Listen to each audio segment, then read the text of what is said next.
Good morning, everyone. Today is March 9th, 2020. This is a regular meeting of the members of the State Liquor Authority being held in Albany, New York. Present today are Chairman Bradley, Commissioner Ford, Commissioner Fan, Deputy Commissioner of Licensing Roberts, Counsel to the Authority Meyerhoff, myself, Secretary of the Authority Donahue. The next meetings of the Authority will be March 24th. That will be a Tuesday here in Albany. Then April 1st, we hope, in New York City. And then April 15th in New York City. Those are both Wednesdays. If there's any change in that, there'll be something up on the website. Items will be called primarily in the order they're assigned in. First in Buffalo, then in Albany, then New York City.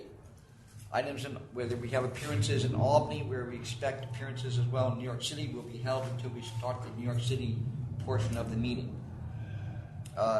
Chairman, do you have anything else to announce? Yeah, I just want to apologize for the late start. We apparently all were aware of it, but no one informed Mr. Donahue, so we had some late arrivals today that we knew about, but he did not. So that's why you were not informed that we were starting at 10:30 instead of 10. All right, with that, then, we are going to, was there anything else? Any other? Okay. We're going to move to Buffalo. And the first item there is 379A, Water Street 2020, Inc.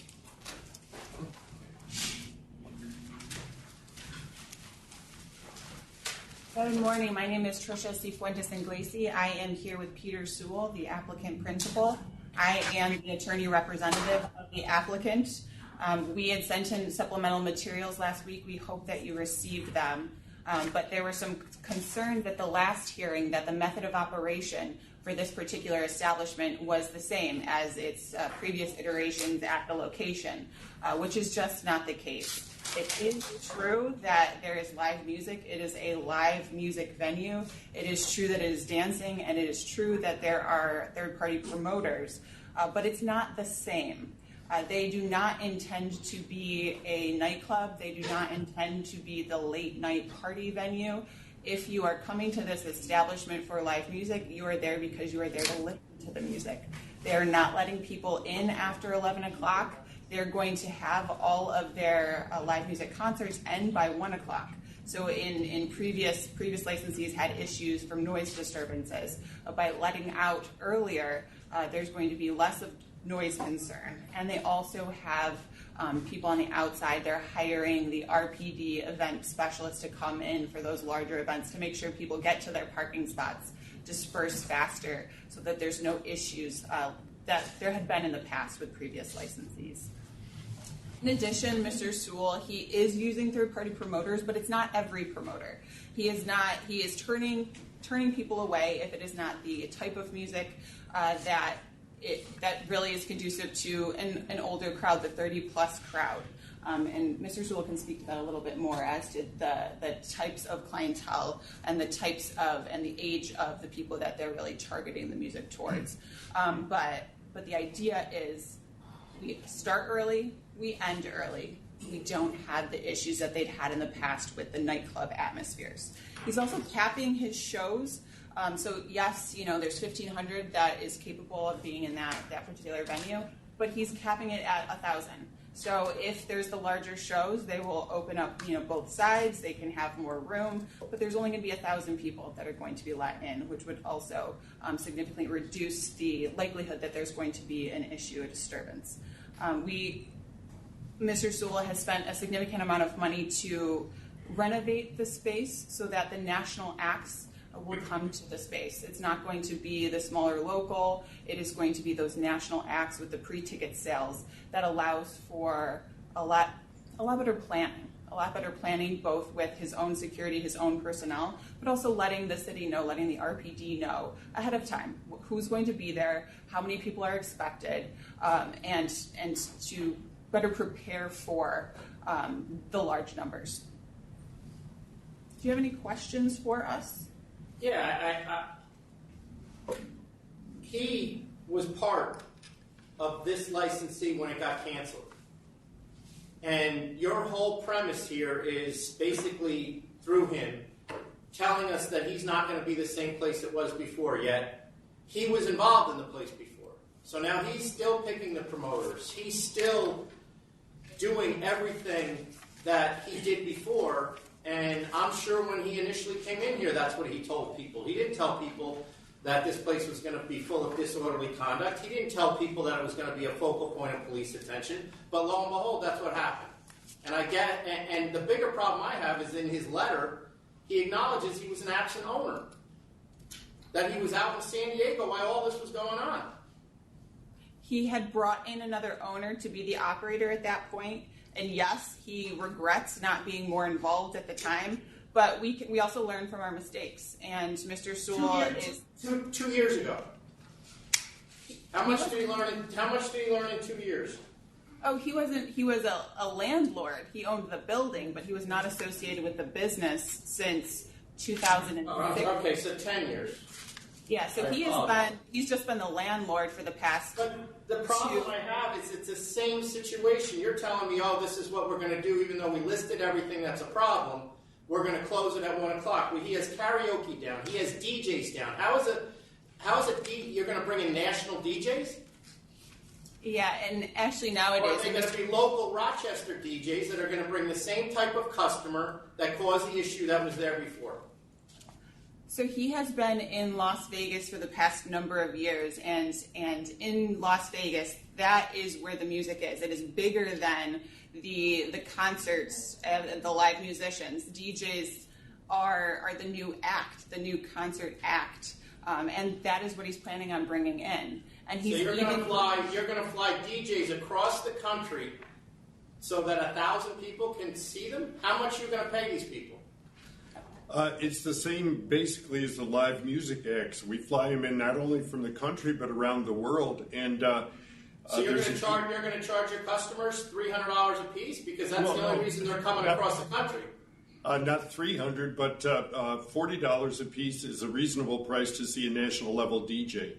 So that DJ is going to come into your arena and walk out with how much? $20,000. Same as a live act. The DJs command as much or more. I have a problem that I don't believe a word you're telling me. You're living in this place. You have obviously nowhere else to go. The place was an absolute menace to Rochester since you had it and after that. And I don't believe a word. And I don't see anything new here either. But I'll let my fellow commissioners make their determination. Did you, sir? Go ahead.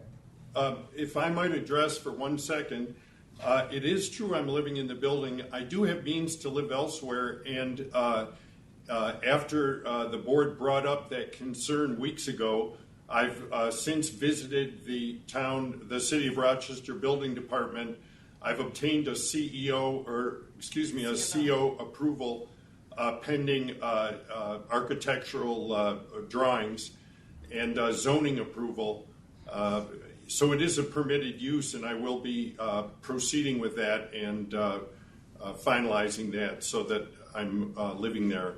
And originally that was a temporary situation, but by being there, he has been able to be a part of everything. It has made it easier for him to be on site 24/7, or at least the entire time that it is open for operation. So that's actually been an asset to these operations because he is in no way absent as he was originally back in 2000 when there was an operator there that was an owner of the premises, and then he moved to San Diego to raise his daughter. Is there an apartment in the building or something? I mean, you're living in a commercially zoned building and you're actually trying to change its determination to residential? It's actually zoned. It's actually zoned mixed use, and I went to see the building department, and they gave me the green light to get it approved legally. So I haven't been in Rochester in years, and never went through the process. But thanks to the board's question of 4 weeks ago, I've begun that process. Are there build-out apartments in the building? There's an office an office with a shower, and I moved in there when I moved from Las Vegas, pending finding a place. But once the board brought up the issue, I thought to myself, why not see if I can get it converted legally, and I can in 30 days probably, and so I've begun that process. And And Mr. where's your Sewell- staff person living now? Say it again. Where's your staff person living now? Where's your staff living now? Oh, I have, as I mentioned 4 weeks ago, I have a staff member who we found an apartment for 2 blocks away, and he's moved out, and the other fella is in that apartment with me. And will be legal when I process it with the city in about 30 days. Is this apartment you're going to have? Is that do you access it from outside or through your venue? From outside. It has its own entrance. I'd also like to address the board's question regarding karaoke. It's true we're doing karaoke, but the karaoke has doors open at 5, begins at 6, and ends at 10 p.m. It's part of our overall plan, which is earlier the better, ticketed when possible, national acts when possible, doors closed at 11, all done early. So we're basically re-educating Rochester to understand that we're a music venue and not a bar nightclub. And to answer your question regarding local DJs, that whole method of operation, which was hire local DJs, go on the radio, open later in the evening, letting people in at midnight, closing at 2 a.m., that is 100% entirely gone. It's out of the equation. And back to the third-party promoters, Mr. Sewell's more than happy to get an approved list of third-party promoters because, as we've said, it is not all third-party promoters that he's planning on using, and he's turned a number of them away. He has a short list he can provide to you to get approval ahead of time. That's not what we do here. We don't approve promoters. We're not going to go investigate promoters. The reason that we say they're a problem is because they've been a problem for him in the past. Sure. And as a result of that, when you come in here and tell me, oh, we're still going to use them, I don't believe a word he says. I had that. That's very different. Listen, the promoter's whole method of business is I get paid for how many people end up in this place, regardless of who those people are and why they're there. So the whole profit motive of the promoter goes against what we're trying to do here, which is protect the public.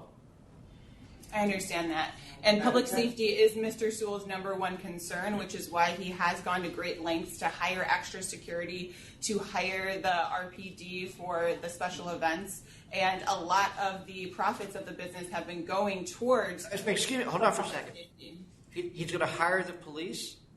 No, the special event unit that they come and then they do at the exterior of the premises, that their presence is made known. Is he hiring them? You said he was hiring the police. The way we're set up in Rochester, the special events department will come out to support me if I hire them. You can't do that. You cannot. No, you can't hire the police. It's for traffic. It's for traffic control outside the building. You can't hire the police. They can't work. An active police officer cannot work for a licensed premise. Right. Then you can't hire them. Or are Then you we'll be saying hiring extra security guards for these events to ensure that the public safety is met and that there are no issues and that there's no disorderly conduct. And if there is, we will hire more if there's an issue. He has gone to great lengths that anytime he sees a potential issue come up, he has made tweaks to that. He's been operating for. have you met with the Rochester Police Department? I have on many occasions. And what do you have from them on this? Just 100% cooperation, and we have an excellent working relationship. I could give you a kind of a laundry list of the people that I've met with. In fact, I think I did at the last meeting. By the way, a letter of support would have gone miles in that direction. I'd like to address that. I recently discovered that there's a channel in the city of Rochester by which the City of Rochester Police Department works with the city attorney and the mayor's office in order to get you that letter. And I had a discussion with Deputy Mayor James Smith on Friday, and City Attorney Tim Curtin on Friday. And I have an appointment with the mayor's office and the mayor herself on March 17th. And at that time, I'm hoping that we're able to move forward with that letter. We had requested to obtain a later date, to adjourn this meeting to a later date, because in order to get through the proper channels. Unfortunately, I was told that we would need to appear first and then ask your permission to get it adjourned to a different date based on our being unable to obtain the information that you had requested. Is there a reason why this stuff wasn't requested prior to these support letters? It looks like your application was filed in the beginning of August, and that's when we booked it into our system. So realistically, it was probably more like July. Were these steps not considered as being proactive as far as getting support there? Well, as far as getting the specific letter from an RPD, we didn't realize that that specific letter was needed. But obviously the meetings themselves were had very early on, and those steps were taken. So obtaining the letter, we didn't realize until, Mr. Sewell came 4 weeks ago that you were going to need that letter. And so at that point, that's when, we jumped on working on getting the support letter from either the city or from the RPD, which unfortunately we've been unable to obtain thus far, but it is in the works. I actually did request a letter from Lieutenant Rob Wilson, our Southwest Neighborhood Center commander, about 3 months ago. And he wrote me back and told me that it wasn't the RPD's policy to issue such a letter. I then went back to them a second time, and I provided you the response that I got from Ron Slapellis regarding those letters. Which is why he's also meeting with the mayor to see if he can obtain the letter from the city itself as opposed to the RPD, since the RPD won't issue the letter. Additionally, sir, I'd like to respond to your question concerning promoters. So I've invested recently $100,000 in the remodel of Water Street, all trying to bring up the quality of entertainment, the age group that was comfortable in the venue. Before, the bathrooms were subpar, and I've redone the bathrooms so that people, older folks, can come in and feel comfortable and move the venue in that direction.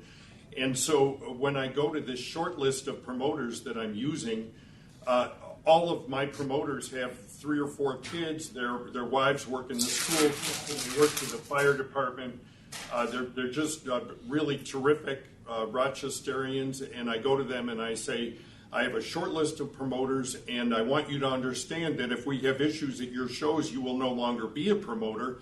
Doesn't it make sense for you to weigh the opportunity to give a lot of shows in the future against the prospect of a quick hit for quick dollars?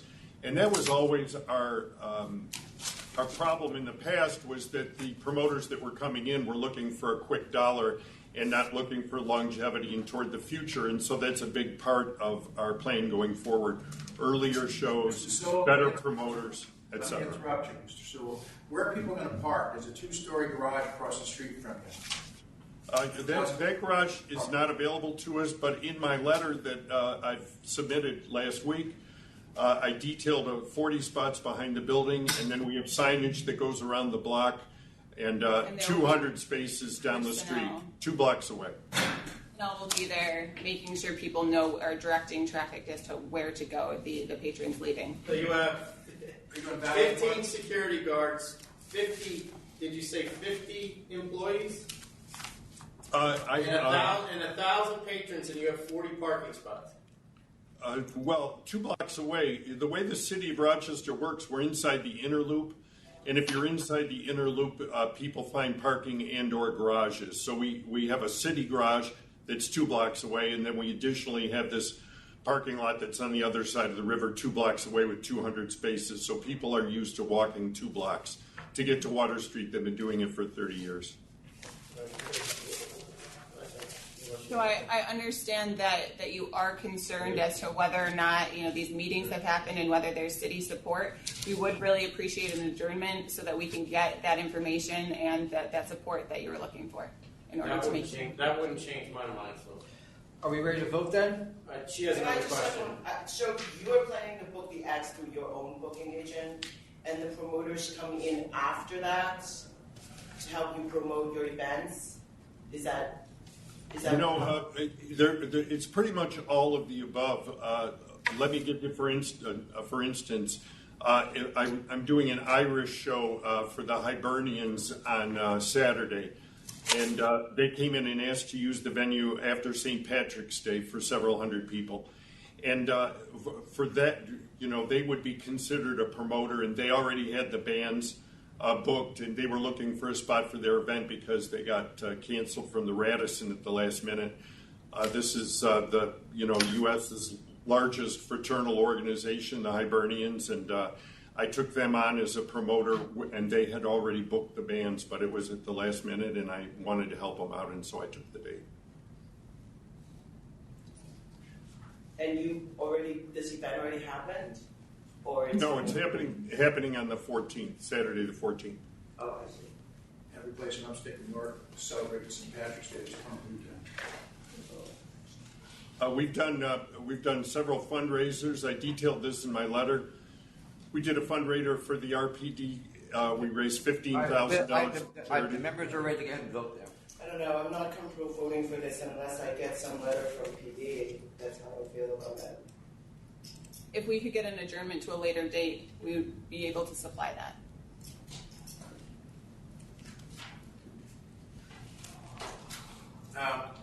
I'm willing to allow an adjournment for that as well, because that's what I'd really like to see. I mean, you have support from a local council. And I went by the place this last week, and I mean, the place looks pretty nice. Looks like you dumped a lot of money into it, and I'm kind of almost willing to give you the benefit of the doubt that you wouldn't have done that if you didn't plan on running the place properly and not have happened what happened before. Still, the chairman's concerns are not light at all. I think they're pretty serious. So I'd be willing to give you a small adjournment to come back with some kind of support from the police department, and then maybe take a vote at that point. Thank you very much. Well, the issue I have with that is they come out and said that the police department sent an email and made it clear that they have a policy of not giving support. So you're probably not getting. But if we could get it from the city of Rochester. Well, that's not what he asked for. Yeah, I asked for the police. I mean, I'm not familiar with it 100%, but when I talked to the city attorney, Tim Curtin, he made it sound like anything that was actioned by the police had to go through the city's attorney's office. So I believe that that's where the letter will be coming from, but the gist of the letter will be that we have the support of both the city and the police department. I'm sorry you couldn't get that for today's meeting. I just discovered that was the pathway by which these things are done in the city of Rochester on Friday, and today's Monday morning. So. What's the next meeting? We have March 24th and April 1st. 3/24. I'm a no vote. You're not changing my mind. So. Well, do you want to give them? No, they both voted to adjourn. No. Do you want to give them 324 or 41? No, 324. This has been pending since August. We're not waiting. To 324. Okay, thank you. And you're down as just a denial, or? No, you can wait. Thank you. All right. Thank you. I mean, the stuff that goes on there is just not. Next item in Rochester, Buffalo, 207, Condado Bar and Grill, LLC. Good morning. Good morning. My name is Charles Noce, N-O-C-E. I'm the attorney for the applicant, and we are here to answer questions from the attorney members. I would like to state briefly that one of the concerns in attempting to project this morning's meeting is that the previous permittee had her license and permit canceled. Had an application pending before the authority. I don't believe ever got to a disapproval, but the permit was canceled and then it was disapproved. There were some significant issues relative to that application and the operation, one of which resulted in a felonious arrest of the son of the permittee. Subsequent to that, my client heard she is of Dominican ancestry, and the previous permittee is also a Dominican. But she had heard that this had happened, and she is 54 years old. She's been married for 28 years. She and her husband owned their house in the town of Greece for 15 years. She's worked full-time up until this September. Now, the one thing you're speaking around is, does she know the former person? She does know the former person. bet. She does. And Because that wasn't just that was guns, drugs, availing. No, I'm making that very clear. Well, My you didn't client, make clear she knew her. well, she heard because the Dominican community in Monroe County is very tight-knit. But more importantly, I would respectfully submit, my client had absolutely nothing to do with that operation. She's been a teacher's aide for 18 years. And she saw, once the State Liquor Authority took action against that premise, she and her husband discussed an opportunity. And at 54 years old, she still feels she has the energy, the wherewithal to pursue this. My problem with this location is it's like right in the middle of a neighborhood. I mean, there's houses all around it.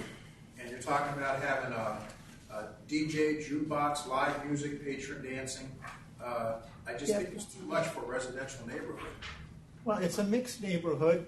It does have commercial, but one thing my client does have There are is homes right next to it on the left, on the right, to the north, to the west. There's homes all around it. there are, but the people who own those residences are very supportive of the venture that my client is pursuing.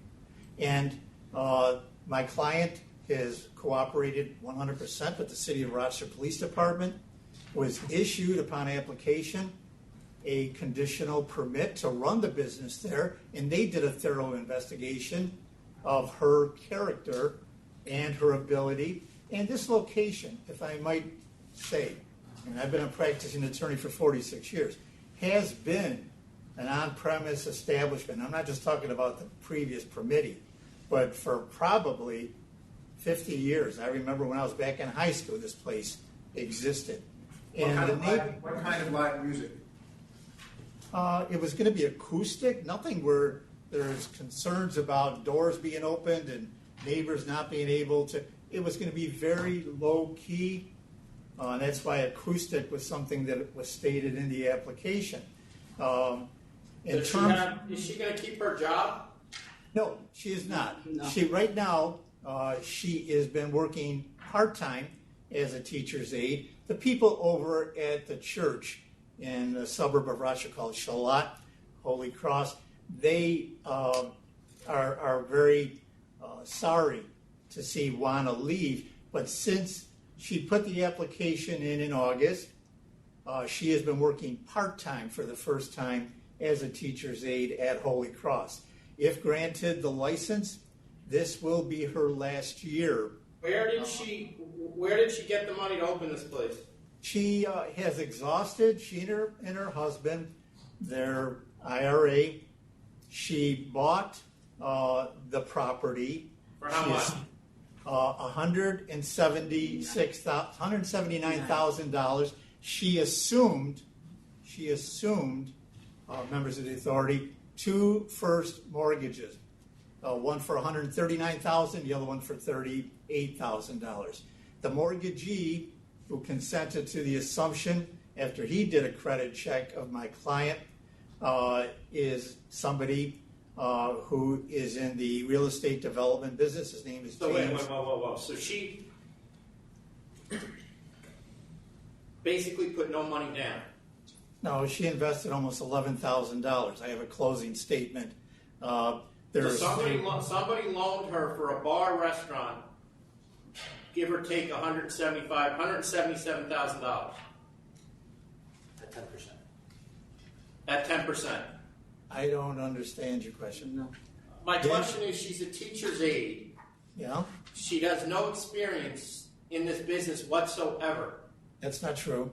Well, based on the application I have, she has none. Well, she's worked. Hold on. Go The ahead. former owner was selling drugs, there were guns in the place, and there was an availing going on. She has already acknowledged through you that she knows the former owner, yet you would like us, or me, to believe that the former owner has no involvement in this. Absolutely zero. Absolutely zero. And I'll say this. The City of Rochester Police Department insisted in granting the conditional permit that no one, including that permittee, her son, who was the only person who gotten arrested, his brother, and a fourth person, never enter the premise. Certified letters were sent to each of those people stating directly, not inferentially, that they cannot come into that place.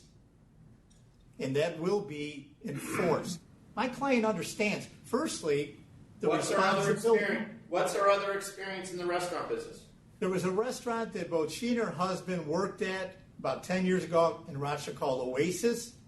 They had sold the same kind of food. They didn't own it, but they worked there. She did a lot of cooking, and they were there for 2 years. My client, What are the hours of this place? they're going to be regular hours. They're going to try lunch and early dinner, see how the lunch trade goes. But they're going to pride themselves primarily in their food, but they also realize, members of the authority, that today people So do what are like the to- hours? So what are the hours? How late is she staying open? That's There's what no I'm one that comes in here saying they only serve early dinner. That makes no sense. With No, a not- DJ and a jukebox and live music. But they're probably going to be open from 11 o'clock in the morning for the public trade and close at 10 o'clock at night, maybe extending it another hour or so Friday and Saturday night in terms of closing. So how is she related to the prior owner again? Acquaintance, no blood relation. So who did she buy the building from? She bought it from the person who was arrested and still has federal charges pending in the Western District of New York. It was the previous permittee's son. And again, he has nothing to do with the real estate transaction other than he signed a warranty deed with an assumption clause. So we disapproved the prior application because they were operating under their temporary retail permit. Members of the authority, I say I've been doing work with the authority for probably 30 years. When I say night and day, I had nothing to do with that other application, but I've read what the authority issued, and I read what the City of Rochester Police Department stated. It is night and day. That's why I was getting to the character of my client. Aside from her age, married 28 years to the same man, 2 daughters, 28 and 20. The 28-year-old is a college graduate working in New York City right now with a Dominican hospital in the Bronx HIV program. Her 20-year-old is here in Buffalo at Buffalo State. Yeah, you're describing a profile where she's the perfect front person. Oh, That's where I take, look, all due respect, I take offense to that. I made a presentation of a person who has, in my opinion, the character to appreciate and respect what a liquor license means. And again, she's had meetings with the city police every month. The city police, the neighborhood people, they're welcoming her because they've got to meet her and they've asked her questions and they see what has been done to the property. I mean, there's an investment here, not just of money, but she's going to be investing time, her energy. Yeah, as she just said, it's going to be a lot of work. She knows this, and she wants to make it work. Many we can. Yeah, and you know, look, I can't compare all the clients I've had over the years, and I don't make wagers on them. Because I've had clients who I thought were going to be great licensees, and they turned out to be bust. But That's not a restaurant menu that she has there. It's Unless not. we only got one page of it, because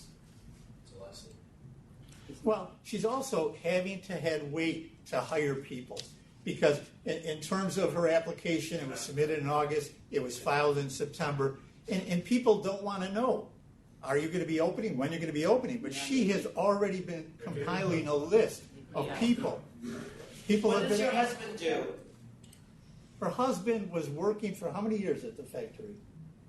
15 years he worked at Millwork Incorporated at Rochester in Riera. Now Is he going to be working at this place? No, he's not going to be employed at this restaurant. Facilitated. And you know, last thing I would like to So say. let me ask you another question. So it looks like in the back room you have couches and a dance floor. Is that right? I don't think- In the back of the restaurant? No. no. Couches? No. Yeah, there's a drawing of a stage and sofas and the main floor. I think there's booths back there. I don't know anything about couches. And that's It not, says sofas here. There are actually 12 references to sofas on the drawing. just on the both sides, like sitting sides. The client just stated she could answer for you on the sides of the room. It's a long room. There are sofas.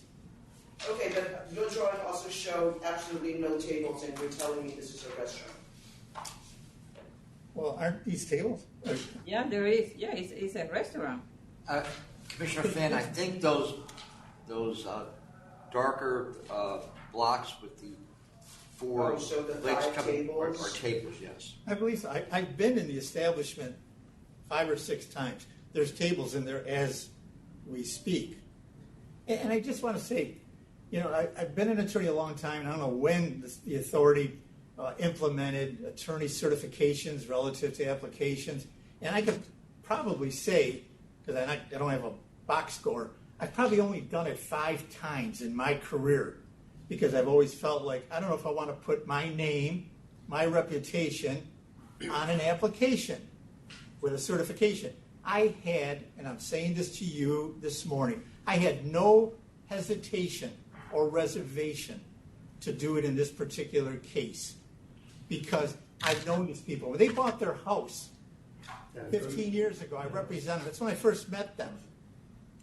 And they are well, I mean, you can say all of that, but you know, you conveniently left out the fact that she has a note for the building that she bought. It doesn't reflect anywhere here that she had spent $179,000. I don't. No, we don't have it here, but we do have that. The To business buy sale the agreement. building?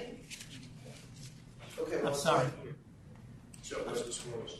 Well, if The assumption of the mortgage in lien. But shouldn't it be also on the financial disclosure if you buy the building? It would be coming up as an expense. I mean, either financing it is. It depends sometimes. Sometimes it's viewed, depending on the examiner, as it's not always considered an expense of the business. It's I hear considered what you're separate. saying. Hold on for a second. It's considered a separate transaction. I'm buying this building, and then what am I investing into the licensed business? So the examiner may have left it out because of that. They assume the mortgage they assume the mortgage. at 10%. Right, works out to about. Yeah.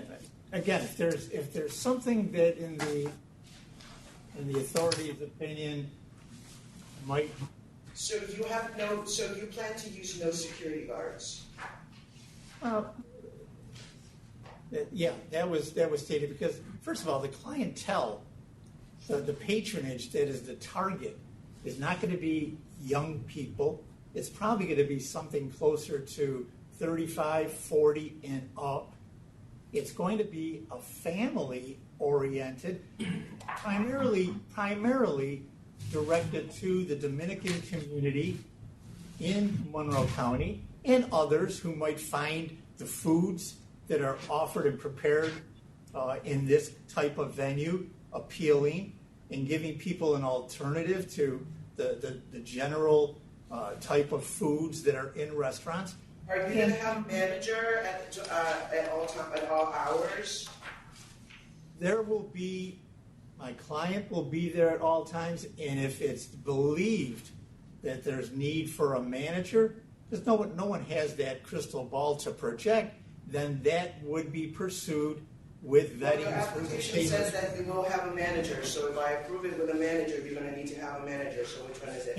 And that's fine, because as, you know, you raised the question earlier, where's the No, experience? she's just asking you, she's asking you, gonna have one or not, that's what's on your paperwork.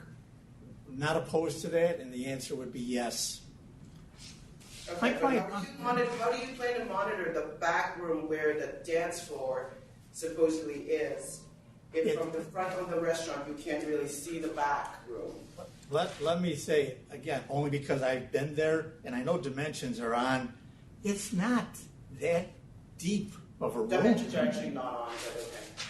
No, but it's not that deep of a room. I mean, I could say that if a person was standing where you come in, where the bar is, and looked back, you could see everything. There's nothing that's around a corner. There's nothing that's hidden or secreted. It's not that large of an operation or venue. We're not talking. If I had to guess, and I hate to guess, maybe 80 foot deep, front door to back.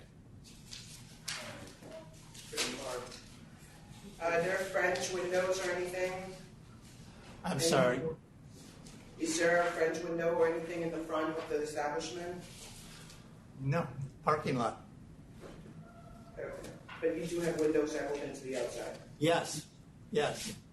If someone comes in the front door and turns around upon entering, it's a glass wall, and you can look out into the parking lot, into the street. This is Do the Clifford windows Avenue. open up? Those windows do not open up. They do not? They do not.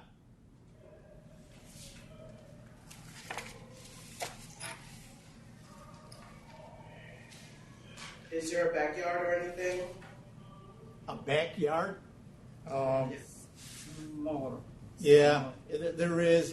It's grassed, but it's not for people to go back there and play a game or anything. But there is a backyard. Yes, it's not where the back of the building comes to an end and there's the property line.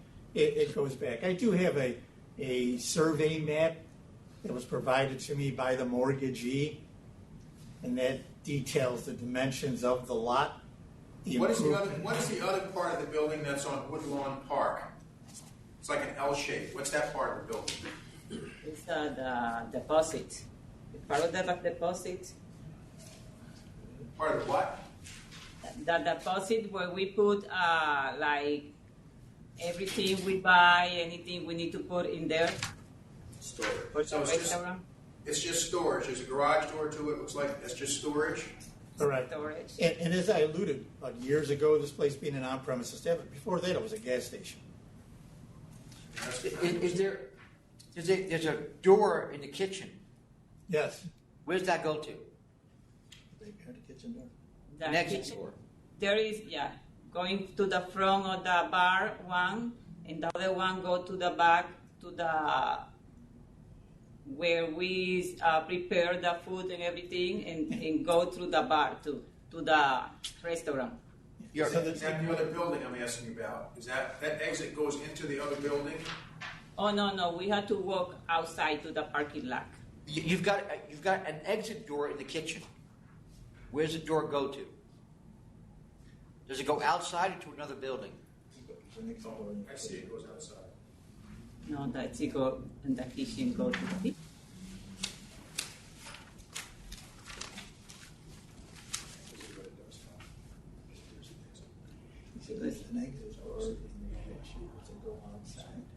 no, the exit go to the chicken kitchen go to the bar.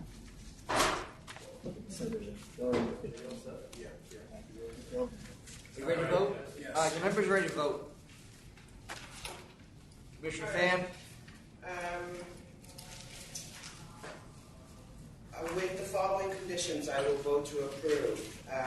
The hours will be until 11 p.m. across the board. There's no dancing, no third-party promoters, no live music. Manager as necessary, security guard as necessary, and no service of alcohol in the backyard. if you operate appropriately over the next year, so you can come back and revisit some of these method of operation and hours, depending on whether my fellow commissioners agree with them. Commissioner Ford. Could you read that back to me, what you said? Yeah, sure. It's 11 p.m. closing. Yeah. No dancing, promoters, or live music. Security guard and manager as needed, and no use of the backyard as part of the licensed premises. I'll approve on those grounds as well. I'm going to deny there was a serious disorderly activity from the previous licensee, guns, drugs, and also an availing going on, which led to their denial. She clearly has a relationship, admittedly, with that person.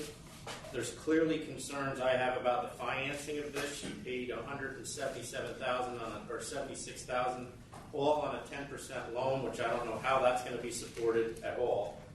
And there's too many residences surrounding this place. While the Commissioner Fan has mandated security, she applied for no security, even though she wanted DJ, jukebox, live music, and dancing, which was not surprising since she has no experience, at least on paper, supporting her doing this business. I think the whole thing's a front, but we are going to find out. Good luck.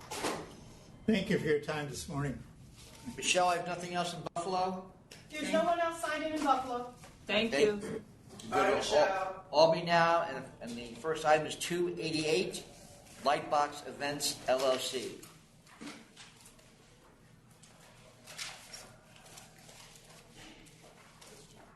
Who's here for Lightbox Events? Come on up. Just come up here, state your name, please. My name is Arthur Buchanan, and I'm the applicant for Lightbox Events, LLC.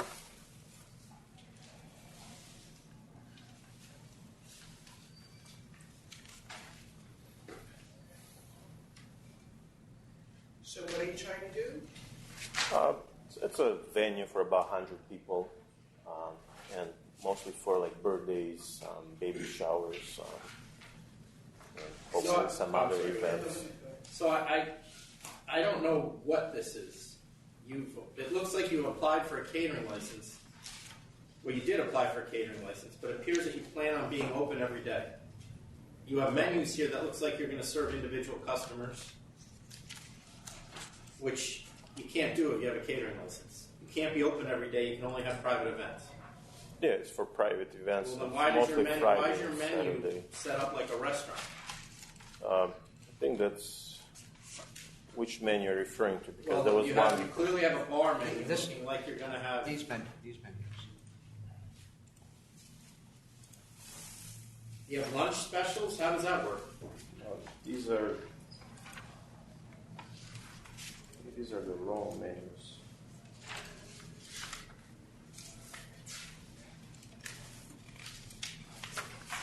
Meaning you gave us the wrong menus, or we This put is the the wrong wrong menus in your menu. application?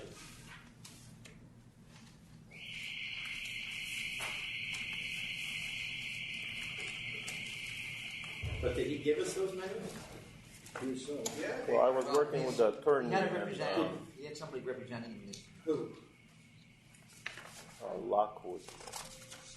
Attorney Where did he Lockwood. get? Lockwood. Where did he get this menu?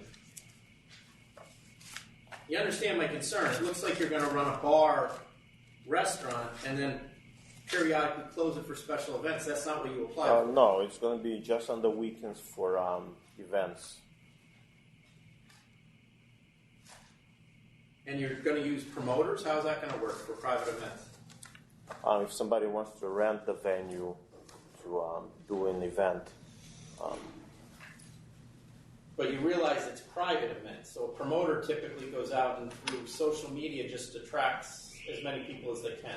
They're not really selling tickets or inviting people. I mean, for instance, to do a New Year's party, they would sell tickets to do a party. Who's they? Like a promoter. No, that's not No, that's just saying. No, It is, as long as you don't sell at the door. as long as there's the tickets are advanced sales, it's considered a private event. You understand what we're saying? You just can't open it up to have like an event on your own. Yeah, to the Catered public. establishment. So you're there to be used by your clients, not for you. Yeah, I understand. It's mostly to rent for baby showers, birthdays. I mean, I have somebody that's pitched the idea of maybe doing a food truck Friday. They would bring in a new truck every That's what we're saying. You can't. That's going to be so the public can come in and eat and drink in your establishment. That's a restaurant. It's not a private event. A private event is, like you said, a baby shower, a wedding, or an event you sell tickets to in advance and not at the door. Do you understand that? Yeah, but I mean, mostly the place is just to rent for private events, It's birthdays, got to be baby 100%. showers. It's 100% to rent for private events. That's what a catering license is. If you want to do a combination, you need to apply for a different license. Different license. Yes. Okay. We'll go with this for now, and then I'll speak with the attorney. Who's your attorney, Steve Lockwood? Yes, about because I'm not familiar with the whole license thing. It's clear he's I not. said I have an event venue, and Situation. You know this place. I do include a sound system for them to use. What is it? So it's a DJ, live music? What is it? If they would bring a DJ in to play their music, that's about it. What she's saying is if someone hired your place out, booked your place, they would bring their own entertainment in. Yes. What we're trying to say is you on your own cannot have events. Okay. You can only be a catering hall. You can only cater to other clientele that book your place to have their events there. And they can bring their own promoter or whatever, if we approve that, of course. If you want more than that, you're going to have to apply differently. Okay. He can have his own events. They have to be closed, though. Right, yes. You can have your own events, they just have to be private. You can have your own events there, but they have to be private. You So I sell have to tickets sell and the admission. tickets before they come. So the tickets. I mean, here's the book fear. the space out to somebody who's going to bring in somebody external. Here's what happens all the time, and this is how you will end up losing all your money. You will go and you will tell a promoter, bring a DJ in and bring as many people as you can, just give me my 5,000. And that guy will then go in and invite everybody he knows through Facebook, no tickets sold, and our guys or the police end up in there, and we find out about it, and we shut you down the next day. And then the whole place never opens again, and you are out 5,000 or whatever it cost you to open it. Okay. I did have offers like those, and I've declined all of them. And even if somebody did mention, I said, maybe I would consider if you do maybe like 30 over, maybe for like older crowd. Okay, nothing younger. But I I'm said telling you're you, gonna they come can't- in, They can't do a period. and then They cannot do a period. You can do events, but the ticket has to be sold beforehand. Okay. It can't be a social media blast and just invite everybody that happens to be on that social media. Do you understand? Yes, I mentioned to them that no public like this, only Show at the private. door and buy your way in. Yep. None of that. Yes, I've made it You clear. live there. Yeah. You own the building? Yes, I do. How long have you owned the building? A few years probably. I don't have exact Years? You date. don't remember when we bought the building? A couple of years, I'd say. This is going to be a long day. I go to deny. Do we know when you bought the building?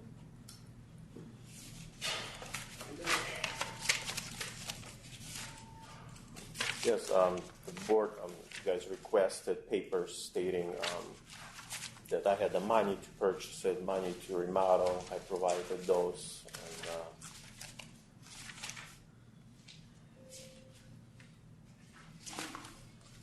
How did you meet? So you own 852 Bleecker Street LLC, yes, right? And then you're renting it from your other business. yes. What's your other business? Just a LLC that owns the building? Yes. And you have no clue when you bought the building? A couple of years, I don't have exact We date. don't have that information. We don't take when they purchase buildings.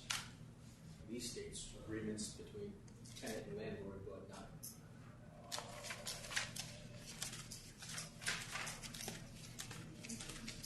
not. You just voted?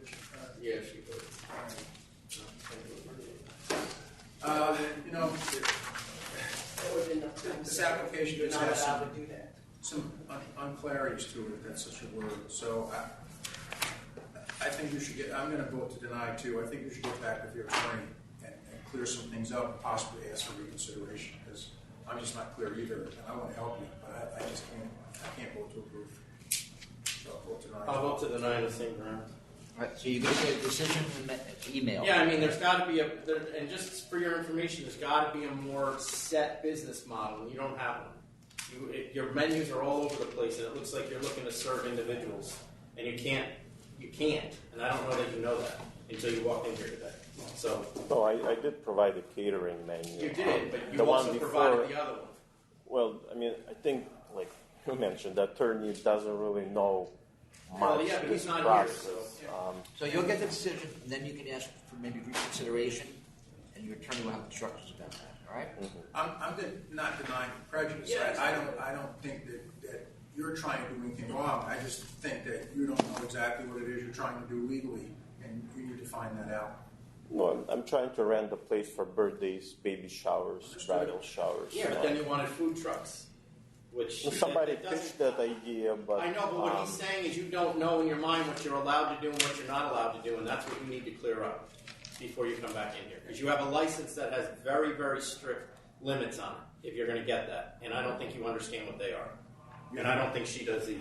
You have the right to request reconsideration, okay? I think she, I mean, not that And you don't you understand just need to it. get together with Mr. Lockwood and clean this up. Give us something else to consider that we haven't today, okay? so in order to do the food truck, I would have to file a You'll food talk to your restaurant. attorney. Talk to your You attorney. need a different license than one that you applied for now.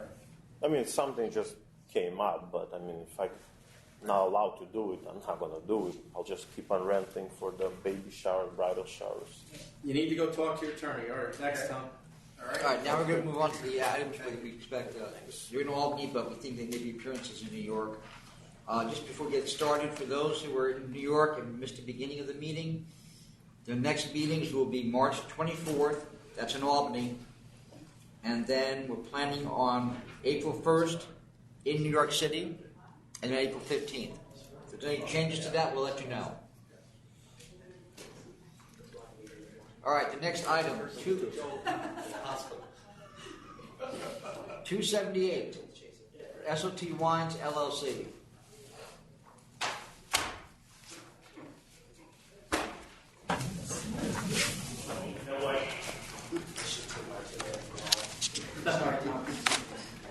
Two-minute break. All right, we're going to take a brief recess. Mr. Springer's not here either, so.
All right, we're back on the record after a brief recess.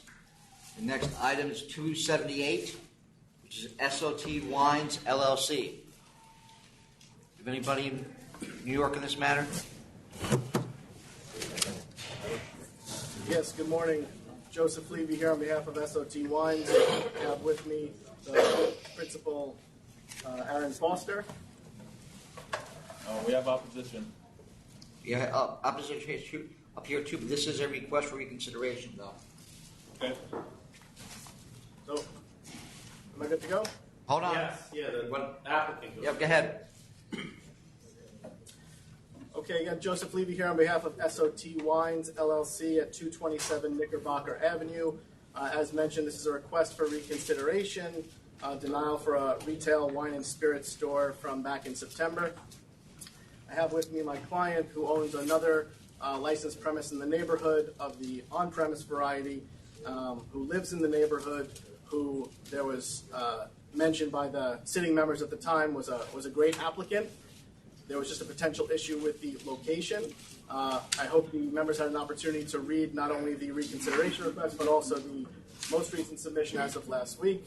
A couple items I'd like to highlight here. Number one is Commissioner Fan took issue with the location specifically, in that it was a ground floor location in a building that had been zoned as residential, and she was concerned that someone was being displaced from their home in an effort to increase revenue for the landlord in the conversion of the space. As you can see from the reconsideration request that was submitted months back, that is actually not the case here. We had a ground floor tenant who was not happy on the ground floor due to noise from the street. The landlord offered to move the tenant upstairs to keep her at this address. The tenant agreed, and she's been living upstairs. Then the landlord undertook to want to convert the ground floor to a commercial space because she didn't think that she'd find another resident who'd be happy in the space due to the noise from the street, same issue the prior tenant had. Enter Aaron Foster here, local businessman, local neighbor, someone that she had gotten to know. It seemed like a potential logical fit due to the close proximity to the grocery store and to Aaron's ties to the community. Mr. Levy, I would just mention that it may be convenient for you to interpret my objection that way, but I was more just generally thinking about housing stock that's being changed into commercial use. It's not really about displacement on any particular tenant, but I can see why you want to interpret what I said the way you're suggesting and writing about it. No, fair enough. I'll certainly take that note, but just addressing the point that was given when we were denied, just to make sure the record was clear on that fact. What's the basis for the reconsideration? What's changed? So a few things have changed. So number one, there may have been I'm not sure if my whole original transmission made it through to the members, so I just wanted to highlight a few points. Number one is that the closest store to my clients, the was it Song? Mm-hmm. They're a bulletproof store, and although, as Mr. Springer pointed out, they're listed at 2,500 square feet, the actual retail space is very, very small. It's a bulletproof store. They sell nips. They do lottery tickets, and they actually even allow people to smoke and consume on the premise here. So I think there was some confusion that one of the protesting stores was actually one of the closer stores when we were there initially, which is not the case. The two protesting stores from the original hearing are actually not any of the four closest stores. They're beyond that. As to the other points about the public convenience and advantage of the actual licensee itself, those are unchanged in that there's major development happening in the neighborhood, residential and commercial. There are huge draws to the neighborhood, including the grocery store right next door here. And my client obviously lives close in the community, has another business with a license in the community. And there were a few points made at the last hearing by our opposition that we have since uncovered to not be true. So I thought it was worth pointing out to the members that a few of the points made to impugn our character and our business model are just not accurate, and I think you have those points in front of you. Didn't we just deny another store just north of South Lawrence? Yes. You approved one at the last meeting, and you disapproved one in the same neighborhood. And to the north and west of here, there That really might are. that was like 1 block away from the same store.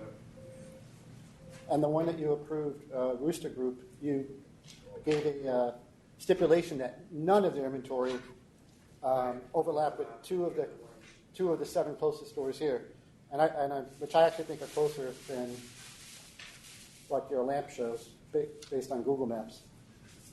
You approved Rooster Group based on a stipulation that they not carry any of the products of Hannah Wine. You guys can't find another location? I mean, Yeah, why? I feel like that's, yes, last time it was a 2 no votes. I don't really understand what you're trying to do here, Mr. Lee.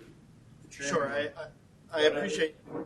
You both voted against it, so I'm not sure.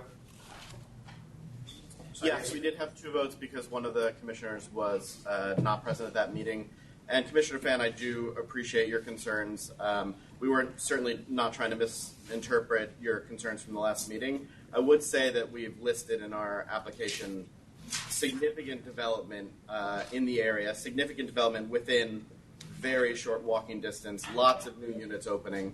I would also argue that my existing business, Foster Sundry, has brought a lot of value to the neighborhood. We support local theater, we support local schools, and we've made the neighborhood generally I think we've genuinely helped improve it and made it a nicer place to live, and that is my goal with SOT Wines.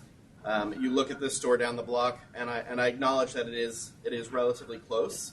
That said, there are dozens of examples using the New York City open data from the State Liquor Authority of bottle shops being close to bulletproofs, plenty closer than what we're proposing. I would also argue that, I'm sorry. What are you bringing before us that's different from the last time? I see that you're asserting that the 4 closest stores are all bulletproof. Was that not for us before? Is that new? No, that's the case. That's still the case. No, what's new? Yes, it was brought up the last time. It's in your reason for disapproval, and I can test those numbers anyway. What's new are the comments made at the last hearing, which I highlighted for you, which are not true, and the fact that we just wanted to clarify that the closest store to us is of this bulletproof variety and is not this massive store as it's being suggested. It's a tiny retail footprint, and it's not. There's zero product overlay whatsoever. I don't think it's the size. I think it's the proximity. That's the issue. I guess my point is these are 2 so totally different stores that it seemed to be worth revisiting, because when you're talking about a bulletproof store with nip bottles and lottery, that is absolutely not what's happening here. So it's not even the same type of store. It's wildly different. You know why it's not worth revisiting? It's because actually at the last board meeting, Mr. Levy, we considered 3 applications for Bushwick liquor stores. So if anything, it's more and more saturated. It's not going backwards. There's no stores closing. I totally agree with you, but it was my contention last time, and it's my contention again, that half a mile away is a pretty significant distance in New York City. If we're in Long Island, upstate, I'd agree with you. Half a mile is nothing. But in Brooklyn, in New York City, I think half a mile is a big deal. And if you can put a store with a proven operator in a neighborhood next to a grocery store that's going to supply the community with something different, I think there's a public inconvenience advantage associated with that. And if you're making I really don't feel like it's been established that anything new is being offered here, so I vote to deny reconsideration. I vote to deny as well. I would vote to grant because it is surrounded by bulletproof stores. But 2 votes to 1. Thank you. Okay, thank you.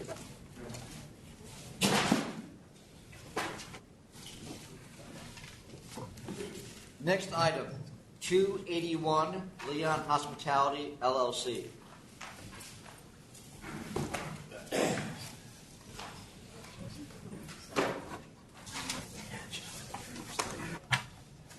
I'm here in opposition. Would you put your name on the record? Leonard Vogelman.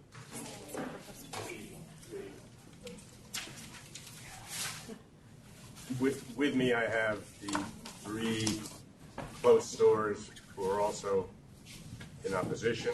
The principals of the 3 others of 3 stores. All right, hold on. Can you put your name on? Yeah, Elke Hoffman. I'm the attorney for the applicant Leon Hospitality, and with me is the principal, Christina Socio Leon. Go ahead.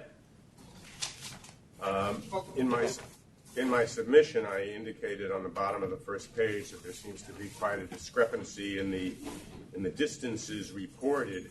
The distances reported by the applicant were close, but they're even closer than as reported.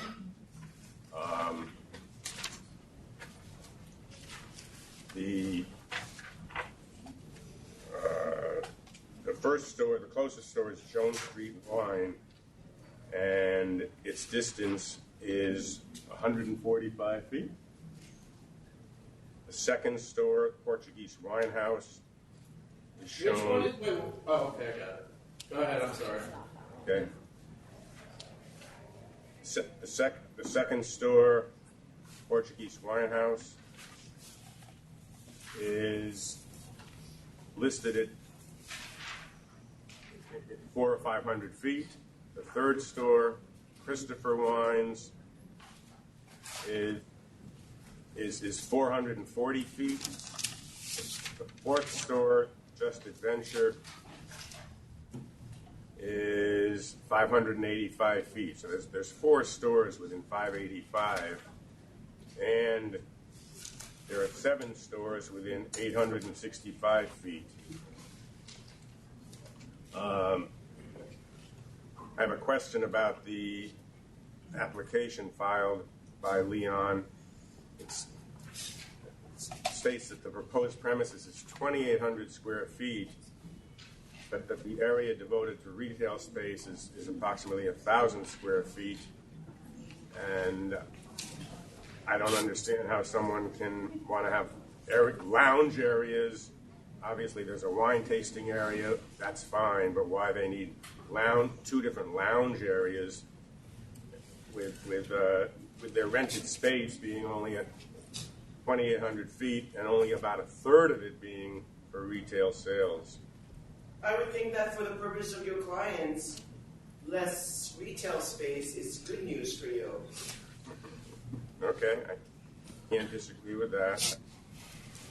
As far as the sales of the gross sales of the stores, Jones Street Wine sales went up slightly from 2014 to 2017, but its sales from 2017 to 2018 went down, and the sales from 2018 through the figures given through 2019 showed a significant decrease. The second closest store, Portuguese Wine House, likewise showed an increase up until 2017. Once again, showed a significant drop from 2017 to 2018, from 2.5 million to 2 million, and a more significant drop from 2018 to 2019, from approximately 2 million to approximately 1.5 million. The Christopher Wine showed sales in 2014 of 588,000, dropping to 549,000, dropping to 512,000, dropping to 479,000. Is that one of your clients? Christopher Wine? Yes, the gentleman is here. Do we have those numbers? Is there a reason they didn't send those numbers to us, but they delivered them to you? I don't know why he did not submit the figures, so I can't answer that. Why don't we ask Michael? Why yes, didn't you report the figures? I did not receive the letter, and I was out of country, so that time I didn't know. And when I know is the Leon Hospitality is coming, and February 21st, I emailed to you and fax it to you. What date? February 21st. Well, you better save them because you have an investigator coming to visit you shortly. You texted it to us? Go ahead. Yeah. email and fax it. Go ahead, now, Mr. Fogelman, go ahead. I don't know why he didn't send them this. He sent the letters out months ago. The demographics of the West Village have remained rather stable for the last few years. On my second page, I made a slight error. In the last paragraph, I wrote the population in 2006 was 34,525, and the population in 2017 was 34,395. I wrote an increase of 0.4%, and it really is a decrease of 0.4%. And similarly, the housing units in 2006 were 23,450 and went down. I'm sorry, and that one did go up by 0.6%. Another situation which concerning liquor stores, obviously there's an issue with wine tariffs, and wine tariffs are causing problems for all liquor stores in the country, all liquor stores in New York, because of increased prices, because of increased tariffs.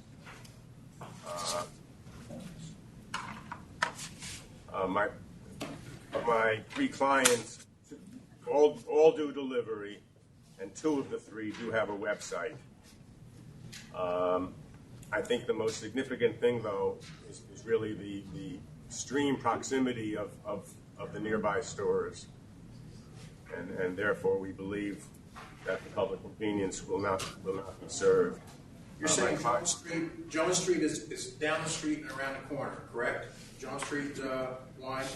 This is the gentleman from Jones Street. Yes. He did. I'm not sure whether you're going to be able to see this, but he did bring. He'll describe it, but he also brought some photographs. Hi. I'm Joel Ziegelboim, and I'm the owner of Jones Street Wine. It is on Jones Street, which is the same block of buildings. It is around the corner, literally. I brought this. I don't know if you can see it. I thought you were going to be here, but I should have gone to Albany so I can meet the folks over there. Can you see this? No. No. Okay. Hold on. Let me point it. Hold it up and let me point it out a little bit. Can I approach the camera? Sure. Sure. How close? Just 3 feet. Okay. Can you see this? Yeah. Yes. Okay. This is Jones Street Wine right here. This is Jones Street. Can you see that? Yes. Okay. You walk down Jones Street, which is a small West Village street. You get to the corner. You see that corner? Yep. Okay. Now, can you see this photo? Kind of, yes. You need to step back just a little bit. Can you see that photo? Yep. Okay, that's the corner that you just walked down to. And then here's the third photo. Can you see that third photo? With an arrow to their shop, which is down that road. It's in that building on the corner. Is that correct? Not quite on the corner. It's in the middle of No, the but I'm block. saying it's in that building. In that building. So I walked this morning. We get it. We get how close it is. Go to your next point. Okay. Well, that was my only point that I was brought up here for. But do you want me to? I mean, it's 150 feet, give or take. We got it. It's a minute and 15 seconds walking. Is it my turn? Sure. Okay. So I've been there for 10 years running a boutique wine shop in the West Village. They state that the number of square feet is inaccurate. I don't know where they got it, but it's closer to 400 square feet, my shop. They said it was 289, I believe. We do tastings once a week, every Wednesday since Sandy. It is a community service that's become very... Since what? Since Sandy. Since Superstorm Sandy. Was the West Village flooded by that, or did I miss something? Well, the West Village power was out below 34th Street. Okay, and 10 days, and we started by candlelight doing these tastings, and we kept doing them, and now it's basically become like a community hub. And it's a boutique. We offer, you know, a curated selection. And if you put a large store such as this, they say it's 1,000 square feet, but it's much larger than that. It basically will threaten us to extinction. And I don't think that the people in this community will be served by a large store coming in and knocking out a beloved boutique that they've come to appreciate the services of our business. And you know, if it's the same block of buildings, you know, it's basically right next door. You might as well open right next door. So it's, you know, obviously I'm opposed to it, and I don't think the customers in this neighborhood are calling out for a large store of this type to open up in this crowded, saturated area.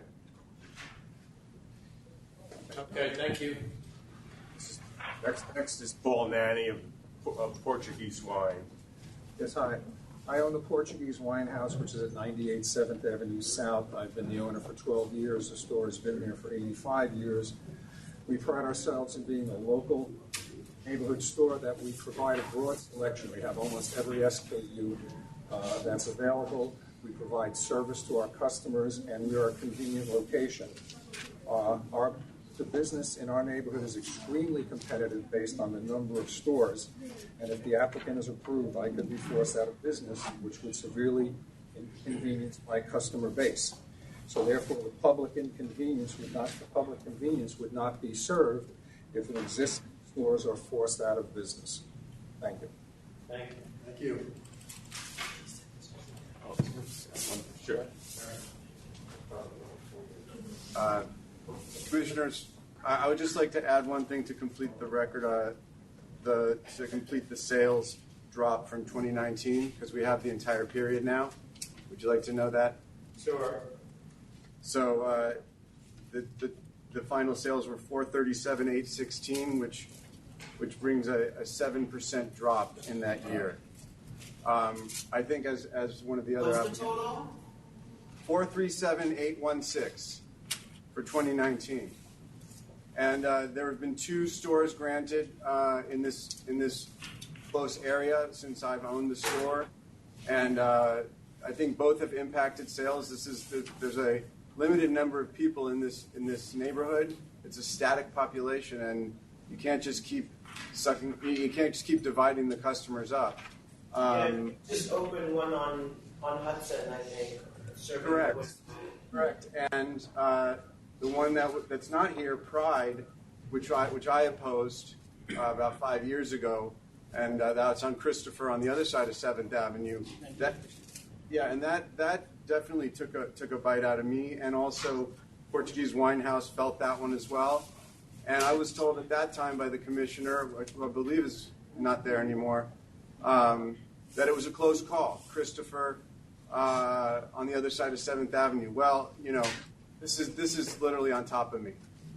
So I'm not sure what kind of precedent it is to approve this kind of thing. I think we have another.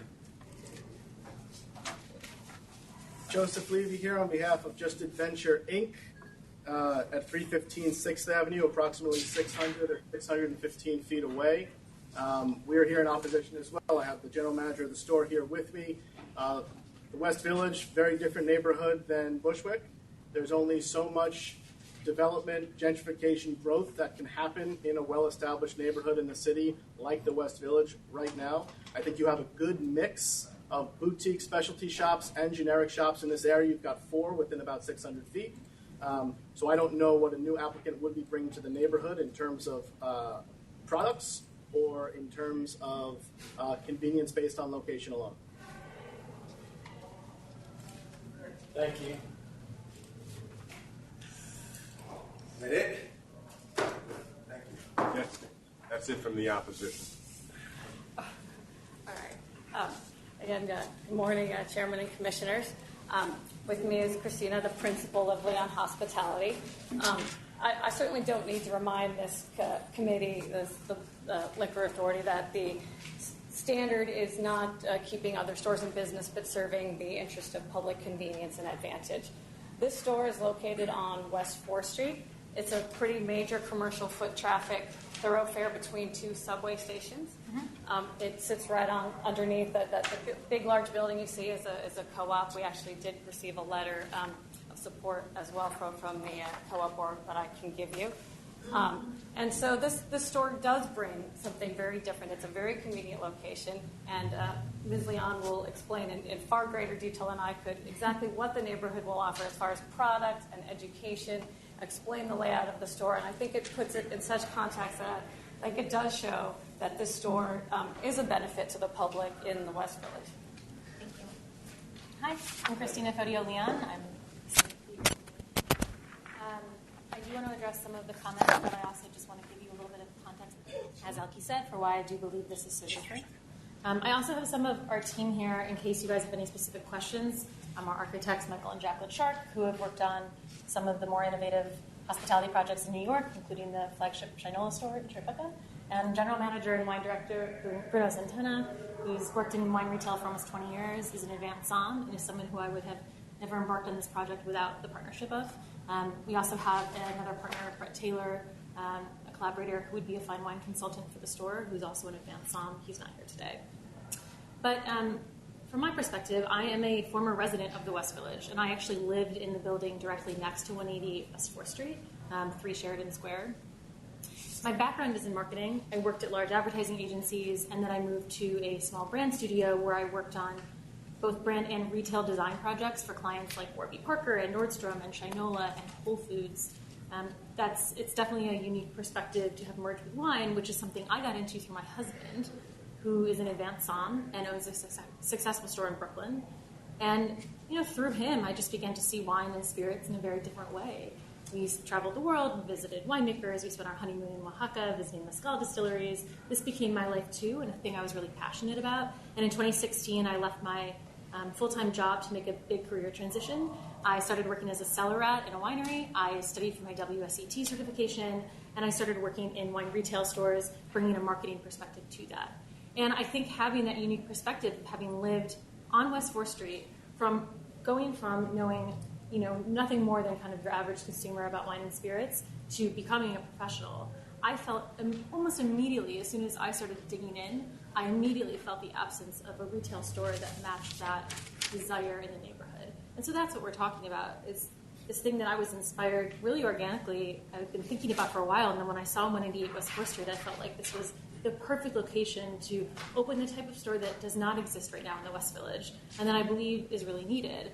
And that is a store that is one of the great wine stores of New York, akin to the great stores a lot of other neighborhoods have, the Flatirons, the Chambers, the Crush Wine and Spirits.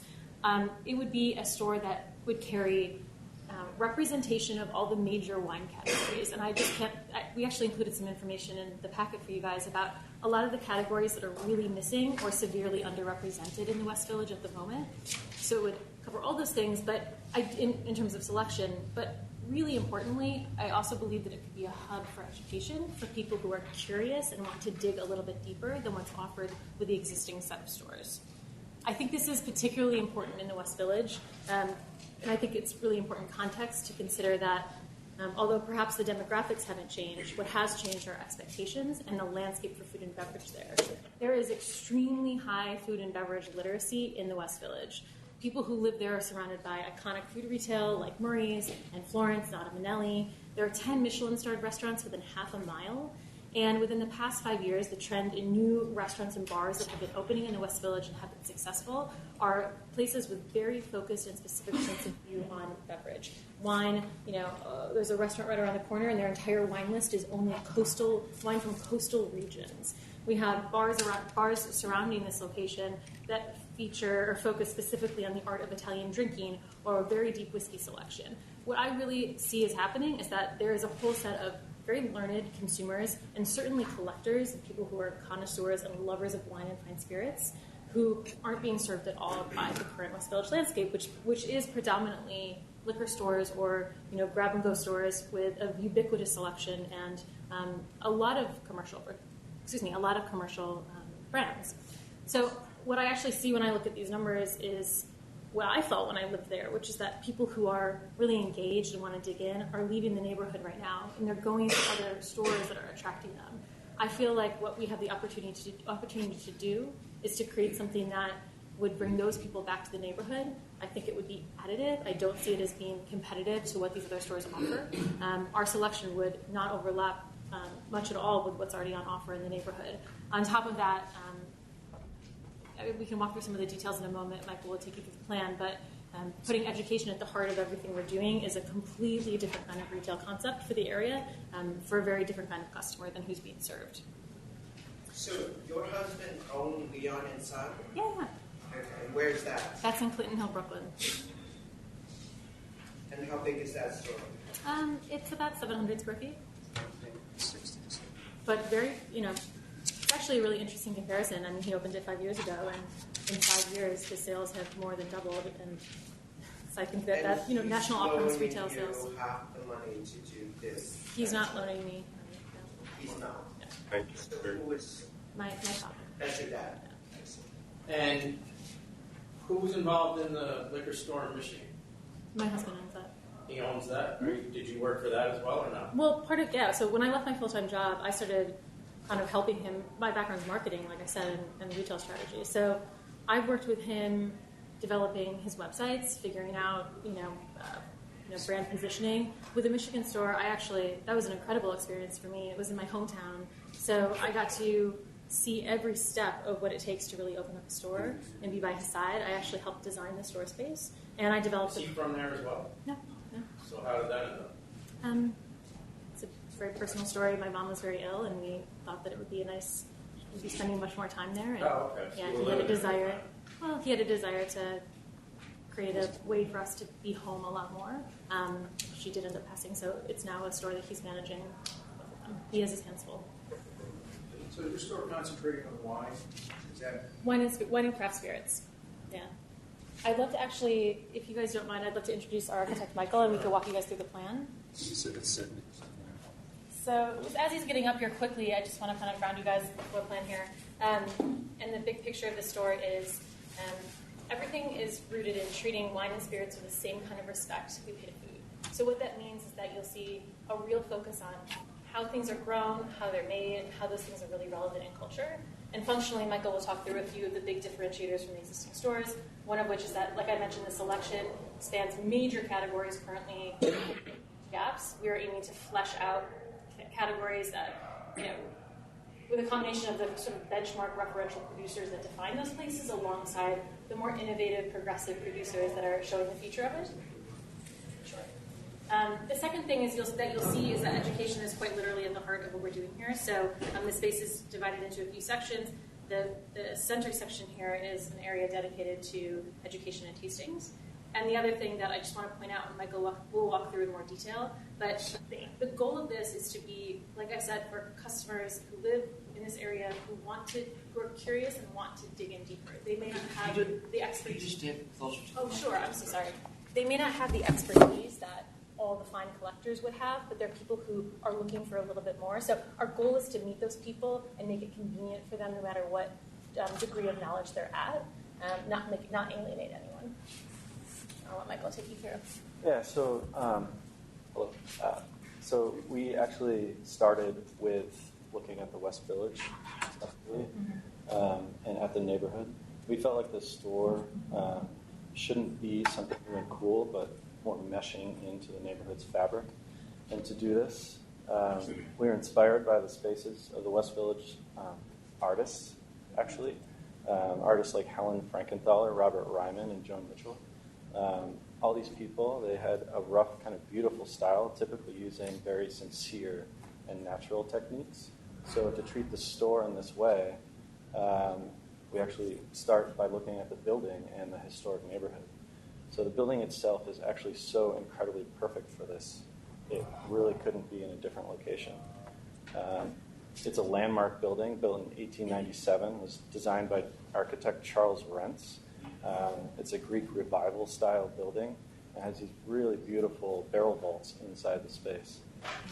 We then take the space and paint it out in a gray color, reminiscent of some of these different artist loft studios historically located in the West Village. And then, so as you enter into the store, the market, it's geared towards a curious shopper, either a first-time visitor or someone who knows they can count on a convenient and organized selection. It's comprised of custom interchangeable displays for merchandise, bottles, and educational materials, most importantly.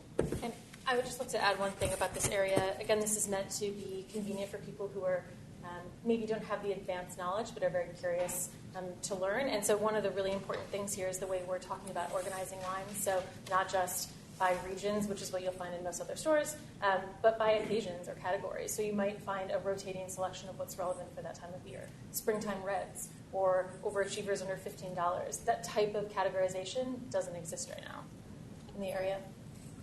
So then just to the left of this is where the cash wrap would be. And then beyond the cash wrap is the tasting counter. On the right side of the tasting counter, we're covering that wall with different education materials. This is a repurposed counter from the Cornelia Street Cafe, which historically was in the West Village. So just one really cool historical aspect. And then on the other side, Very sad day when that was approved. I know. one of our favorites as well. Very, very. Left side are actually, so all of these different categories are future winemakers that would be coming in and teaching people about their different wines. I'd just love to add a note on programming. So we did include in your packet some sample example of the types of programming that we might offer. And I just want to clarify how that's distinct from regular tastings that may be distributor-led or maybe occasion-led. Those do exist, and those are super important, I think, to exist in stores across the city. But we want to blow that out a little bit. And I mentioned that in Michigan, one of the things I did was to help to build a programming plan. And I think having done that for a market that has much lower wine literacy than New York, it did make me realize how lacking that is here. So I hope to take some of that learning and apply it here with programming that it would be, for example, geared toward novices, a Wine 101 program. Consider a tasting that hits an old world Pinot Noir against a new world Pinot Noir and helps people really understand something. That's knowledge that they can take to any other store or restaurant in the area beyond just ours. We also want to have programming, as Michael mentioned, that actually brings producers directly to consumers. Fortunately, myself and through my husband, and of course Bruno, who's been working in this industry and is respected for his entire adult professional career, we have relationships with a lot of producers. So we, when they come to New York, we know that usually. So being able to bring them into the store, being able to have a wine chat with, Dan Petrosky of the San Francisco Chronicle, Winemaker of the Year last year, that's an incredible benefit to the neighborhood. And then we also would love to offer some more advanced programming for people who are real connoisseurs, and having, Brett Taylor, helping out would be a huge asset for that, to be able to dig into harvest reports for Burgundy or collectible categories that, again, are completely unrepresented in the area. But you can see this is really at the heart. No. Oh. We're ready to go. It's all planned. These are my sketches. No, I'm sorry. I'm sorry. I can see it. Okay. And you plan to do all that with $200,000? Yeah, roughly, yeah. I mean, the benefit of having worked in retail for a long time is that I'm fortunate to have a lot of connections to people who have done build-outs before. So this is definitely a passion project for all of us, for sure. Absolutely. Yeah. And just one other note about the design. As you get into the back of the space, the reason why it's not heavily merchandised is for this kind of continuing education aspect of what these guys want to do with the space. So it's really just about creating a platform for educational. The shelves aren't packed. Yeah. Or the walls aren't packed. Creating relationships to actually make the community a destination for wine retail. I'm just asking to move ahead. I'm sorry. Okay. And then just quickly want to point out the library in the backs. Oh, this is the wrong way. Sorry. Ms. Hoffman, these are all in your presentation, your submission, right? Yes, they are. So the very back of the space would be this library that would feature, again, wines that are... I think just your millwork is $200,000. You think? We're going to be using really... My husband is an architect builder. Oh, yeah? And that's what the quote has come Well, we've had a price. Definitely looking at a build out that is at least $1 million. All those. We've actually had it priced by 3 different contractors at this point. The highest bid came in at $450, and the lowest is actually $285. Oh. And so these finances here don't cover that, so who's paying for the build out? That they would cover this. The 100,000 cash and the deferred, and the 100 deferred? I've been working for the past year freelancing to save money for this as well. Okay, but what I'm just saying is that your budget here is not covering all the professional fees and build out that you're The showing. budget may have increased since the time we submitted the application. Well, now we have a ago, design. so I'm happy to We're happy to do that. update the financing. All right. And the rent here is $13K per year or $13K per month? Per month. That's our type of here. What, steel? Well, and I'd just like to make one point also about the size. So there's a basement for storage that's 1,000 square feet, which helps to reconcile some of these numbers. And if I may speak to the selection of wines and Put your name on the record, please. Yes, I apologize. Good morning. My name is Bruno Santana, and I be the GM and wine director of Leon's. And as Christina mentioned, I've worked in the wine industry for the last 18 years, and I'm pretty comfortable in the subject of wine for sure. That could be said. But what we saw in our visits and what's displayed in neighboring shops, I think we submitted a number of what we thought were pretty serious blind spots in the subject of wine, from things like building conversations around pretty substantial landmarks in wine, in wines from Italy, from specific areas in Italy like Barolo, and fleshing that out and talking about the differences of between the 13 different communes in Barolo, and giving the customers access to this by curation. And it's the reason why the idea behind the shop was not to overwhelm it with stock, but just have a smart inventory that tells the full story, right? Education is really the aspect that we're looking for right now. Anything else from over the other side of the aisle? We have a couple of more points to make, if you please. Okay. Current stores, whether they're boutique or non-boutique, carry any and all liquor and wine that their customers want. Number one. Number two, the fact that they are a landmark building, which happens to be a great color, shouldn't have anything to do with the merits of the application. I don't think she mentioned the color. You like the color? I think she said You gray. mentioned that you painted it gray. Oh. That was inside. Go ahead. Number three, any liquor or wine that are not already carried by the excuse me. Let me skip that. I've just asked my clients as well as Just Adventure what percentage of wines they carry. Portuguese store is 60 to 70% wine. Jones Street is only wine. Just Adventures is 70% wine, and the Crystal store is approximately 50%. So between these close by stores, they have a tremendous wine inventory. Plus, obviously, as everybody knows, this store, if it's approved, has to buy from the same wholesalers that my clients have to buy from. So they can't have anything that's 100% just available in their stores. Well, they may be able to have stuff that you're not buying. That's right. Cover all wine regions also. I'm Joel Ziegelboim, again, Jones Street Wine. I'd just like to address some of the points made by the applicants. With regard to education, that's something that they say that's not going on in the neighborhood. That's absolutely false. That's exactly the nature of what I've been doing for 10 years. I have an advanced certificate from the International Wine Center. I do it myself week in and week out. I do have relationships with producers, winemakers. I've had them in by the dozens.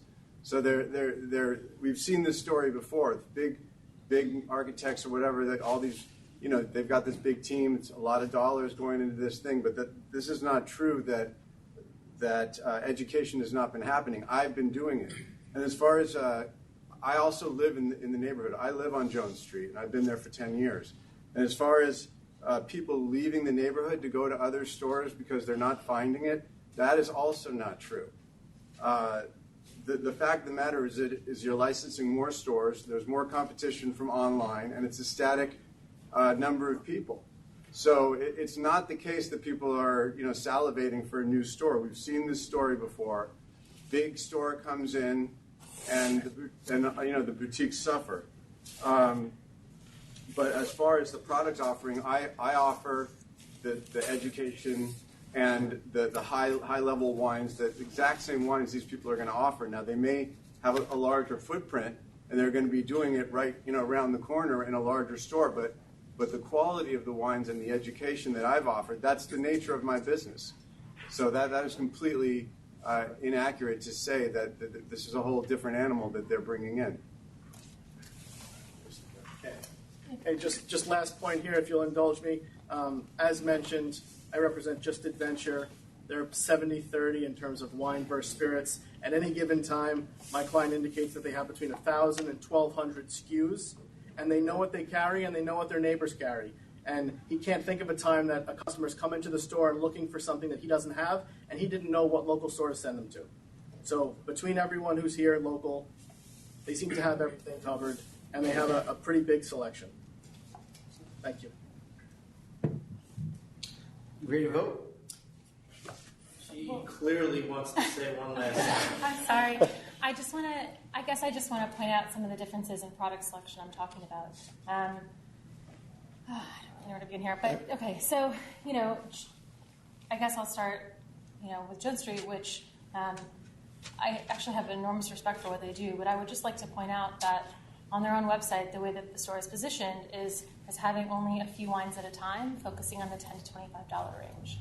I couldn't say for sure, but I would assume that the SKUs probably don't run over 50 to 100. In quantity, I do have a photo of the inside of the store if you'd like it, just for context. I think that is a fantastic place and experience for a customer who doesn't want all the options and who really trusts, a personal selection of rotating choice or rotating selections of what is being carried at that moment. I think that there's a big difference between that type of consumer and someone who does want options. And I've known, speaking from personal experience, that as soon as I started taking classes, and for example, learning about how different Pinot Noir is from different regions around the world, the variances between Oregon versus upstate New York versus France versus Germany versus Australia, those are not really advanced concepts in wine, and those are things that not just professionals are interested in, but learned and excited consumers are too. So I would just point to the fact that the stores in the neighborhood, despite having a passionate selection and perhaps a very strong audience of customers who come in and really trust them for that, which is wonderful, aren't providing that at the moment. And I do believe that, and again, I was this person, I do believe that there are people making destination trips to other neighborhoods to get the immersive experience that they're looking for. And I would again point out that the high end of wine, collectibles, Burgundies, grower champagnes, collectible Piedmont, these are completely missing from the area. Those aren't present in any of the stores. Right. And I could keep going, but okay. Okay, thanks. If I may, and I'll be very brief, I'm Paul Nanny from the Portuguese Wine House. We carry brands from virtually every wine region in the world, and we sell wines anywhere starting at $6, $7 a bottle up to $500, $600 a bottle. So we have a complete range, available to customers. It's not like there are things there that they can't find. And, we're very well educated in the industry, and we spend a lot of time talking to our customers. And we're a good, reliable neighborhood store offering convenience and service. Thank you. I'd love to add 2 additional points if you'd let me.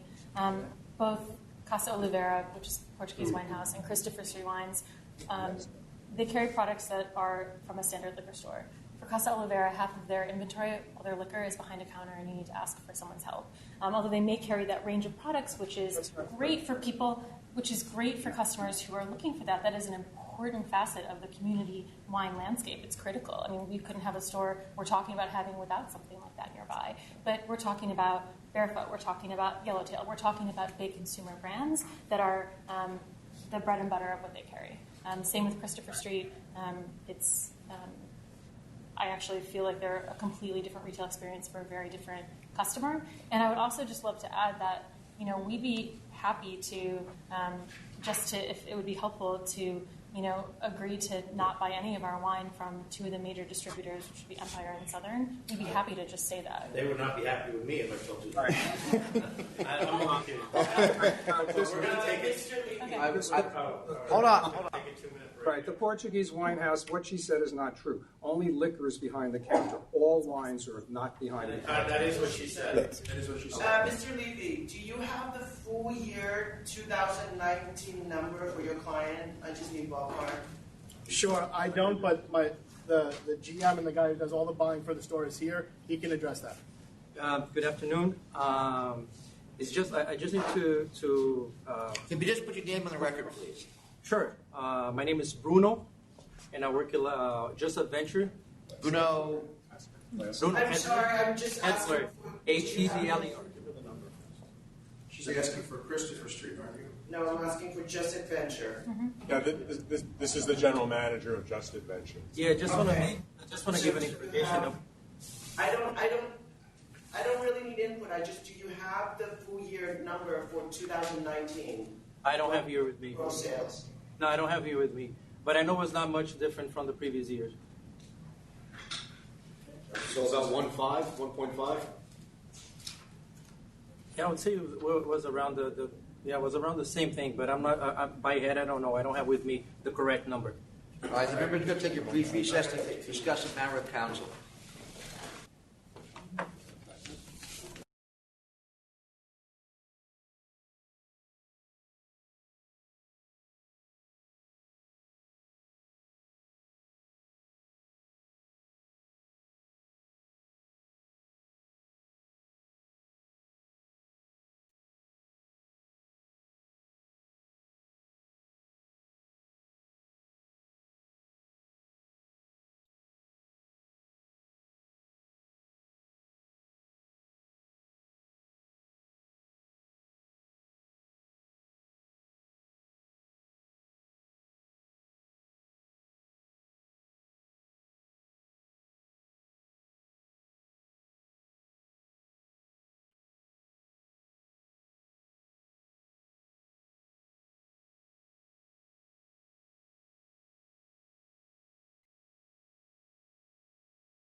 All right, we are back on the record after a conference with council regarding item 281, Leon Hospitality LLC.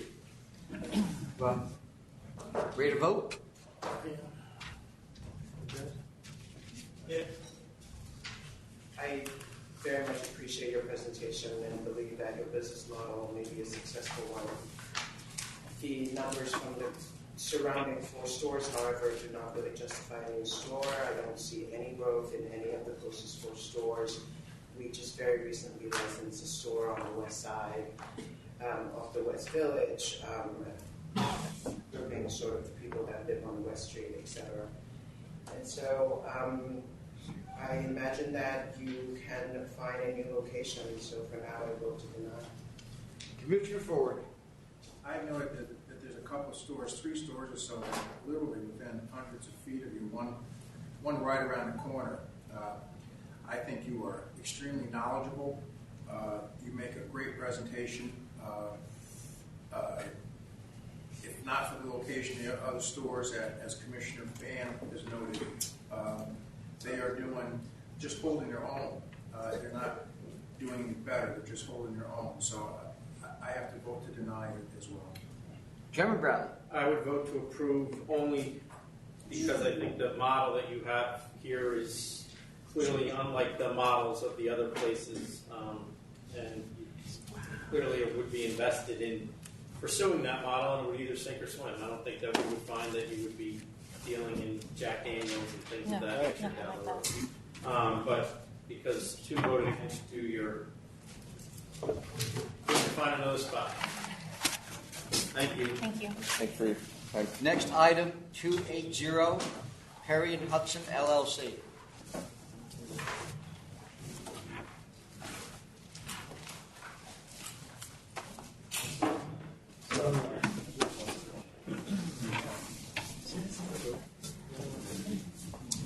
Anyone in New York City here for Perry and Hudson LLC? Yeah. I'm in opposition. All right, hold on just for a second. You want to? Yeah. Elke Hoffman, I'm the attorney for the applicant Perry and Hudson. With me is Mr. Lyndon Pride, one of the principals of Perry and Hudson doing business as Dante West Village. Anyone there in opposition? Go ahead, sir. My name is Augustine Hope. I'm a member of the West Village Residents Association, and I'm here in opposition to Dante. I'm sorry, what association? West Village Residents Association. Okay.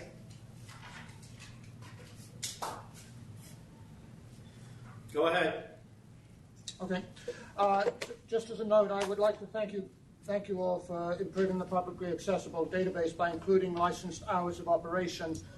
This is huge for us. The hours of operation tend to have an outsized impact on dense residential neighborhoods like ours. In the case of this applicant, we in fact have no particular objection to them getting a license other than the proposed hours. They are asking for 2 a.m., and they base this request in part on previously licensed hours at this location. I would point out that both the footprint and frontage of this location has changed.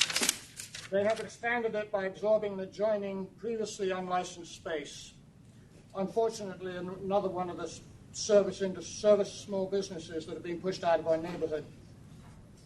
The applicant also points to other, quote-unquote, other licensed establishments in the area with 2 a.m. Well, let me stop you there. Are you saying had they not enlarged the place, you'd be fine with the 2 a.m.? No, I'm saying this is an additional problem. Okay. The applicant points to other licensed establishments in the area with 2 a.m. closing times. I would point out that midnight closing is the standard in our neighborhood, particularly for restaurants. Of the 26 licensees within 500 feet of this location, which includes 19 OPs, 16 of them close by midnight, 7 days a week. The 10 of these licenses are genuine restaurants, and all of these close by midnight, some much earlier. And of these restaurants, 6 have been open for more than a decade, so success clearly does not necessitate late hours. Your Honors, we appeared before the Community Board asking that the applicant close by midnight. The applicant refused. The community board proposed a compromise of midnight weekdays and 1 a.m. Fridays and Saturdays. The applicant refused. Can I stop you there again? Yeah. Are you telling me that every license within how many feet closes at midnight?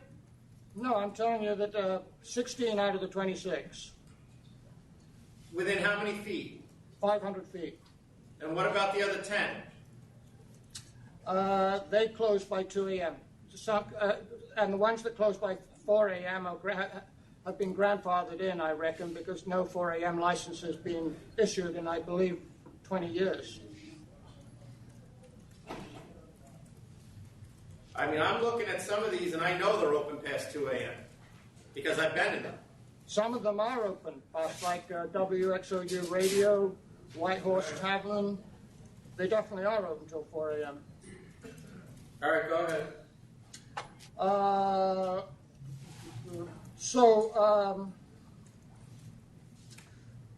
We also attended the 500-foot hearing, and again, the applicant refused. And I think the ALJ has come out in our favor on this one, suggesting that they should be closing earlier. I would say that clearly they're not a restaurant, not really a restaurant, more a restaurant bar. They have admitted as much. In fact, they stood up at the community board and said they intend to operate as a restaurant until midnight and as a bar thereafter.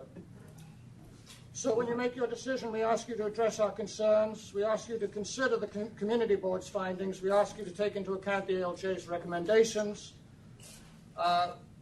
We don't see the public interest here, Your Honors, and we ask you to deny this application unless they agree to close by midnight and adopt the community board's other stipulations. Thank you for hearing us. Okay, thank you. I'm going to, I need to make an announcement right now, and I ask you all to bear with me here.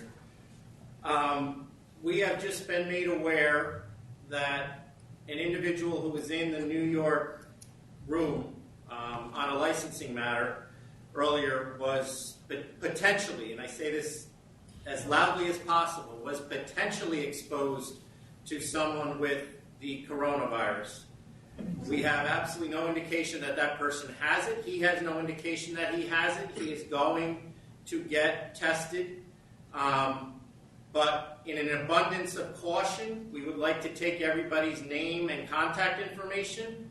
And I recommend that you also call your doctor and the Department of Health if you have any other questions. Like I said, there was nobody sick in the room. He believes that he was exposed to someone who is potentially sick, and in an abundance of caution, he is getting tested, and he informed us of that. That is. I'd like to be heard on this matter. What matter? May I be heard? Yeah. Thank you. My name is Peter Gleason. I am here representing Betsis and Vola. I had specifically requested that this matter be held in abeyance until this pandemic passes. I was given an absolute denial and forced to come here today. I have emails between myself and a Mr. Donahue in Albany, I believe. Okay, sir. All right, thank you.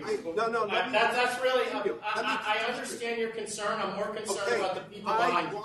I want an adjournment immediately. I don't want to be subjected to this. This is a national pandemic. Okay, sir, you got it. 324. You got your adjournment. Have a good day. Anyone else? I do request. That's not what he requested. All right, we'll deal with that later. I do request you just leave your name and address. It will not be given out to anybody, but it's in an abundance of caution. And once again, just call the Department of Health. There's no indication this individual was sick or that the person he believes he had contact with was sick. But I just think in an abundance of caution that we should let you know that was occurred earlier today. Thank you. Go ahead now. Miss Hoffman. Okay. I'm sure you're going to be much more interesting than that. I am glad I came to Albany, although my parents in San Francisco were on the Mexico-San Francisco cruise. So this sort of hits closer to home as well. It's been isolating. Anyway, so this is an application. Again, Mr. Littenpride, I think one thing that was not brought up was the experience of Mr. Pride. And so in the context, too, of what he's looking to do, it's correct. He is running a bar restaurant. In fact, the first place, which is also in Greenwich Village on a very small, on a more residential street, operates with late night hours.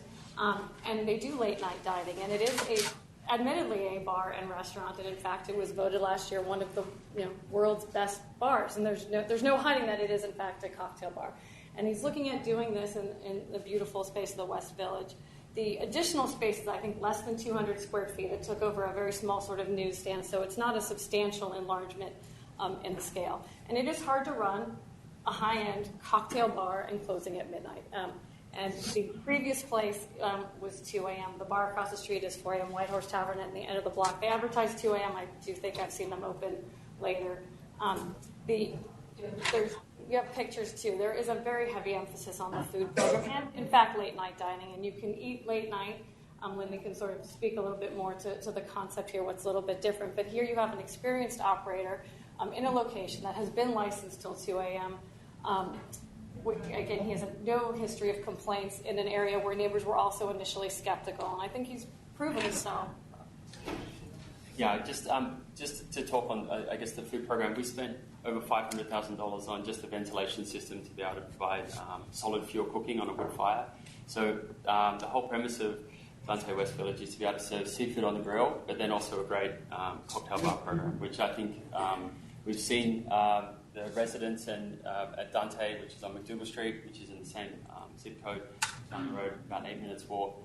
We have an incredibly loyal clientele that frequents Dante many times a week, and they dine late, and we see a demand for that here, and so we wanted to continue to create that experience. We live in the neighbourhood.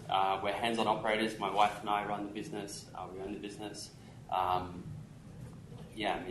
We've invested a lot of money in re-establishing this space, bringing it back to what it once was. And again, there were, I think, 17 stipulations requested. He agreed to 16 of them, and the 2 a.m. across the board was the What was their?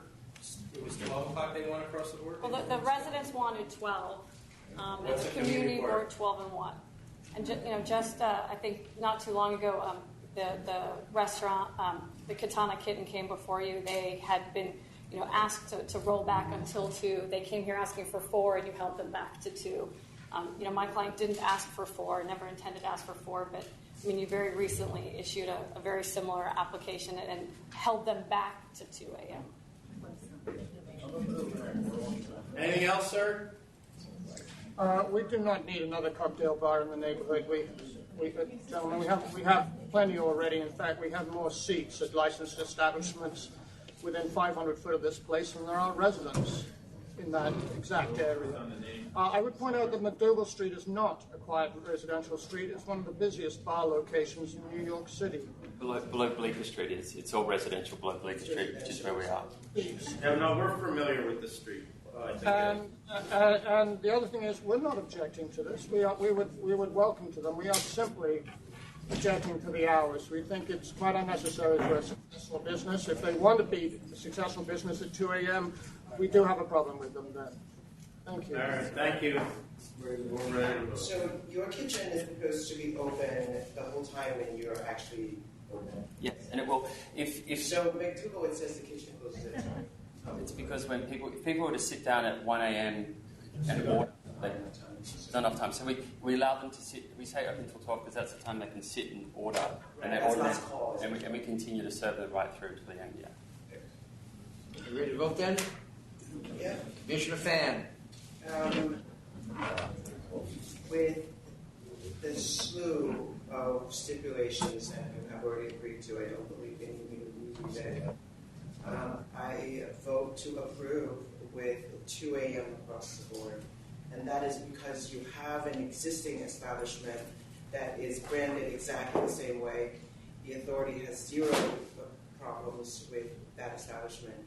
And so I'm going to assume that you are actually doing that because it's also branded the same. So, Commissioner Ford. With you agreeing to that other litany of stipulations from the community board, I vote to approve as well. I mean, you have an exemplary record. You have nothing against you whatsoever. I see no reason at all that you would have anything else here, so I vote to approve. With the 2 a.m.? Yes. Sheriff Bradley. I vote to approve with all the stipulations. I would have gone to 1 across the board, but it's 2. Thank you. Thank you very much. Next item, 284, Veritas Studios, Inc.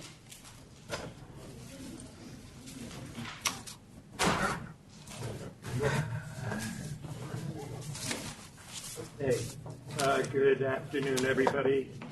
I'm Robert Romano. I'm here with Catherine Fry, who is the proprietress, and Jeremy, who is the manager of Veritas. It's a very small store. We're simply asking for 10 linear feet of shelf space to be dedicated to spirits.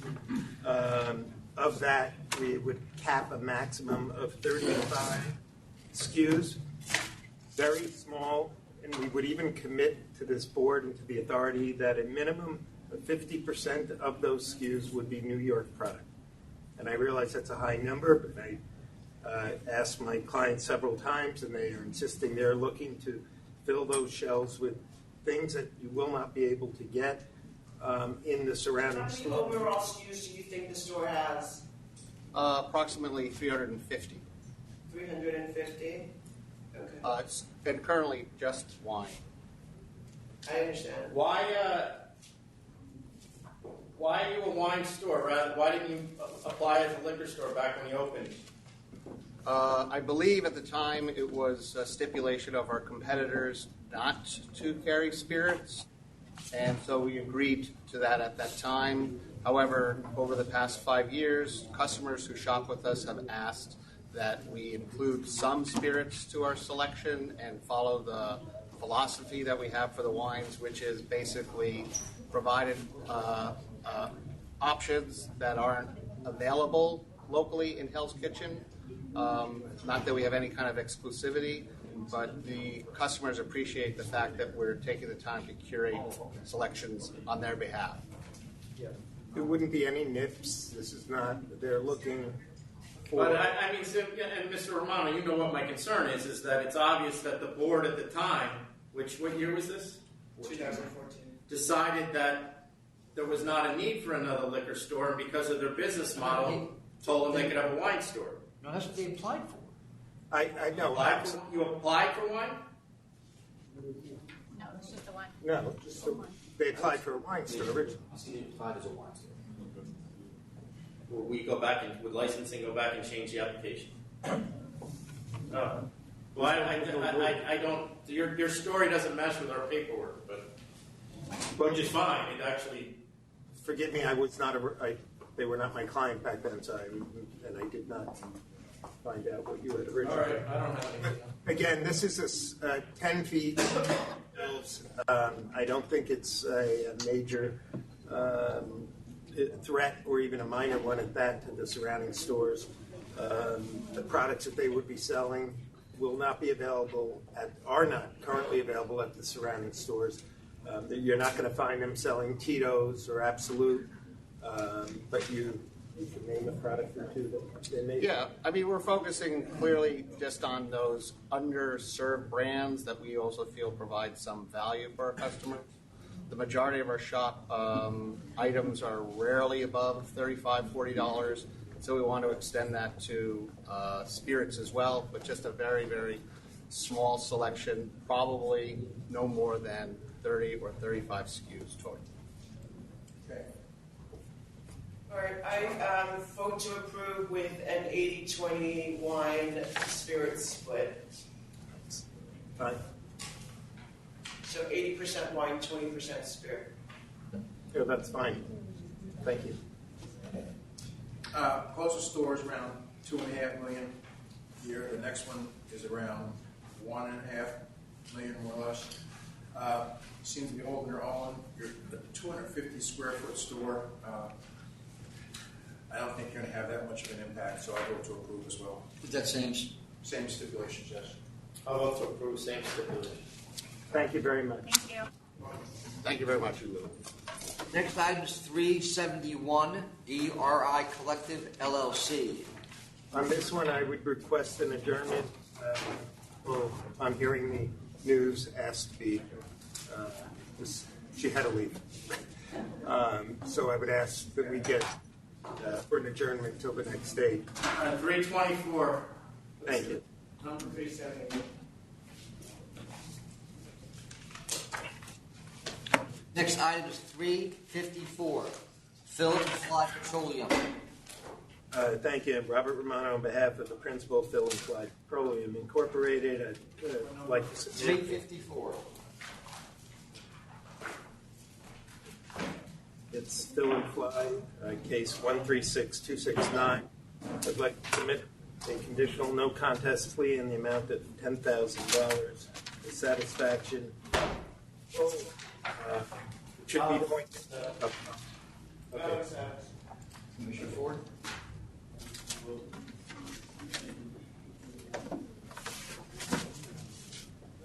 And that's with the hours changing to 6 a.m. to 12 a.m., is that correct?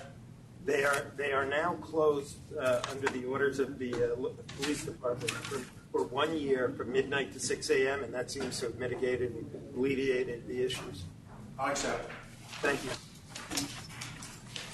Next item is 339, Amy 31 Inc.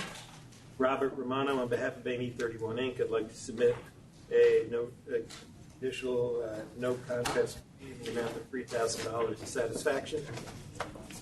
I'll accept. 3,007. 3,007.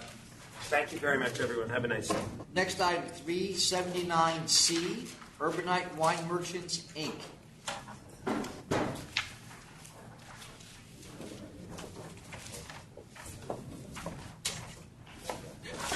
You go.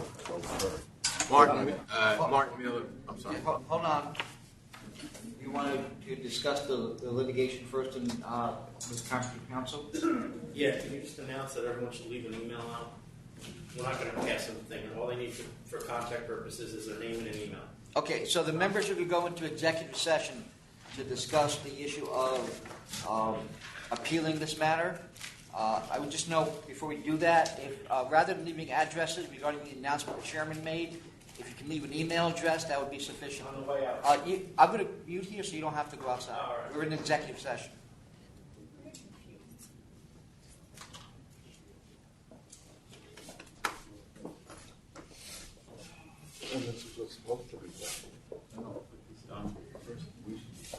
Say so.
All right, we are back in regular session after an executive session to discuss some pending litigation. And there's a question before the members now as to whether to appeal the recent court decision on this matter. Commissioner Fan? Yes, I vote to appeal the decision. Commissioner Ford? I vote to appeal as well. Chairman Bradley. I vote to appeal as well. All right. Gentlemen, that's the only issue. That's my fault. Sorry, guys. Sorry. Hold there, wait a minute. Wait a minute. We haven't said anything. They had us off mic. All right, well, you know what? I mean, it's not on for you to say anything. Gentlemen, the only question... Hold on. There's a decision that the court gave us. We put it on, council asked for it to be put on, to determine whether we agreed with the decision or not. We just all voted we do not. You're not going to convince us otherwise, so we're appealing it. Mr. Chairman, with all due respect, may I at least say something? Mr. Mailer. Yes. Yeah, you can say something. Let him say something. I don't know what do you feel like you need to say? You're the person that filed for the decision. That's correct. So you obviously agree with it. There's no independent viewpoint here. Mr. Chairman, can I just for the record say what I was going to say anyway? You voted. Go ahead. First of all, I did not bring this application before the members. Mr. Lynn did. And when I saw what had happened, I told him that I would take this case on. I just don't willy-nilly take cases. And it seems to me that with all due respect, the members got these numbers wrong. Every indicia of what the authority is supposed to look at was ignored. For example, all of the closest stores went up. There was an increase in the population. Mr. Miller, read the first page of the decision where the judge cites as the factors that need to be considered the factors that are included in the 500-foot law, and then you tell me that he was correct, that's a valid decision. He literally cites from the 500-foot law and says that this is what we should be looking at for liquor stores.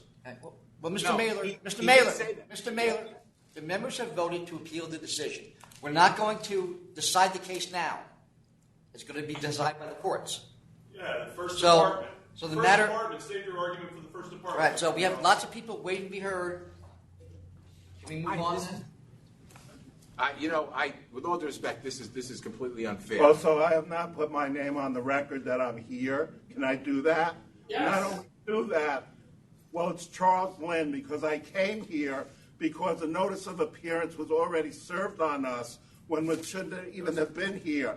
I shouldn't have even been here. Now I'm exposed to all this bullshit that's going on with the virus. And you people, you have a new sheriff in town, so he wants to make a big name for himself. But this case should not be appealed. We've had so many before you that are somewhat similar that the factors are so obvious that there's no way that it should be appealed, although you do have a right. But I am adamant, and I'm really upset about this notice of appearance being set before you made any determination that I'm here and I go through a CDC. Mr. Lynn, I don't want to be stopped. Well, you're going to be stopped. Mr. Lynn, you're going to be stopped. Well, all right? Yeah, right. Counselor's office. Get me out. Counselor's office. Outrageous. Mr. Lynn, shut up. Here. No, I'm not going to. This is ridiculous. All right, enough, guys. That's enough. We've heard what you said. You weren't going to. This is not a give and take. It's a determination from the board. That's it. Next item, 372, Burnside Food Corp.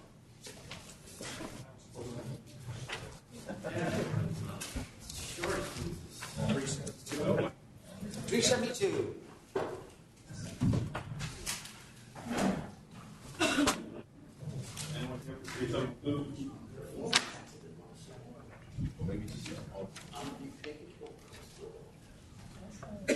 This is this matter, John, the attorney had to leave. All right. So what he's asking, does he want it over? Because I think we can do it. Can we have conference with counsel on this? Yes.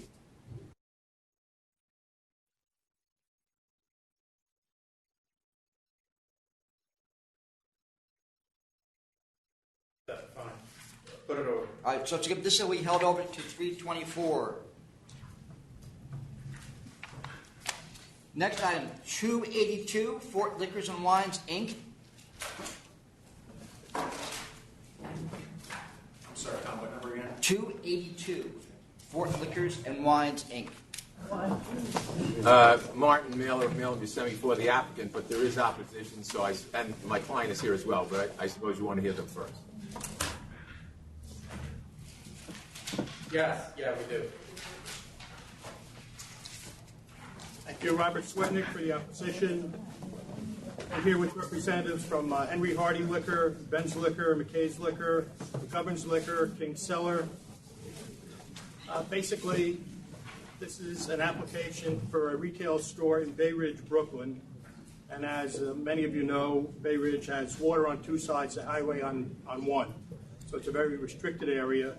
There are already 12 liquor stores in the area, and the area has not changed. In fact, the demographics of it, it's gone down in volume in residents since the last census. Mr. Swindler, could you just hold on for a second? Everybody in the background, could you keep it down, please, so we could hear Mr. Swetnick? Sorry, Mr. Swetnick. No problem. Basically, it's an area of predominantly small buildings, 1- and 2-family homes. The population is decreasing. All of these stores that are with me have been there. Most of them have been there for years. The closest store is Ben's, which he's only been open for 4 months. He bought the store from somebody else. He's only had 4 months to try to make up his investment, and that's the closest liquor store. The applicant would be drawn from the exact same residence as Ben's because he's surrounded in the back by commercial buildings. So the residents which shop at his store are the same ones where this applicant would be, except the applicant is a little bit deeper into the residential community. None of the stores are bulletproof. All the stores offer the same thing that the applicant would offer. They all offer education, tastings. All the stores that are represented here, basically, if a customer wants a product, they have a list. That customer can put the name down, request it, and they will get it. They will try to service the product. There's absolutely nothing for the community that this new store is going to be offering. Starting last week, they put out a petition. Diker Beach Wine and Spirits. The closest store is not your client? Who's the closest? Diker's Beach Wine and Spirits on 86th Street. I don't think that's the closest. Okay, in our paperwork it's 0.04 miles. They had the first two at the same distance. All right, but the store on 86th Street is not your client? No. Not here. And they're not there? Correct. Okay. All right? Go ahead. So basically, last week they put out a petition asking some of their customers if they would want another liquor store in the area. They received over 500 signatures, which were sent up to the authority last Thursday, and that's just in a few days.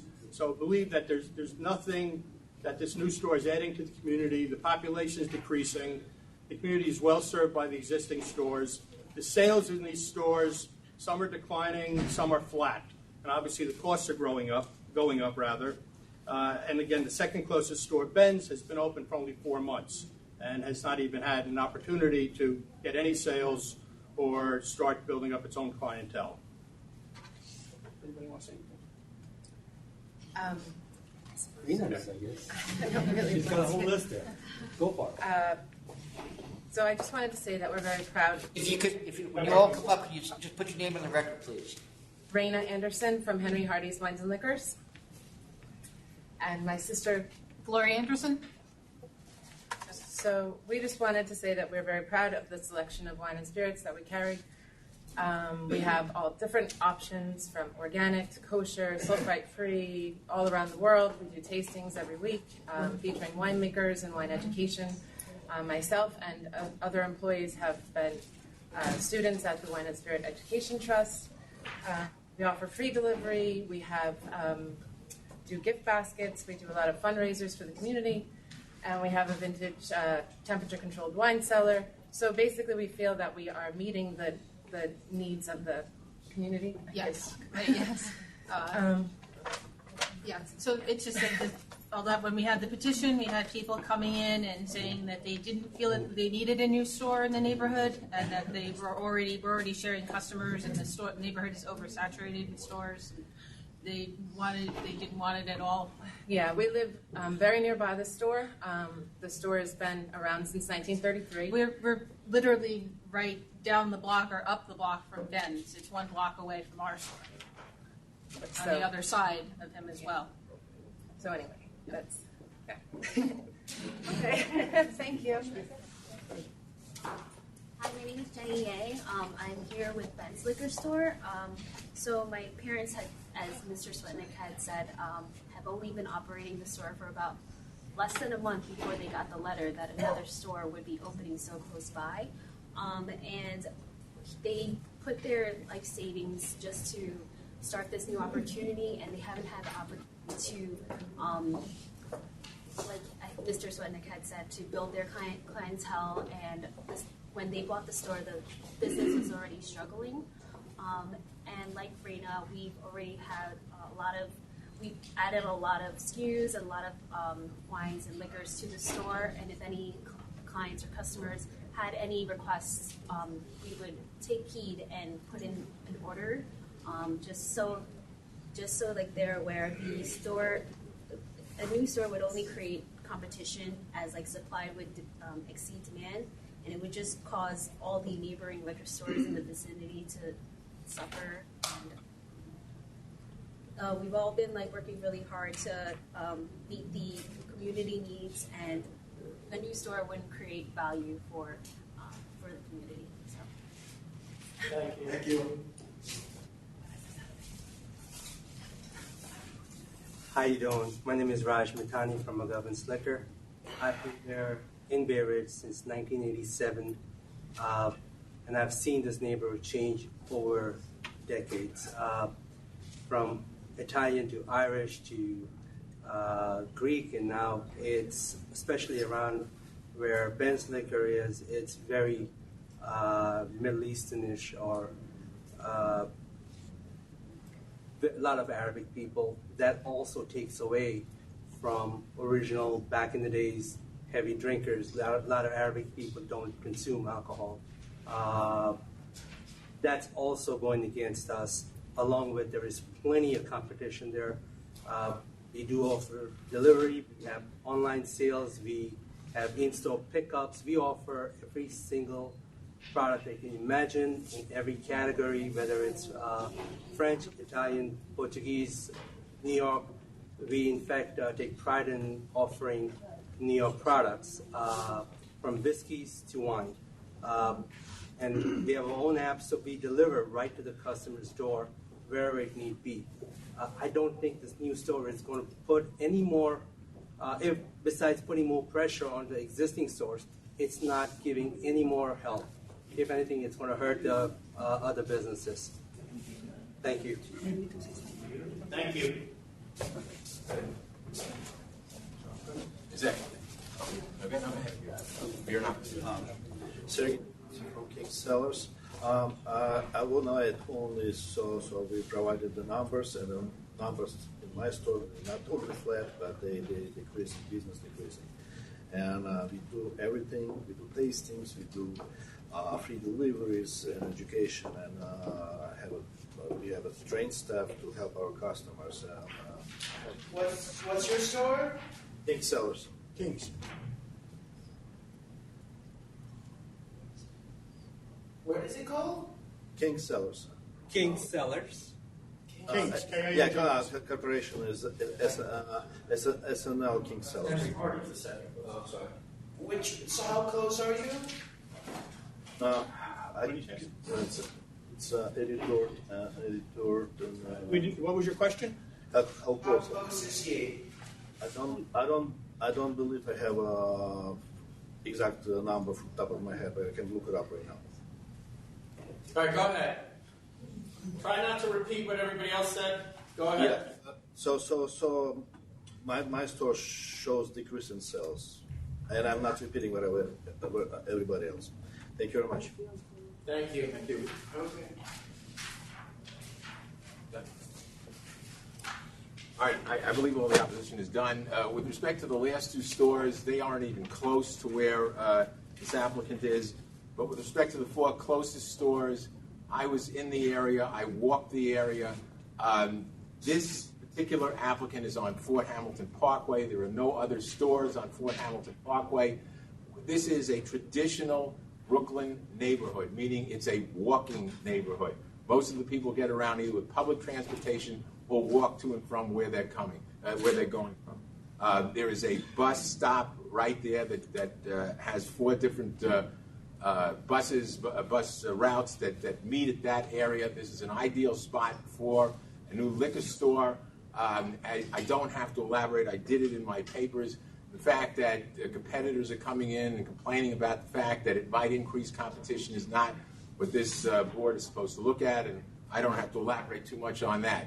The key here is there's nothing close to them. This is sort of amazing that the closest store is about 4/10 of a mile away, and it's not even on the same street or avenue. They're on 3rd Avenue. They're on 5th Avenue. They're not there. There's one store on the other side of the Gowanus Parkway.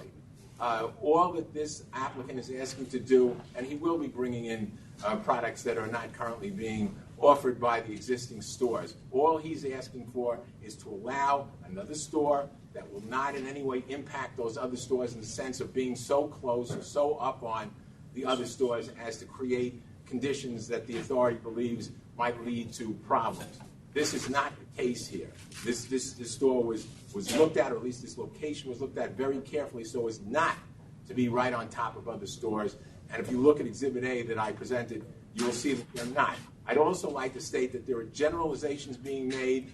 I've given you absolute proof of increases in the population, of new buildings that have gone up in the area, which contradict, at least specifically and with clarity, that what they're saying is just a generalization that you hear week in and week out in terms of no increases and other stores not supposed to be within an area. As far as petitions... Mr. Mailer, on that point, the population point, you attach an exhibit that gives some population numbers.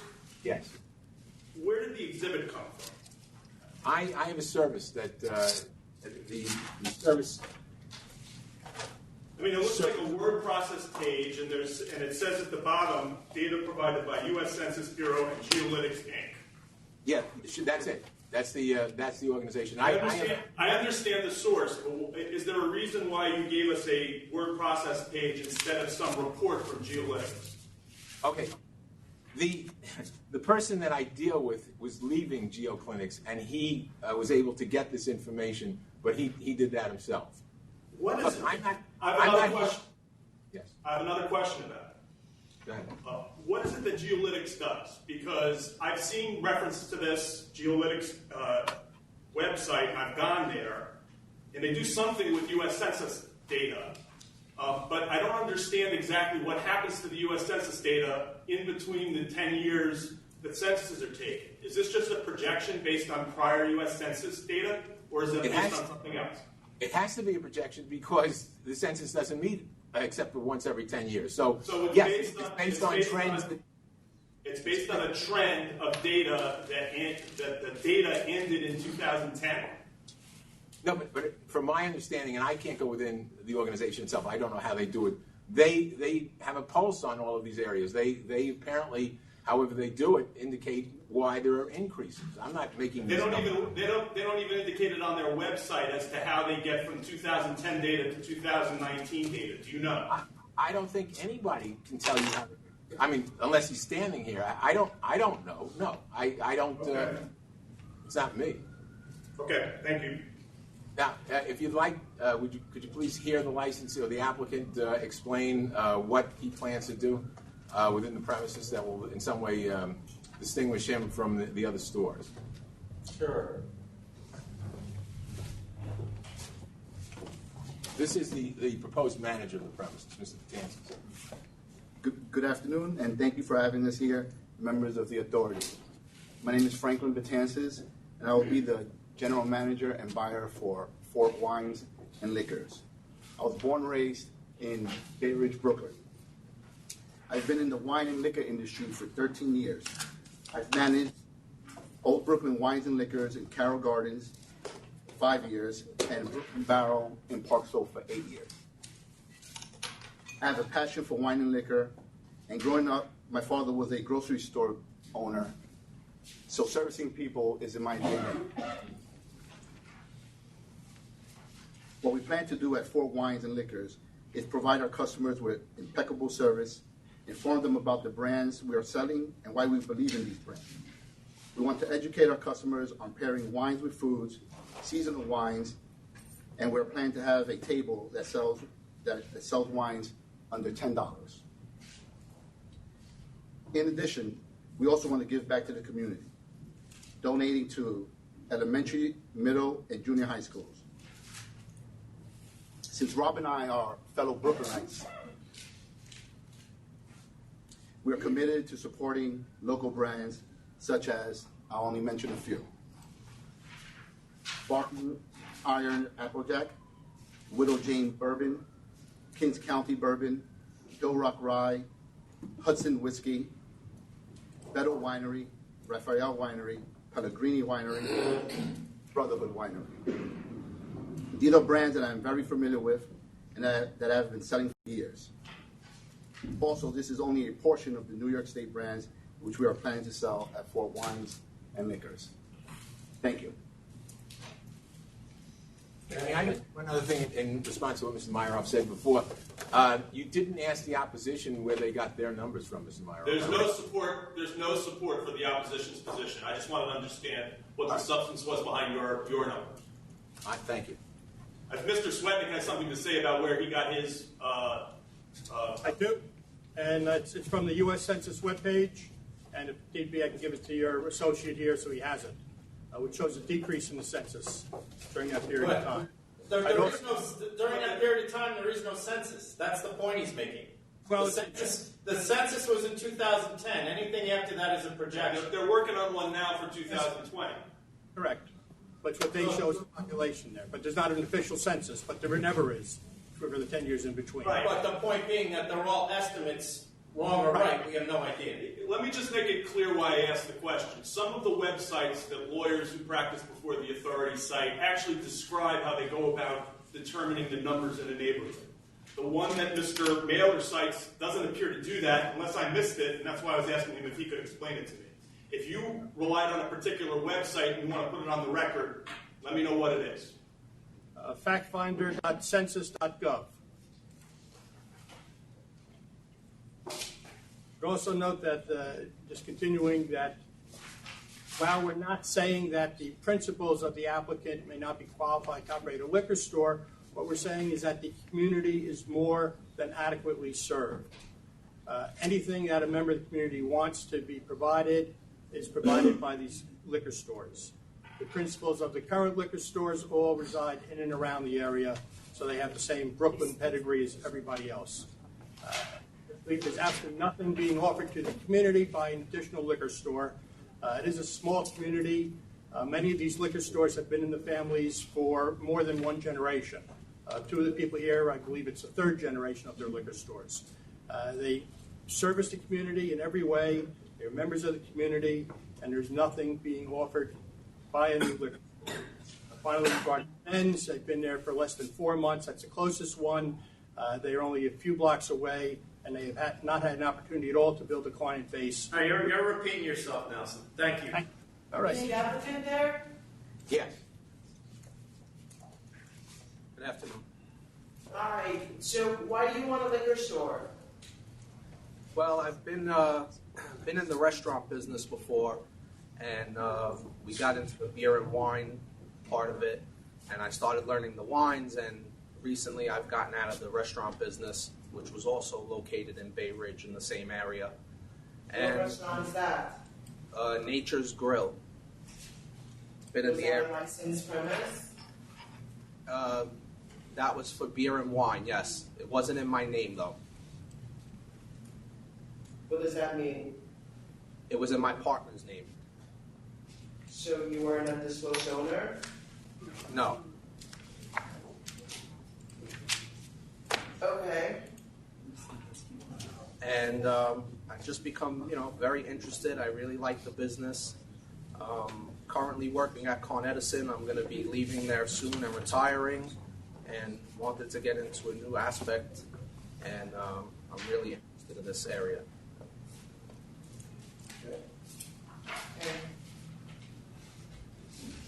I'm ready. You ready to vote then? Yes. Commissioner Fan.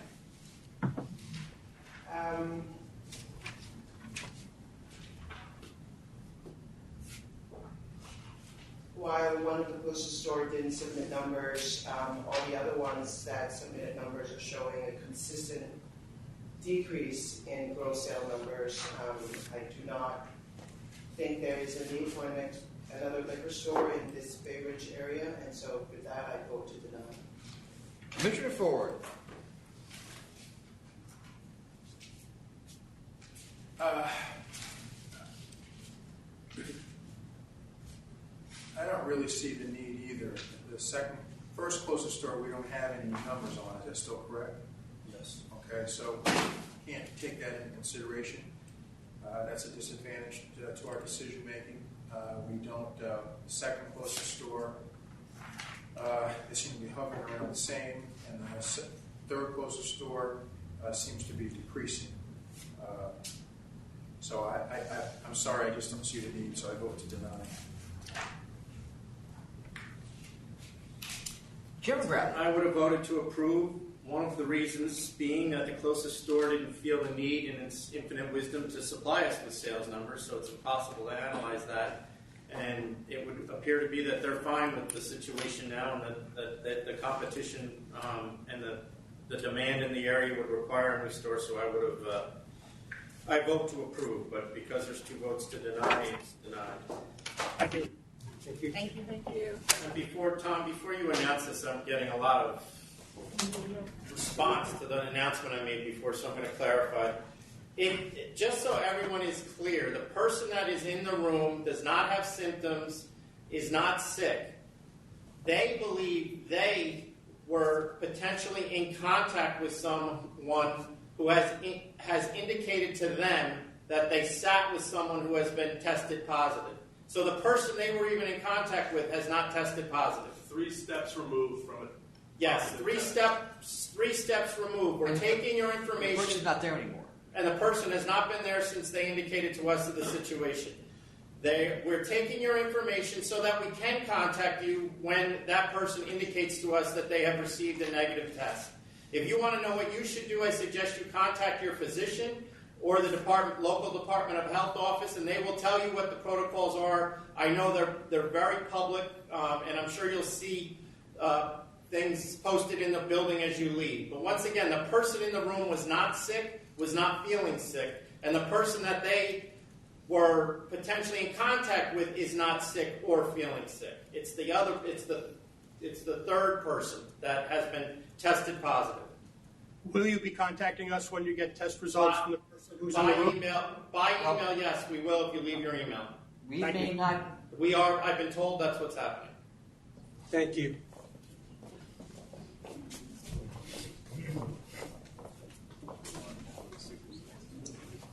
Next item is 277, Roscoe Lounge Corp.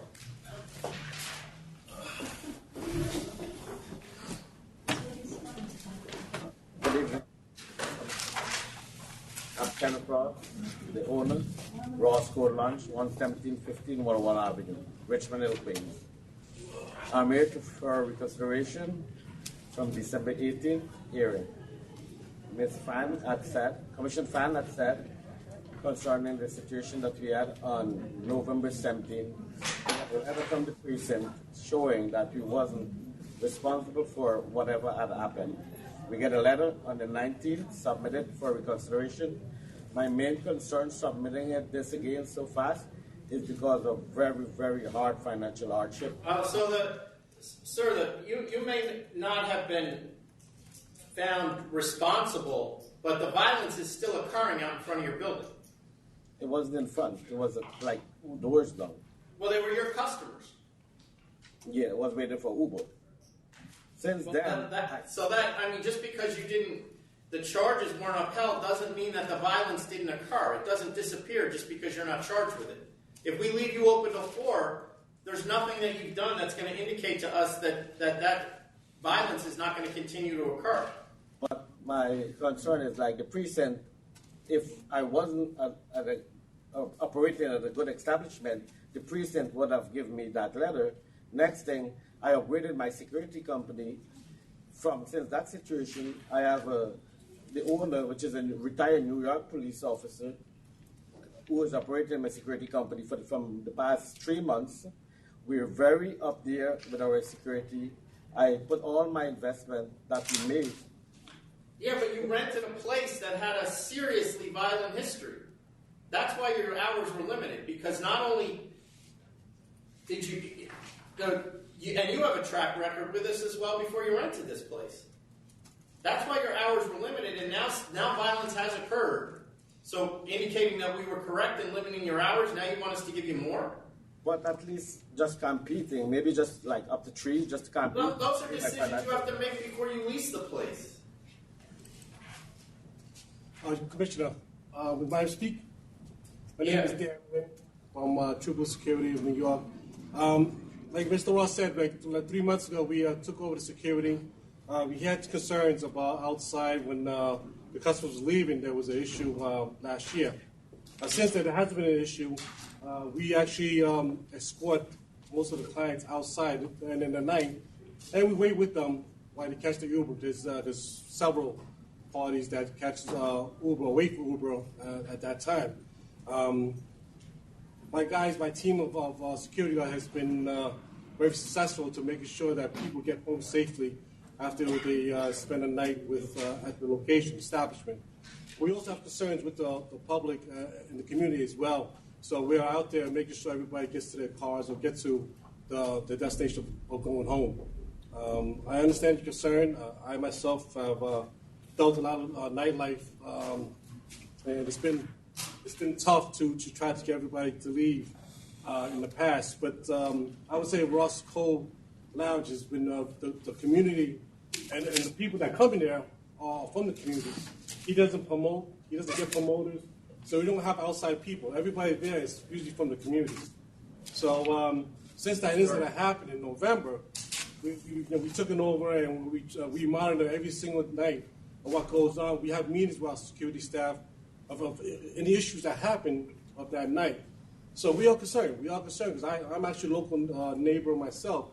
So I'm very aware. I am concerned about how we handle security and making sure our clients leave the night safely.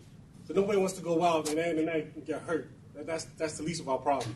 That's our most concern, I would say.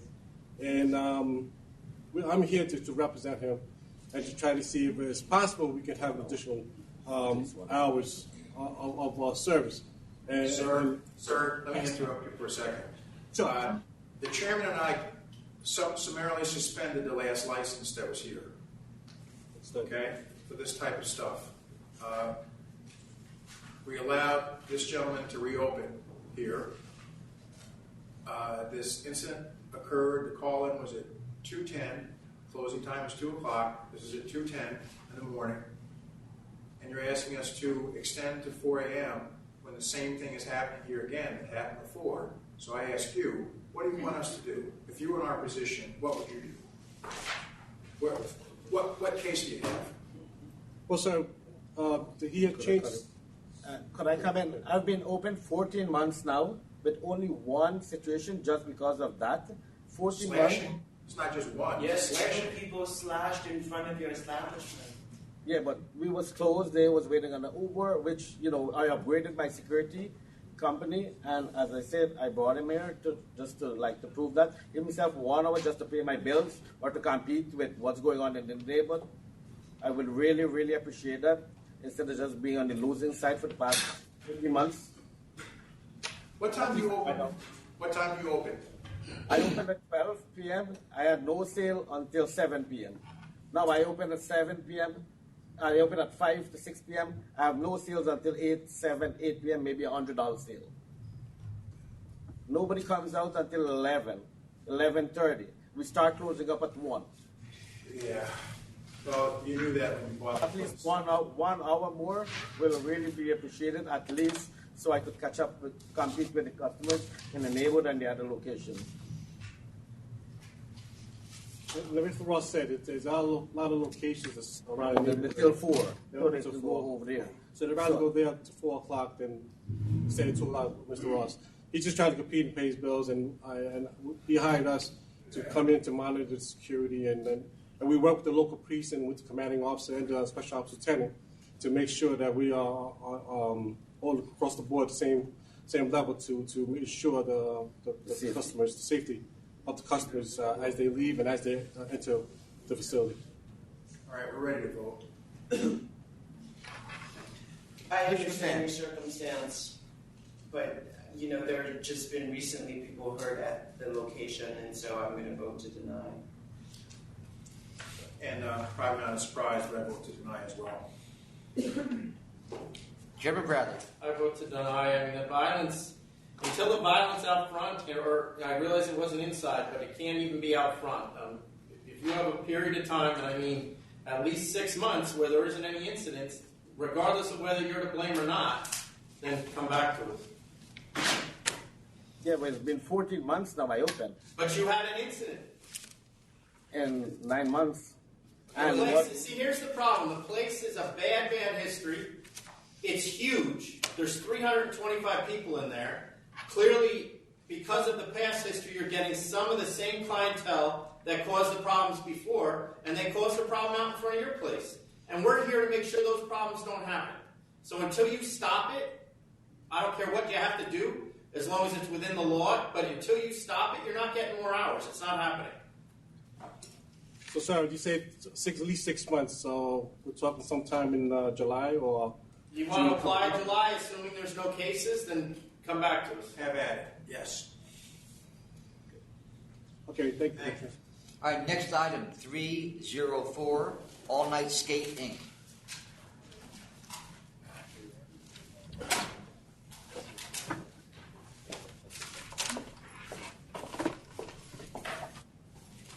Good afternoon, Chairman Bradley, Commissioners Ford, and Commissioners Fan.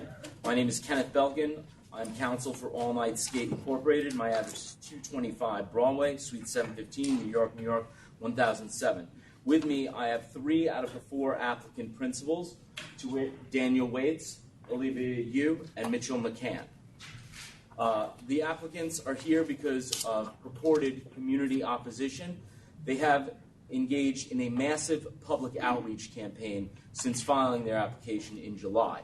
That campaign includes multiple meetings with the full board of Community Board 16 of Brooklyn, multiple meetings with the Business Economic Development Subcommittee of Community Board 16, meetings inside of the premises itself with members of Community Board 16, meetings at a coffee shop nearby with members of Community Board 16. Additionally, Mr. Waits, one of the applicant principals, has reached out to every block association that would be affected and had an ongoing dialogue with them, no less than 10 members of those block associations, and constant text message dialogue. He has also met with all the surrounding neighbors, and I have been in constant email and phone call contact with the district manager of Community Board 16. There is no 500-foot issue here. We have collected over 400 signatures of people living in close proximity that support licensure in this case. 117 of those 400 signatures collected reside less than a third of a mile away. The closest on-premises license is Daily Press LLC, operating about 1,190 feet away at 38 Summers Street, and they close at 12 a.m. I would direct the members of the board to the supplemental I submitted, specifically exhibits F, G, J, K, and M, which are letters from people living in the neighborhood that support their licensure because of 3 reasons primarily. Number 1, that living in this neighborhood, you have to travel a great distance to get a drink after midnight. Number 2, the street that it's on, there is a large strip of garages, and it is pretty desolate at night and not well lit, and they feel that there is a public safety function to having a business in that space, which has been vacant for some time, and it will create some foot traffic and potentially serve a public safety function. And the third primary reason is that this neighborhood has experienced a growth in the LGBT population, and there are not many bars that are welcoming or cater specifically to that population.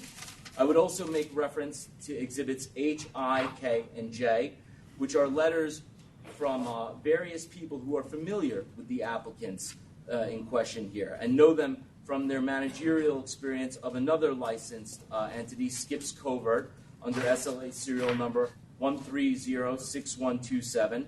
And they've also gotten letters from other SLA licensees, such as Henry Glucroft, who is licensed under SLA's serial numbers 1278324 and 1298383, and Charlie Ryan, one of the principals of Brooklyn Bowl, who is licensed under SLA serial number 1207247.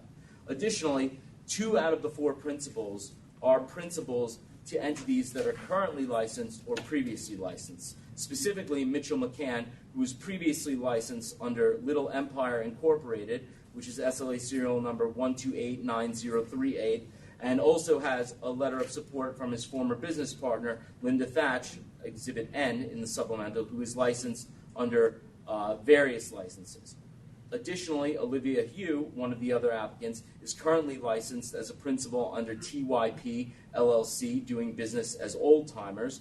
That is SLA serial number 1312551.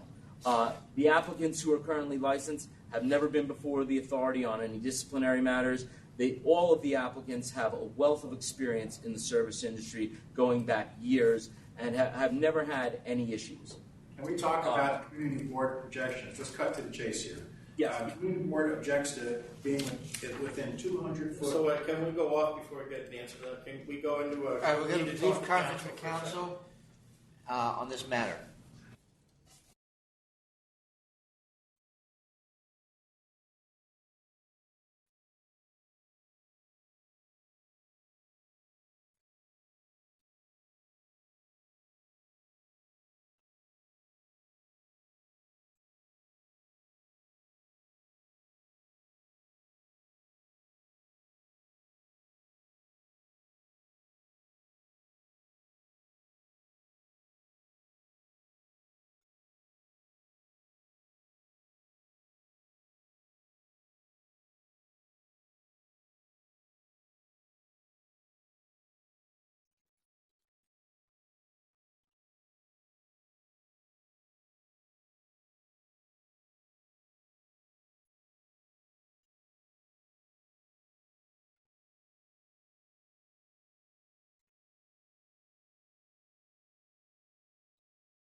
We are back on the record after a brief conference with council on item 304.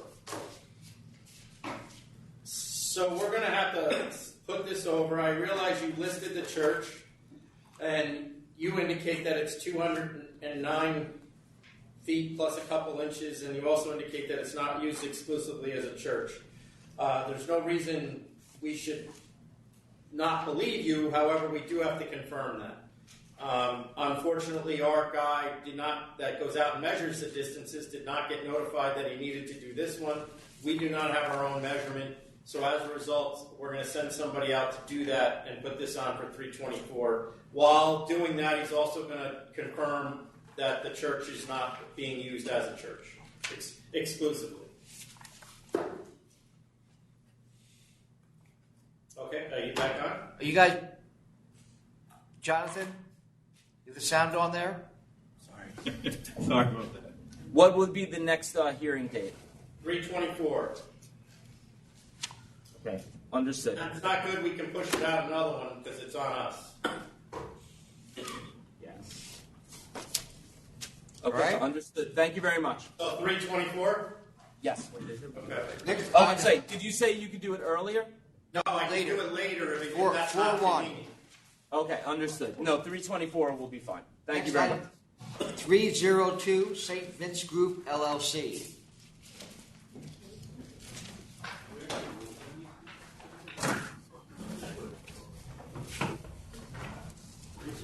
Come on up if you're here for 302. Are you the applicant or are you in opposition? No, I'm representing the community board. We're in opposition. All right. Is anybody here representing St. Vincent Group? No, there's no one else coming up. They have no representative. They were doing this themselves. Okay. Go ahead, community board. Just put your name on the record, please. Okay. My name is Clint Smeltzer. I'm vice chair of the Community Board 3's SLA committee. We originally denied this application. You heard it. It was approved based on, I think, some misinformation that maybe the applicant had stated, that we denied it based on the location history. We actually denied it more so because they had limited experience, and their experience of one of their managers was at a location that was a huge problem in our community, and it was actually almost to the point of having their license revoked at one time. So that was our primary reason for denying it, but also given the location, given their lack of running a similar business, we just weren't confident that they would maintain a family restaurant with early opening hours as they originally presented it to us. As it has happened, they've now progressed into beer pong, darts, karaoke, DJs. They've been having promoted events, offering covers to watch Game of Thrones and other TV shows where there's been crowds, people waiting outside, watching through the windows. So it's turned into the location that we were afraid it would. They came to you after we denied them. Originally, they came back again to you for approval to remove all of the stipulations that you put in place, even though we just denied outright. We didn't add any stipulations. You put additional stipulations. They wanted those removed, but they didn't come to the community board first. You sent them back to us. We said at that point you've been operating for about a year. You had 29 311 calls with 4 non-crime corrected. We were not confident that they could maintain the method of operation they were presenting to us because they had not been up to that point. So they came back, they met with us, we denied them, then they're here again. So our main issue is just that they have not operated consistent with the method of operation you and the conditions you put in place. And now they want to remove all those and extend their hours to 4 a.m. in an area that's already saturated, and we have enough issues as it is. So you said that they are already using DJs and karaoke? I don't know about karaoke. They did have DJs a couple nights as per their website. They admitted at our meeting when we denied them, they did say they had a DJ at one point, but they didn't think it was a problem. They were leaving their windows open much later than the 9 o'clock closing time you imposed. The other issue is... What about live music? I don't think they have... I couldn't find any records on their website of live music yet. But when they met with us last August, they closed shortly after and reopened with a different name. They closed in September or October. They reopened in December as a pop-up. And to my knowledge, I go by there almost daily. They have not been open this year. Their license is currently, I think, in safekeeping. I know it's listed as inactive on your website, but they have not been open since basically after the holidays, I think beginning of January. Is that in safekeeping, Adam? I'm looking. I mean, it's listed on your website as inactive is the last record that I can What's find. the name of this place, the DBA? I think it's Day Tripper. They changed it to Day Tripper last fall, like last September, I think. Prior to that, it was East Village Tavern. It's been in safekeeping since January 30th.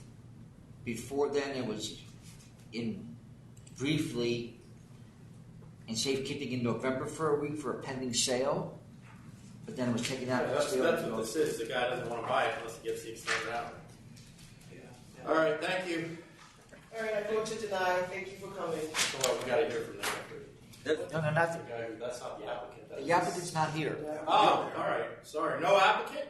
Yeah, they did not show up. Oh, that's a bigger problem. All right, denied. Thank you. Thank you. For the record, denied. Mr. Ford denied. I knew where he was headed. You knew where I was headed. You could sense. That's why you're sure. Next item, 326, Forum Brands, LLC.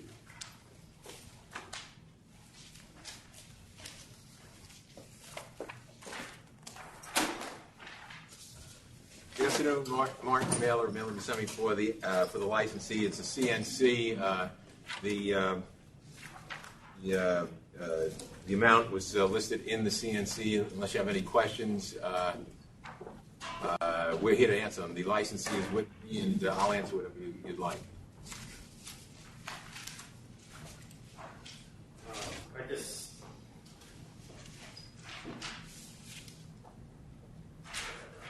All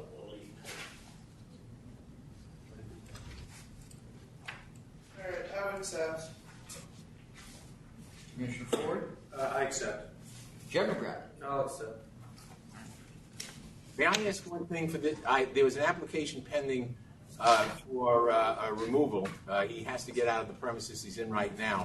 It's probably being held up. Can I ask that it now be looked at because this has been resolved? Yes. Well, Well, you just did. Thank you. Okay. Yes, you should do that. The next item is 330, Dynasty Imports Corp. This is Martin Mailer of Mail and Reception. Again, this is somewhat similar, but the problem with this one is the licensee just can't afford the same number that was just accepted by the members. In lieu of that, he would ask that he be allowed to close for 1 month. It'll be painful for him. That's the only way he can do it. He's just started in life, or at least he just started in this business. It was inadvertent. He's basically a one-man operation. Yes, there was an extension of credit and the like, but it was just inadvertent. It will not happen again. And in a sense, it's more draconian to close the place, but he can't afford the number. Can we go out to discuss with council for a second? Okay, brief conference with council.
All right, we are back on the record after a brief conference with council on item 330.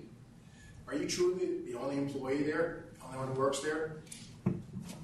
Yes, I'm a one-man operation. I have a partner, but he doesn't do anything really in the office. He serves more of just a contact for me to have product that I get from Italy.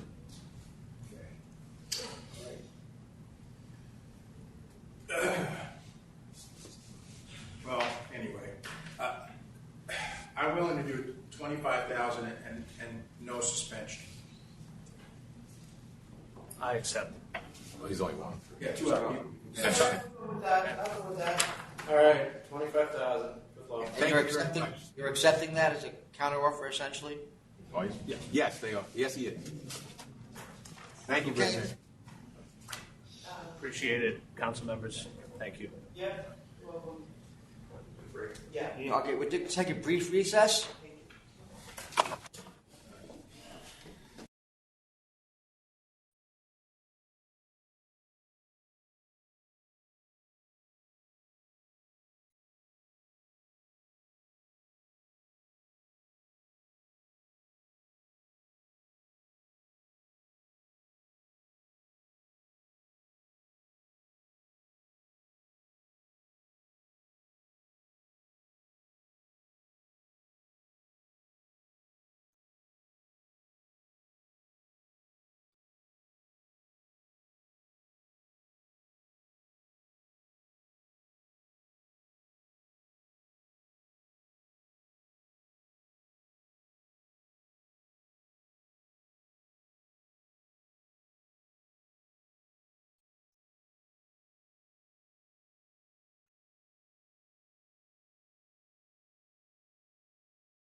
After a brief conference with council, we are back on the record.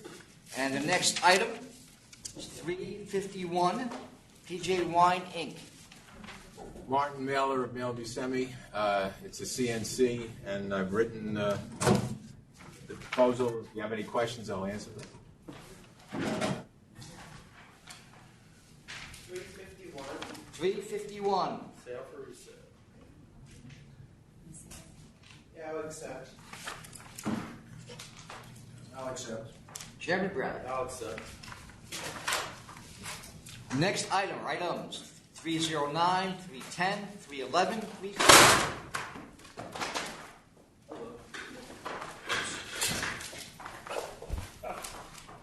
I hope the virus didn't cause that. It was an earthquake. Oh, okay. That's acceptable. Let's put it back. Hold on.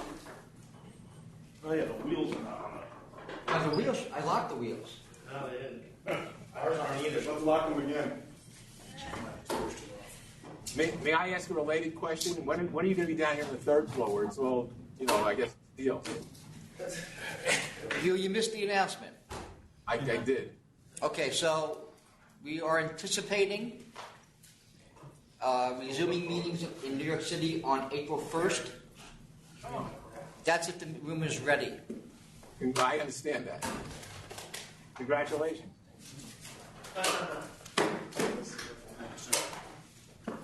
All right, what are we on? All right, the next items 309, 310, 311, 312, Round 2 Cafe and Catering Corp. This Martin Mailer of Mail Buscemi again. This is a CNC. It should be noted, though, that one of the matters went to a hearing. I don't think I've received the decision from the ALJ, but I've incorporated it into my CNC anyway.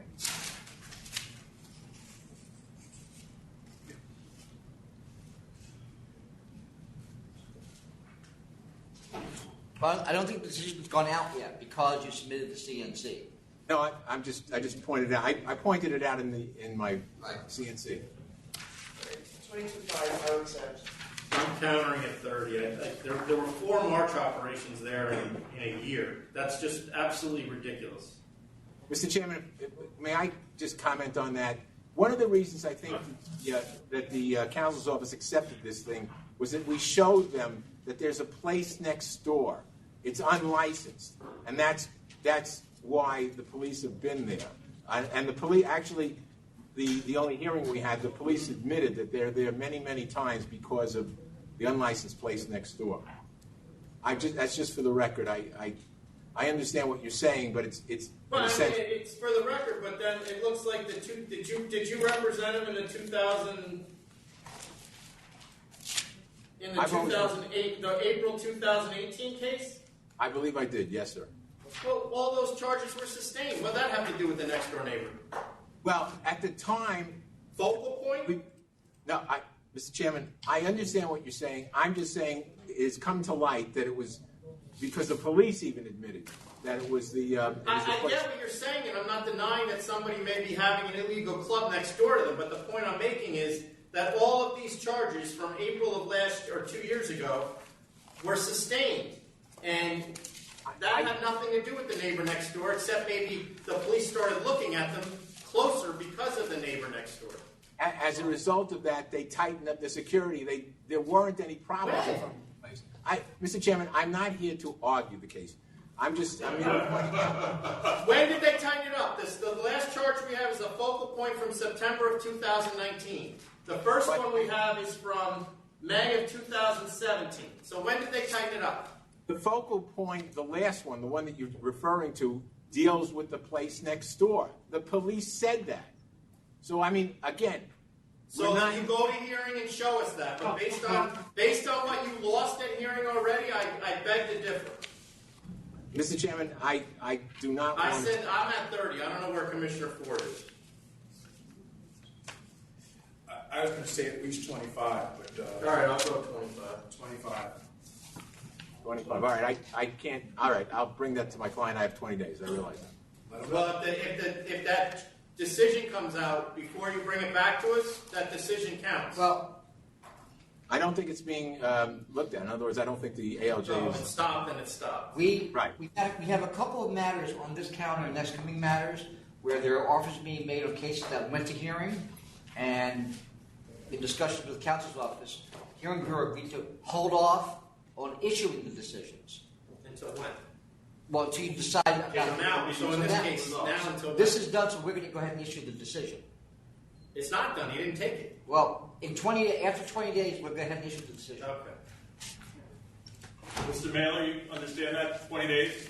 Yes, I do. Yeah, I absolutely understand that. I've been around for Okay, 47. I just wasn't sure if you heard it. No, I heard it. I said it initially. All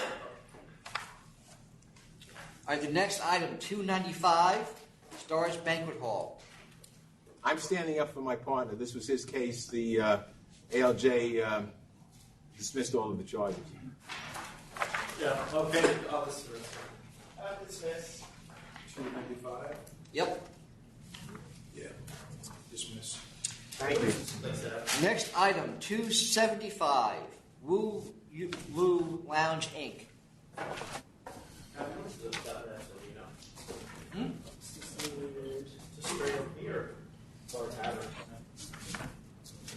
Good afternoon, members. Matt Buketsky and Bookman. To my left is Byron Williams. He is the applicant and the licensee of the authority. This application is on before the members today. It's for a determination on whether there is good cause to deny the application. It's an OP tavern license, but not subject to the 500-foot law.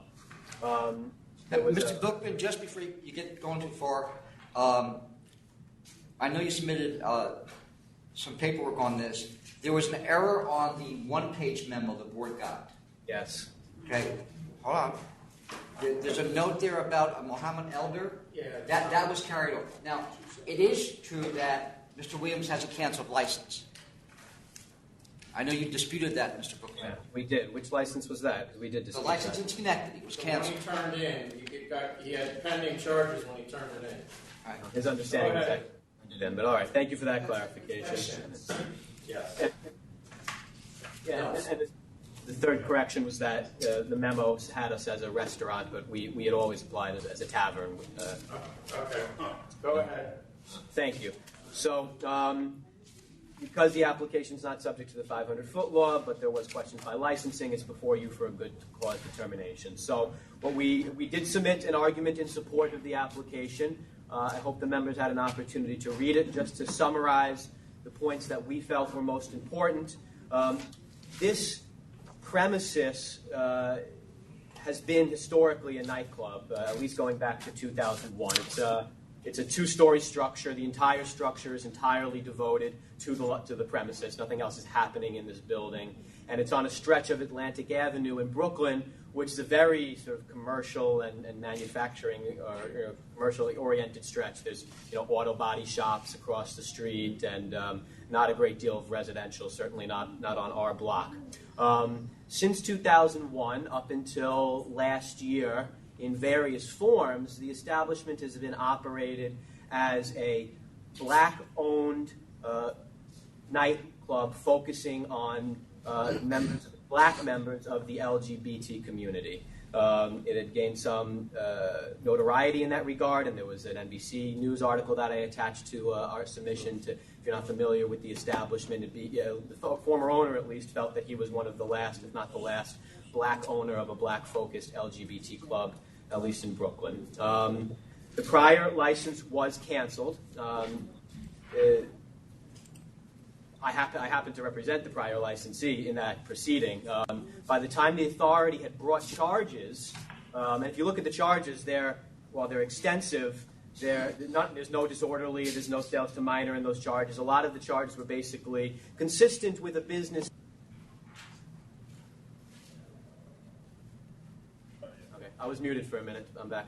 If you look at the charges, they were consistent with a business that essentially had started to run aground in terms of its financial position. A lot of things had gone awry in terms of keeping the place up to date with permits and licenses, etc. And so when we dealt with counsel's office and we were offered basically a pretty heavy numerical CNC, the options were either spend money on a lawyer fighting the charges for a business that at that point had already been closed down, take a very heavy numerical CNC for a business that was essentially broke, or take a cancel and bond for the record since the business was already closed anyway. And that's what they went with. But the reason I raise that is twofold. One, obviously, the prior cancellation is part of the reason why we're on today. But secondly, if you look behind the cancellation at the actual underlying charges, they're not the typical level of severity that you generally see with places that had a license canceled. So in terms of moving to the present and what we're proposing today, you have a new operator, Byron Williams, who has no connection to the prior licensee in any way. He is an existing licensee of the authority. And he's been on a few different licenses. The one that he is sort of been his calling card and the one that he rests his reputation on is New Heights Bar and Grill, which has been open for many years. It has a good reputation in the neighborhood. It's become a family business. He has his son and daughter involved as well in the management of that business. And he was looking for a new opportunity to do something else. And so what we're proposing for the subject premises is a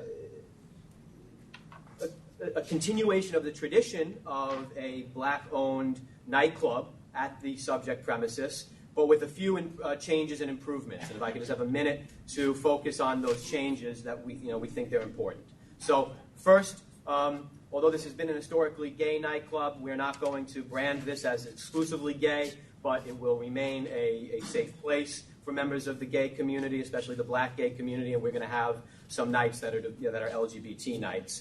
In terms of the way the business will be operated, distinctions from the prior licensee is, although we've not applied as a restaurant, because this is obviously not a restaurant, and we're not pretending that it is, it does have a pretty substantial food preparation area that we put a cook range in and a stove. I mean, there are some restaurants that might even call that a kitchen. We didn't, but you'll see the food menu. There will be a chef on premises at all times. Again, we're not pretending to be a restaurant, but there will be some amount, a higher amount of food preparation than what you previously saw there.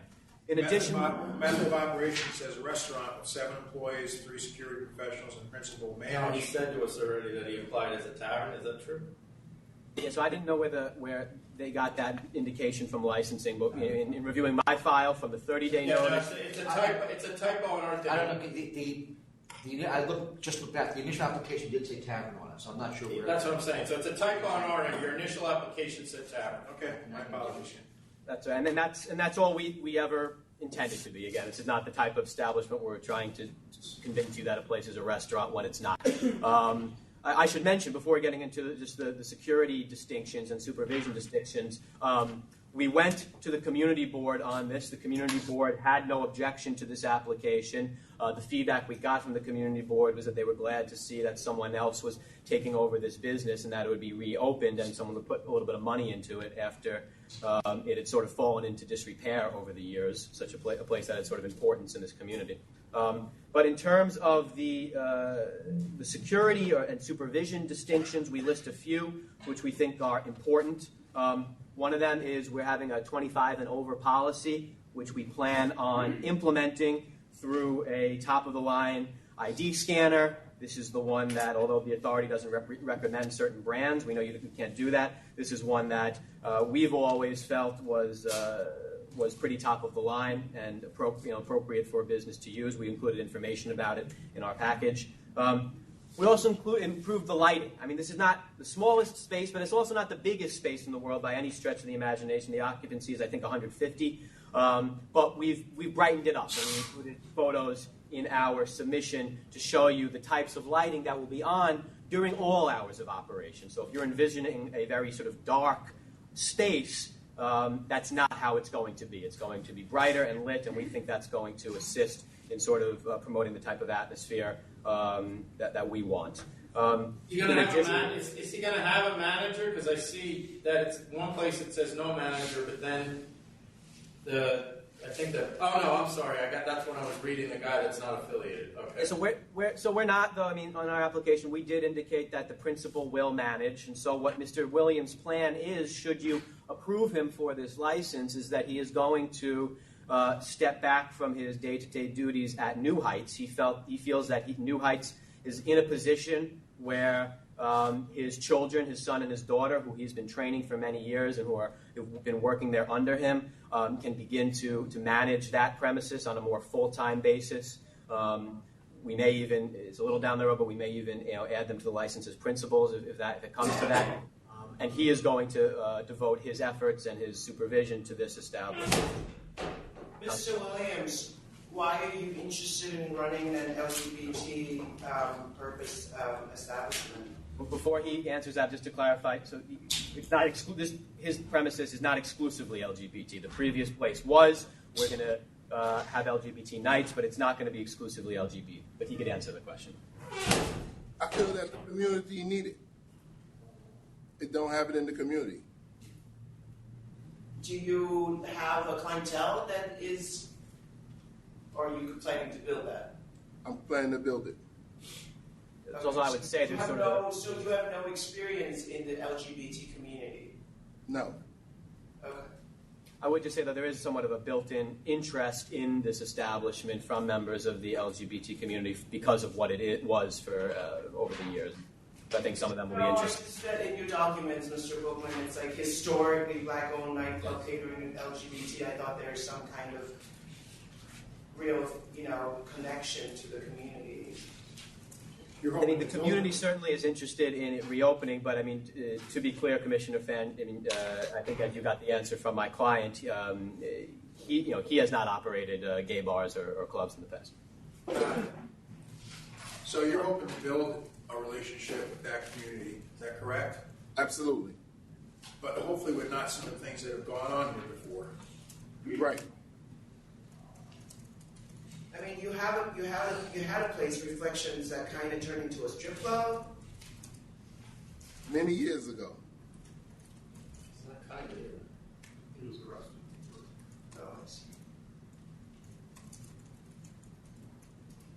And that was, from what I've been able to pull from the authorities' documents, I did do a FOIL request. It appears that, what you're referring to, Commissioner Fan, was quite some time ago. Mr. Williams has matured and grown and learned, and he's ready to apply the lessons that he's learned to this establishment.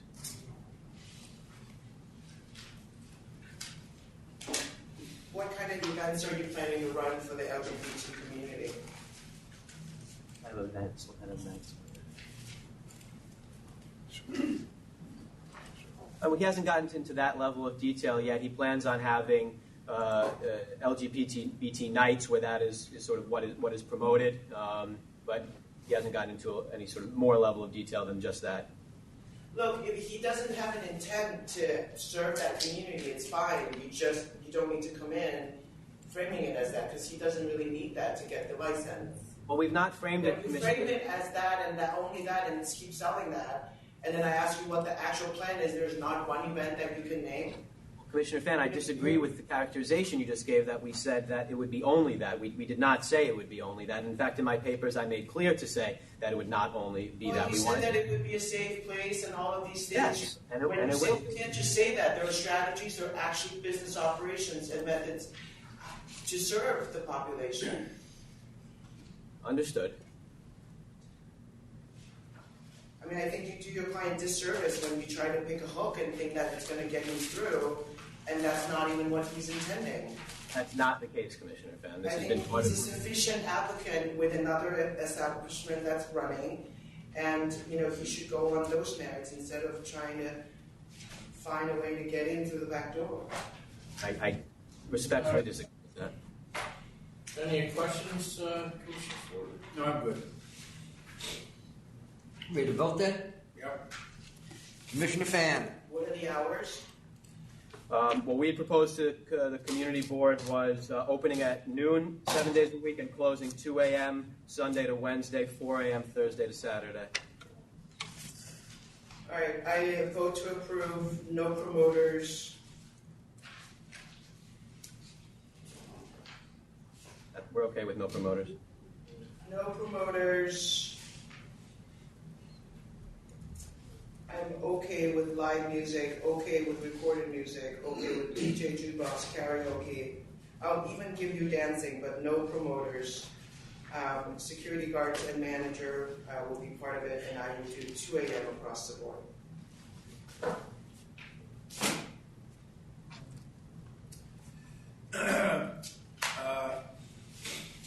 I will go along with all of that. I was actually willing to give you till 3 o'clock on Fridays, just Fridays and Saturdays. That would be helpful. And we're willing to do no promoters, even though the application had it. We'd be okay with no promoters. Stuck on 2? Well, it looks like it's 2, because I would have voted to deny, but he clearly turned his Reflections into a strip club and worse. The place that he has now should have been canceled, but it wasn't.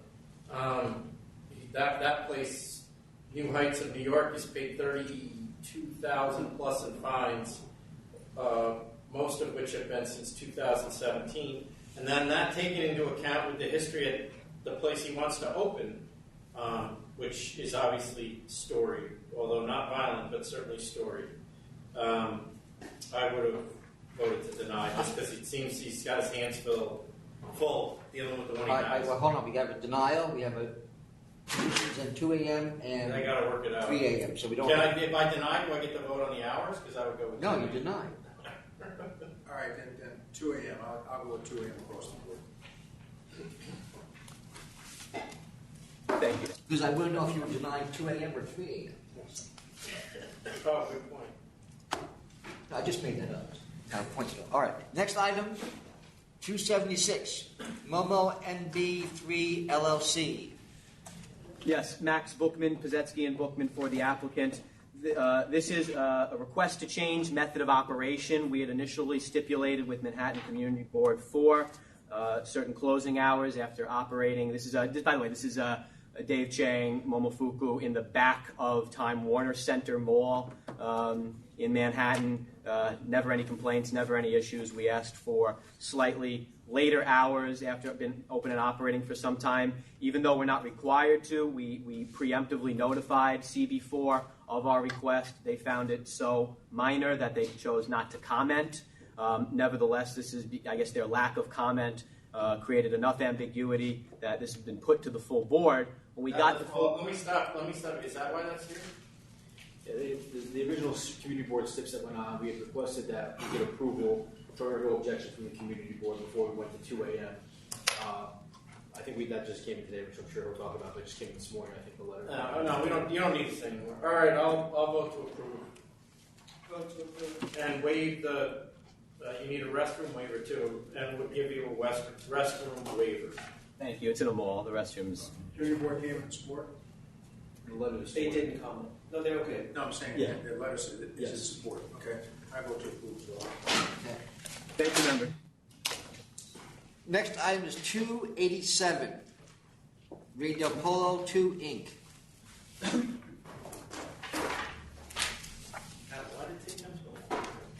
Commissioner, members of the board, my name is Jonathan Schloss of the law firm of Schloss PLLC, attorneys for Radio Pollo 2 Inc. I'm standing here to my left with Felix Mazariego, who's the principal of Radio Pollo. Mr. Mazariego first opened up Radio Pollo in 2011. He's been running the restaurant, which has a restaurant beer and wine license without incident since then. This is a removal petition to move it from a Main Street location in Spring Valley further away, approximately a mile away to the Spring Valley-Nanuet border on Route 59. Slightly larger location, good opportunity to just simply move the operations there. Another thing I just want to point out is in the location on Main Street, when the license was first granted, the applicant was restricted to selling alcoholic beverages after 5:30. Between 2 and 5:30, the lunch crowd he was not allowed to, I believe, because there was a school nearby. Given that that is no longer, would not be an issue at the new location, respectfully requesting that prescription be lifted as well. And prepared to answer any. Close? I'm sorry? What time do you actually close? A restaurant beer and wine license. I know. What time do you close? What time we close? or sometime 2, sometime 12, and a weekend sometime to 3. So you want to serve until 3 a.m.? Yes, on weekends.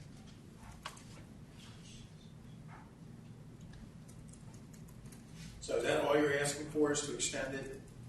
No, wait a minute. For permission to move the premises to a new location and to extend the selling time for alcoholic beverages in that afternoon slot, and keep the and keep the closing hours as what they were. So you're telling me that right now you don't sell alcohol, but you're open until 3 a.m.? Well, currently he's running a restaurant at 80.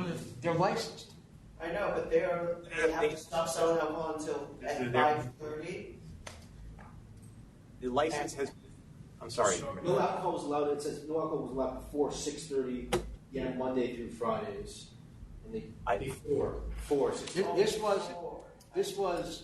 I remember this one. Okay, there was this center nearby, and there was a lot of protests about it. I think it was Chairman Rosen was the one who decided this and put on a number of restrictions about when they could be open whenever they wanted to.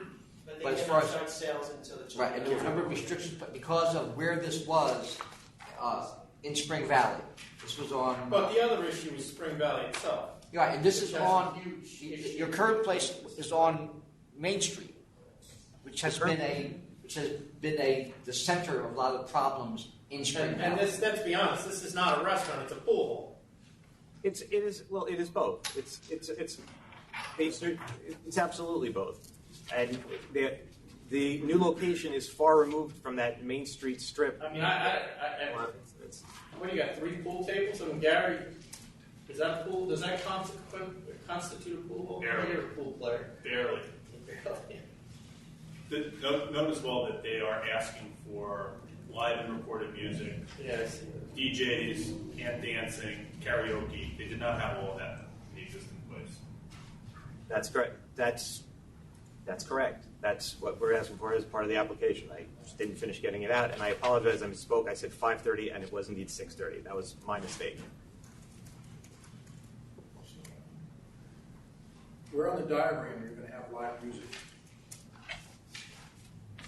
We're going to have the music. Where's the music going to be? In the pool area? Yeah, the pool area. By the pool area, the pool table area. What would you do? Move the pool tables out of the way? No, we still have the tables. It's all about patron dancing.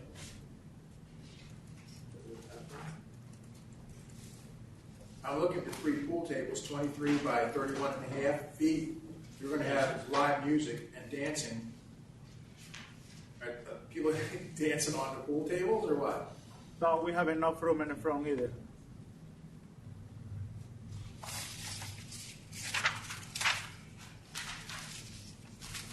I'd also like to point out that Mr. Mazariego is an owner of a bodega that has an AX license in Nyack, New York, also without incident.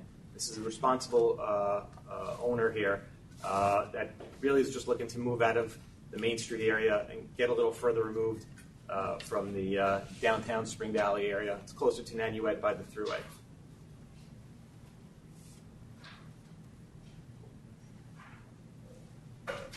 Your new space is larger than the prior one? By about 850 square feet, yes. And what's the overall square footage now? At 95 North Main, it was 2550.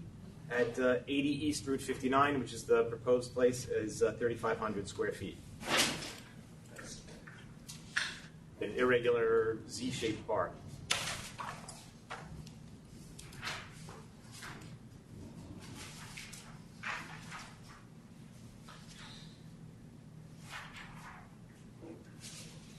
What was the hours limit when Chairman Rosen? I did not represent them at that time, but when he can start, when did it end? As for when he stepped, so no, whatever the counting hours are. The concern at that point was not how late it was open. I understand. The opposition had no problem with that. They just did not want the place opened up while they were, providing their services. Okay. I'm sorry, I don't understand that question. Operating hours off right now. What's on the license, Adam, as far as operating? As far as operating, I'm asking him. Thank you. Okay. What do you say?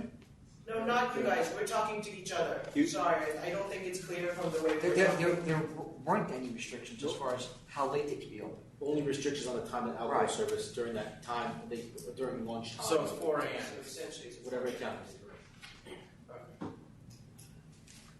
All right. I don't know what this is. I can't really have, I don't have this. I'm going to vote to approve. I'm going to vote to approve. Commissioner Ford. I'll vote to approve as well. And that includes the extension of the hours? Yes, to remove the early restriction. Thank you so much. I'll vote to remove the early restrictions, but I'm voting to deny no DJ, no karaoke, no promoters, live but only acoustic. But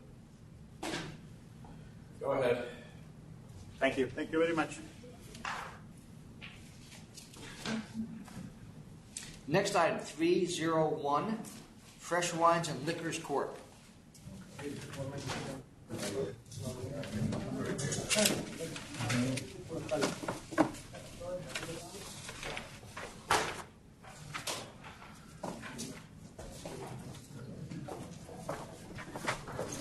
All right, who is here for the applicant?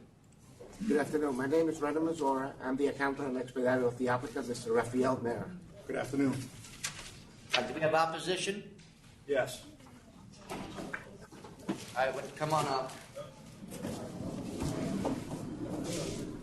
Timothy Allenwick for Lorang Shao. She's at the closest store at 2208 Amsterdam Avenue. She's here with me. And also, the owner is here from 163 Liquor Store, which is at 22001 Amsterdam Avenue. And who's that? My name is Wei Chanlin. Speak a little louder. My name is Wei Chanlin. Okay. Go ahead. Okay. So, my client is approximately a tenth of a mile away, which is 2 blocks. There are already 5 stores within a quarter mile of my client's store. My client was just approved back in February 2019. Her sales were $100,000 for last year. Did she buy an existing store? She did. And there was also construction going on, so she had scaffolding around her store, but her sales have been weak and just starting to pick up now. There would be, as I said, 5 stores within a quarter mile. And this gentleman only opened in 2018 at 163 Liquors. His sales have gone from $450 to about $590, $600. But, so you got one store that just opened in 18, one store that just opened in 19, and the store at LZ Broadway Liquors, they show declining sales 4 years straight. 851, 847, 843, and 836,000 in 2018.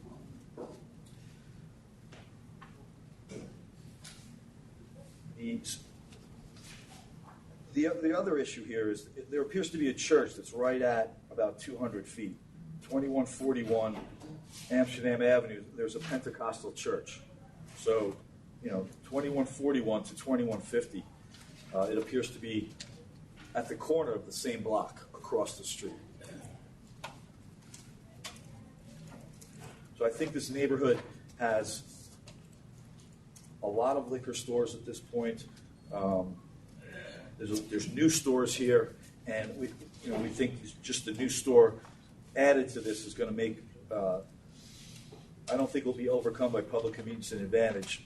The fact that these two stores that were just licensed in the last 2 years are going to have a real hard time.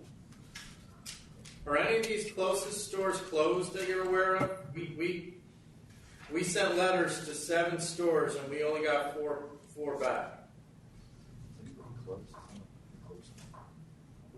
The one on 114 Audubon, 505 West 162nd Street, 2001 Amsterdam. We didn't get any sales. Oh no, we did. I'm sorry. Take that back. We got it from 2001. Yeah, So that's only been open since yeah. 18. Yeah, 2 stores we didn't get. 2 stores we didn't get that. All right, thank you. I'm not aware of that. You know.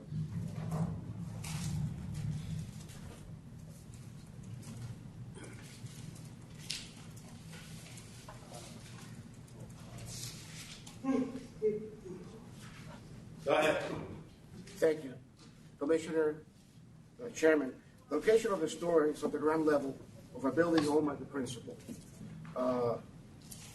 It will occupy an area of about 530 square feet, of which 452 are going to be devoted to the retail open space. It's not going to have the liquor or the wine behind bulletproof glass. He wants to have an open space. He will manage the store with 1 employee. It's been in that area for many, many years, over 24 years. Mr. Mera has been operating a business in the neighborhood, and there's a lot of construction lately in the area. We have seen the area grown all this time. Population has grown about 10% in the last 5 years, and is foreseen to be growing more because of all the construction, high-rise buildings that are going on in the area. He wants to offer his clients, which from his business right now, which he operates right next door to the location, it's part of the building that he owns, the opportunity to buy wine also when they visit him. He's got a client base pretty much set up for this type of business.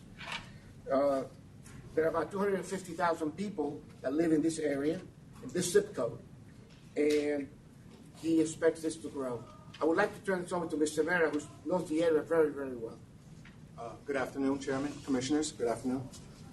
My name is Rafael Mera. Like Mr. Mazzoro was saying, I've been a member of the community for 24 years. I've seen it grow. I've seen their children become adults and have children of their own. I've seen buildings. I actually have photos here to show. I don't know if you could see them, before and afters.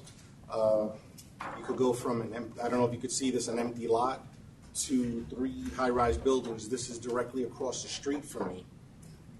So each building has, I believe, about 50 apartments. Down the street, which is down the block, another building was acquired. That was a $21 million purchase. And they're going to make a building, I believe, 130,000 square feet, if I'm not mistaken. I know the developer. He also developed the Edge Hotel around the corner from me.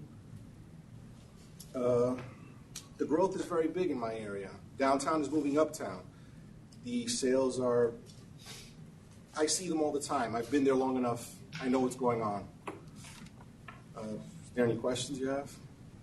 What do you mean you've been there a long time? You see what's going on? What with what? I own a present building. A business there, and yes, I own the building as well for 24 years.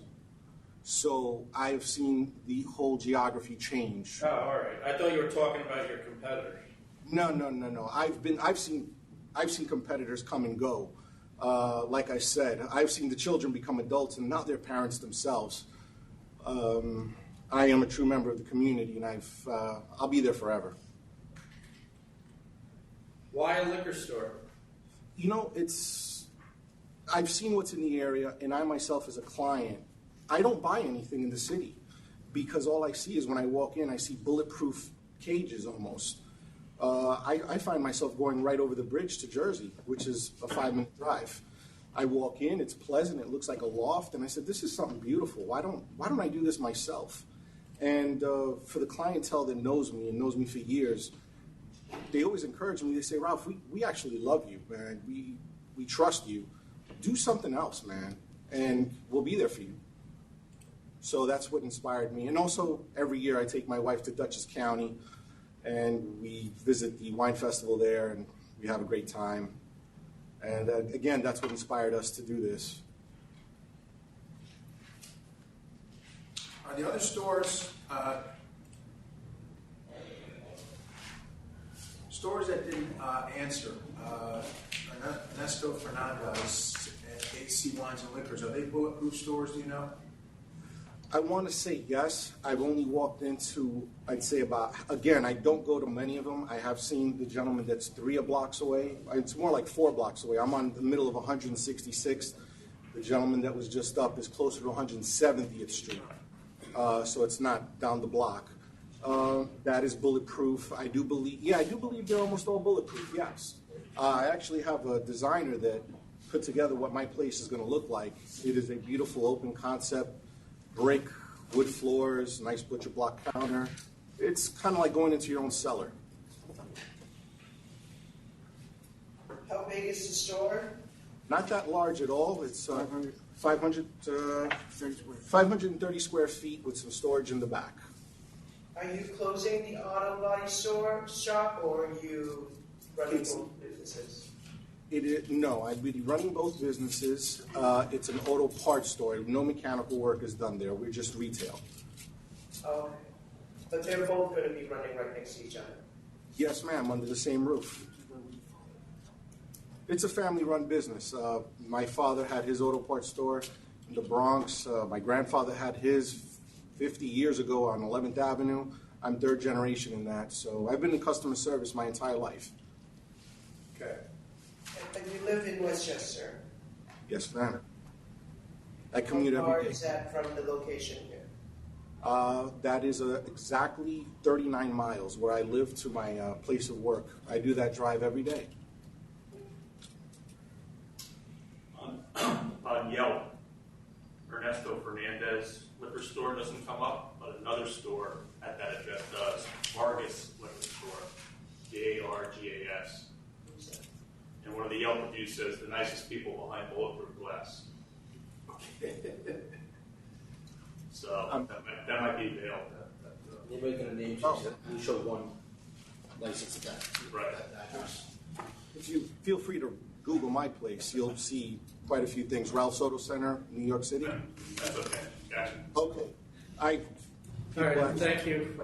I'd like to say Thank you one other very thing, much. if I could, for the opposition. There is a store, the LZ Broadway Liquors, 3906. My client says that's the wine is open there. It's not behind Bulletproof Glass, so that's 1,250 feet away. Which have that, thank you. Which one is that one? LZ Broadway. LZ Broadway. That's a partial store. And then, so now this would be the 3rd store in Amsterdam. I just want to point that out, my client being the closest.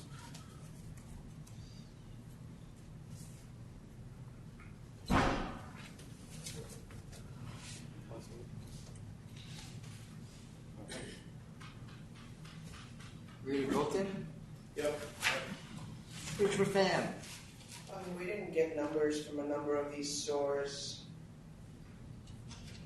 It's a really small store. He's a member of the community. I'm going to vote to approve. Commissioner Ford. I'm looking at the second and third closest stores. The numbers are going down. Third and fourth. Fourth and fifth, we don't really have numbers for. It's not necessarily in their favor or their detriment, but nonetheless, we don't have them. So just based on the closest couple of stores that are decreasing, I'm going to vote to deny. Chairman Bradley. I'm voting to approve. There's at least 2 Bulletproof stores within the general vicinity. As Commissioner Pham pointed out, we have 2 stores who did not feel the need to respond to us at all regarding their sales numbers. This is going to be a small store, only 452 square feet. So therefore, I think that there is a public convenience and advantage to putting it on Amsterdam Avenue. All right, you're approved. Thank you very much. All right, the next, I guess you have 2 related items. 334 and 365, Mozzie Nightclub, Inc.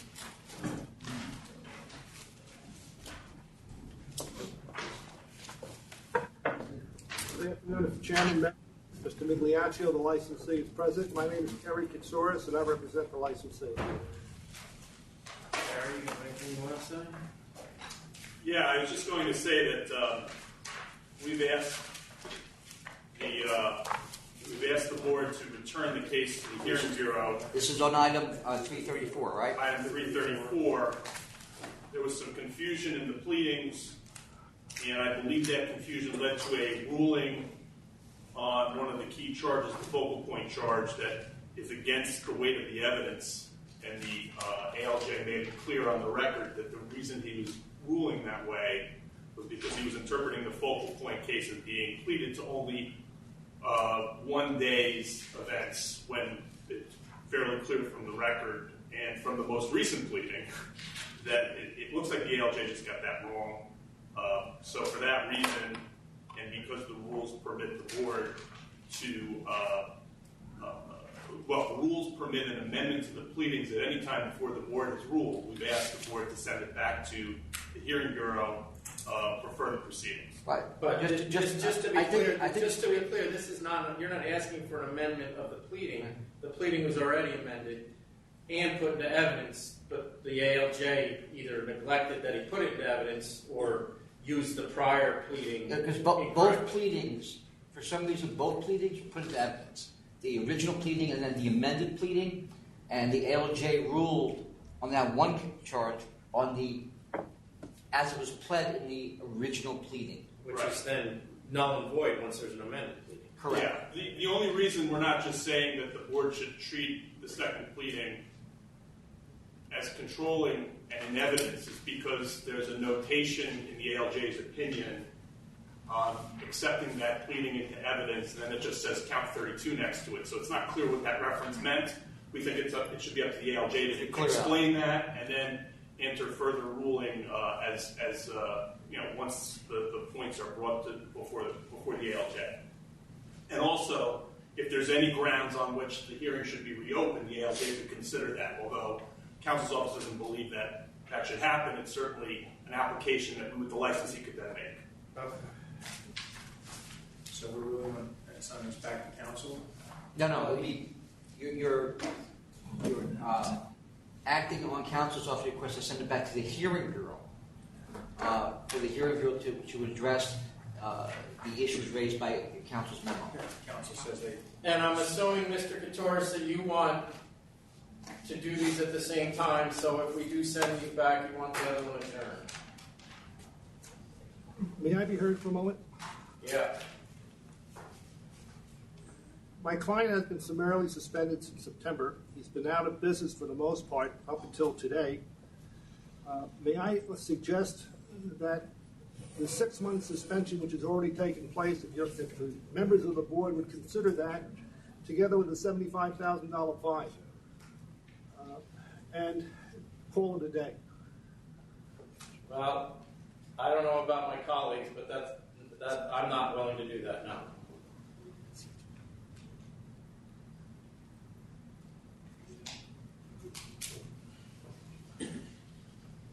We have letters of recommendation from Senator Comrie, Assemblyman Leppert, and other members of the community in support of the Mazia nightclub. Yeah. You want to read Senator Comrie's letter, or do you want me to do it?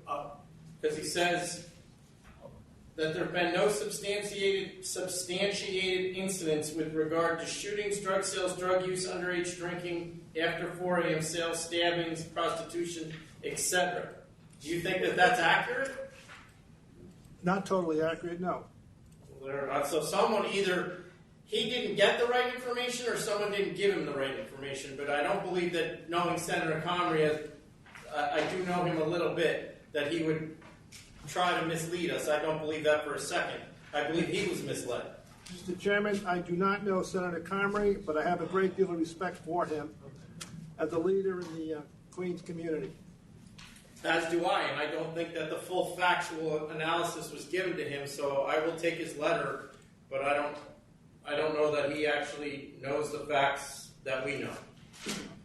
But I don't know where you guys are. Go ahead. If you're going to send it back. I'm assuming if they're going to send this back that you want both of them on now, or you want us to rule on the other one? No, both of them. well, council's office would want you to rule on the. Yeah, that, I mean, that's up to you if you, which one. I know, I'm the just second- asking what he wants. He doesn't have. Well, he certainly has an opinion. He doesn't mean we have to listen. I mean, should we do the one first though, and then you can decide what you want to do with the second one? You want to send 334 back? 334, I vote to send that back to council's Back to to Bureau. Bureau. I do the same. I vote the same. And so do I. Okay, so what will happen then is once there's the decision, we will send it out again to the licensee, and then give them another 20 days for since it's a different charge. Do the same process as it was a new decision. Okay. All right. Now, with respect to 365.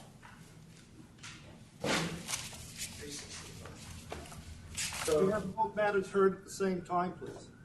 My client's been summarily suspended on the one we're sending back. I know that's what you want. We're going to decide whether that's what you're going to get right now. Thank you, sir. It's up to you, guys. We can do it together. Do you think that it's going to come back by the 24th? Sure. I don't know if it's to be back that soon. I don't know if it'll be back that soon. Because Can we go over even if the ALJ, I just need to get the timing of it. Even if the ALJ goes back, issues a new decision, then there's 20 days for the licensee to controvert. So it may not be back until April. I know what he's going to say. Why don't we go off and speak to councils? All right, there's going to be a brief recess while members discuss a legal matter with council.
We are back on the record after a brief conference with council on item 365. You ready to move ahead on this then? Yes. All right, so there's a request to have the matter held over along with other matter.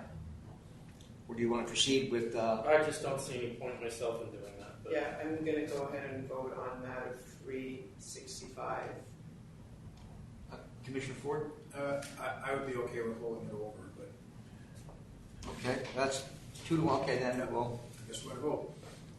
We had to vote with respect to the sustaining the charges and the penalty. Well, so did I already read these charges in? Or No, this is for so dismiss 1, 2, sustain 3, sustain 4, sustain 5, sustain 6, sustain 7. My vote is cancel and bond.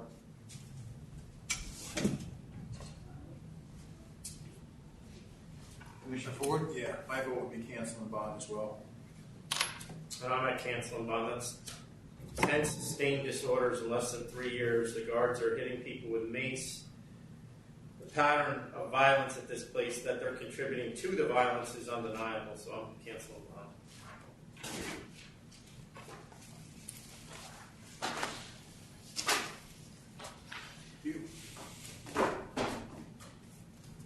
Thank you. You. All right, the next item, 364, Peninsula Deli, Inc.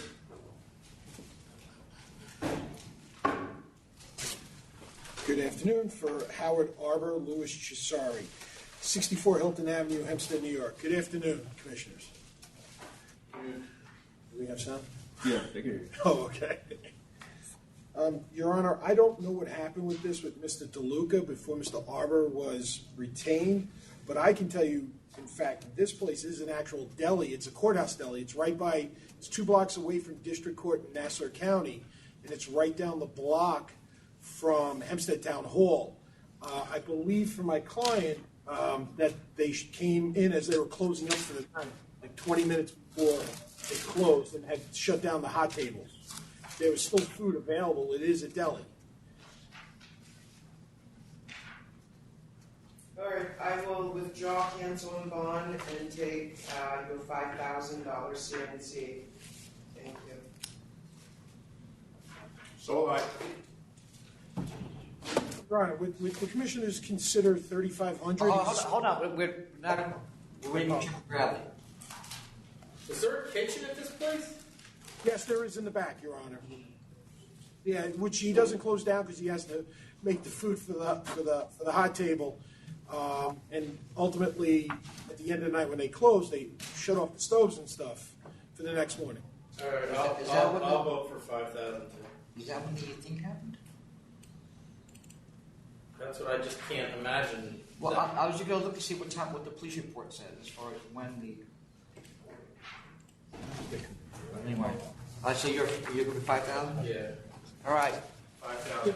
Would Your Honor consider $3,500? He is a small businessman in the locale. Like I said, he serves the courthouses and the town hall. When they're not in session or going, business is quite slow for just being a regular deli. I'll go to 4,000. I was thinking 4,000 too. 4,000. Thank you, Your Honor. And Mr. Flynn, make your guy aware. There's a reason they walked in there. Somebody must have complained about it. So if he does have a kitchen and food, he better have it open all the time. Yes, sir. I'll explain that to him. Thank you. And by the way, Commissioner Brownlee, Chisari, not Flynn. Yeah. No, I can't see. I'm sorry. I'm blind, as you know. If you cut the camera, No, it's the voice. It's the voice. Yeah. It's been a It's very hard to see because there's a window behind us. And I can't see. Period. I have bad eyes. But sorry about that. Go ahead. Next item is 286. Is Mr. Flynn there? He's probably pissed. the back laughing. You insulted the guy. Come on. Next item is 286, Richmond 511 Grocery, Inc.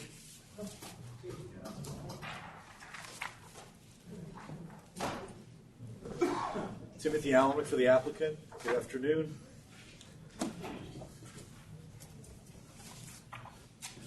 It's not, I believe, because the prior owner at this location was canceled for a non-bona fide charge and looks like untaxed cigarettes. That license was an EB license. This application is for a grocery beer license. But it's also because they lived at the same place. Yeah, how's he know the licensee that got canceled? And don't tell me he doesn't, because they did live at the same place. That would be strange. They're conferring on that. That's why you always talk to your client. So this is the check zero. He has an interpreter with him. So. Also, Mr. Alwick, he has a sale to minor in his history too, so it's not just about the other place. You're talking about 760 Port Richmond? The license. He had a license, a tavern license, but it was a sale to minor. Yeah, this is on news. Who rented from her?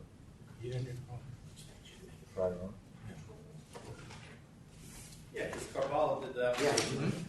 He said he rented from the prior owner. And did he work for the guy too? Because it looks to me like he managed the place under the former licensee.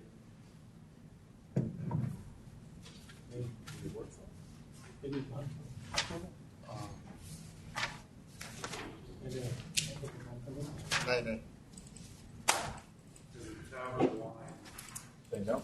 No. You're saying he didn't work for him? So why did he rent from him? How's he know him? You hear the question? Yeah. Can you translate the question?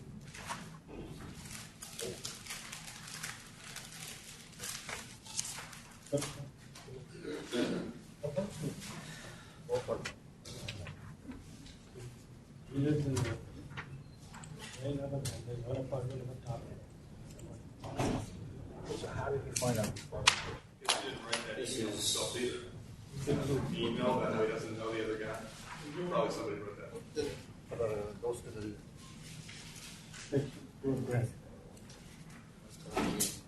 He said he knows him through a friend. He found out the apartment was available. Yeah, he says, I have no relation with Muzam Mahende. He wrote that pretty clear in English, too.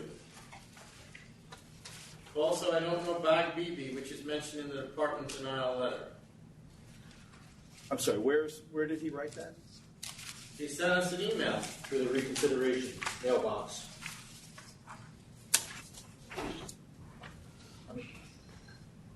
Could I ask to put this over? No. I mean, I didn't. No, because here's the problem, and I get you guys have to make a living. I'm not saying anything about that, but I have huge problems with Mr. Caraballo, who does and prepares these applications and then dumps them on attorneys to come in and stand up with guys, and they don't. Half the information that's needed isn't in them. It's obvious someone wrote this guy's email for him, and it's junk. And the guy lived with the former licensee whose license was canceled. If somebody doesn't know that when they're walking in here that that's an issue, they don't belong getting a license. Denied. Commissioner Fan. I would ask to put it over because I didn't have that information. All I have is I know you did. I know. I'm not saying you did, but Mr. Caraballo should have had it, and he didn't.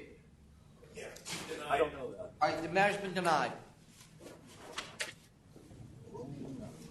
Next items, 367, 68, 69, and 70, Vola Corp. I think that's the one he ran out on, right? Yes. That's the guy that started yelling Tom and left. That's really Oh, my fan. That's right, my best friend. Yeah. So are we gonna? He wants his request. He's showing up for a canceled bond. His request is to have this held over indefinitely. No, I already gave it to. Oh, he wants indefinitely. No, you said 324, but that's not his request. His request to me was that it be held over indefinitely. All right, hold it over indefinitely. 6 months. That's what he wants. 6 months. This is the guy who lives on the boat from Texas? I don't know where. Is he open now? No, it's a CNC. Oh, that's a good question. Is this place open now? He offered the CNC. What does he have to say? I don't know. If it's open, we're canceling. Well, you have to at least put it over to the 24th, because that's what you told him. All right. 324 to cancel. If the guy has not surrendered his license by then, we are canceling. The other one, Benson's. We cannot adjourn this indefinitely and leave a canceled license. Well, that was my point to him. The next items then are 373, 74, and 75. It's the same issue. Yeah, but this is a hearing, not a CNC. Yeah, but it's the same thing. He wants it held indefinitely. No, but at least here he would have his point being that you have something to say here. 373, 74, 75. Is that what you said, Don? Although this license was surrendered, right? And he can have It's expired. On January 15th. No, January 15th, he sold the business. It expired, and then he surrendered. It was already expired. The internet says the business. This one I don't have a problem forever, but I think the other one, Ola, sorry. Yeah, not if he asks for an extension indefinitely on this one, he can have it. But from my perspective, what does that mean? When does it go back on? Just pick a date. 6 months out. We're in strange times. So many ways. So we're putting on for 6 months. No, we're not. I mean, he's got to come back into the other one anyway. Might as well deal with both. Well, he's coming in next one on the 24th. Yeah, so put this on the 24th. Okay. If he wants if he wants this one indefinitely, he can have it. I don't even know why he's coming in. And we'll cancel the other one without it. Okay. Next item, 285, Fantino Deli Grocery Corp. But you were correct in not giving him the indefinite adjournment. Well, I knew that. We can't keep a canceled license. You're on. Go ahead. Go ahead. Commissioners, Gene Anton for the petitioner, Fantino Deli Grocery Inc. I have Mrs. Myra De Leon with me and a translator, if we need one.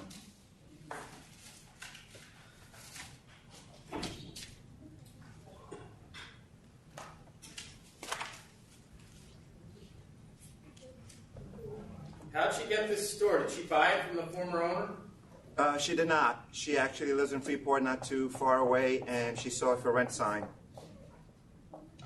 It wasn't open when she saw it? Was it open? No, it wasn't. Yes, it was closed. And does she know the former licensee? No, she doesn't. It's her landlord. She only knows him as a landlord. Right, that's what I meant. That's what I meant. She does not know her beforehand. She only knows her as a landlord. And may I also bring out that she's had a temporary license. I think it's going on almost 8 months without incident. All right, I vote to approve. Approved. Thank you. Thank you. Thank you. Next item, 313, Portillo Corp.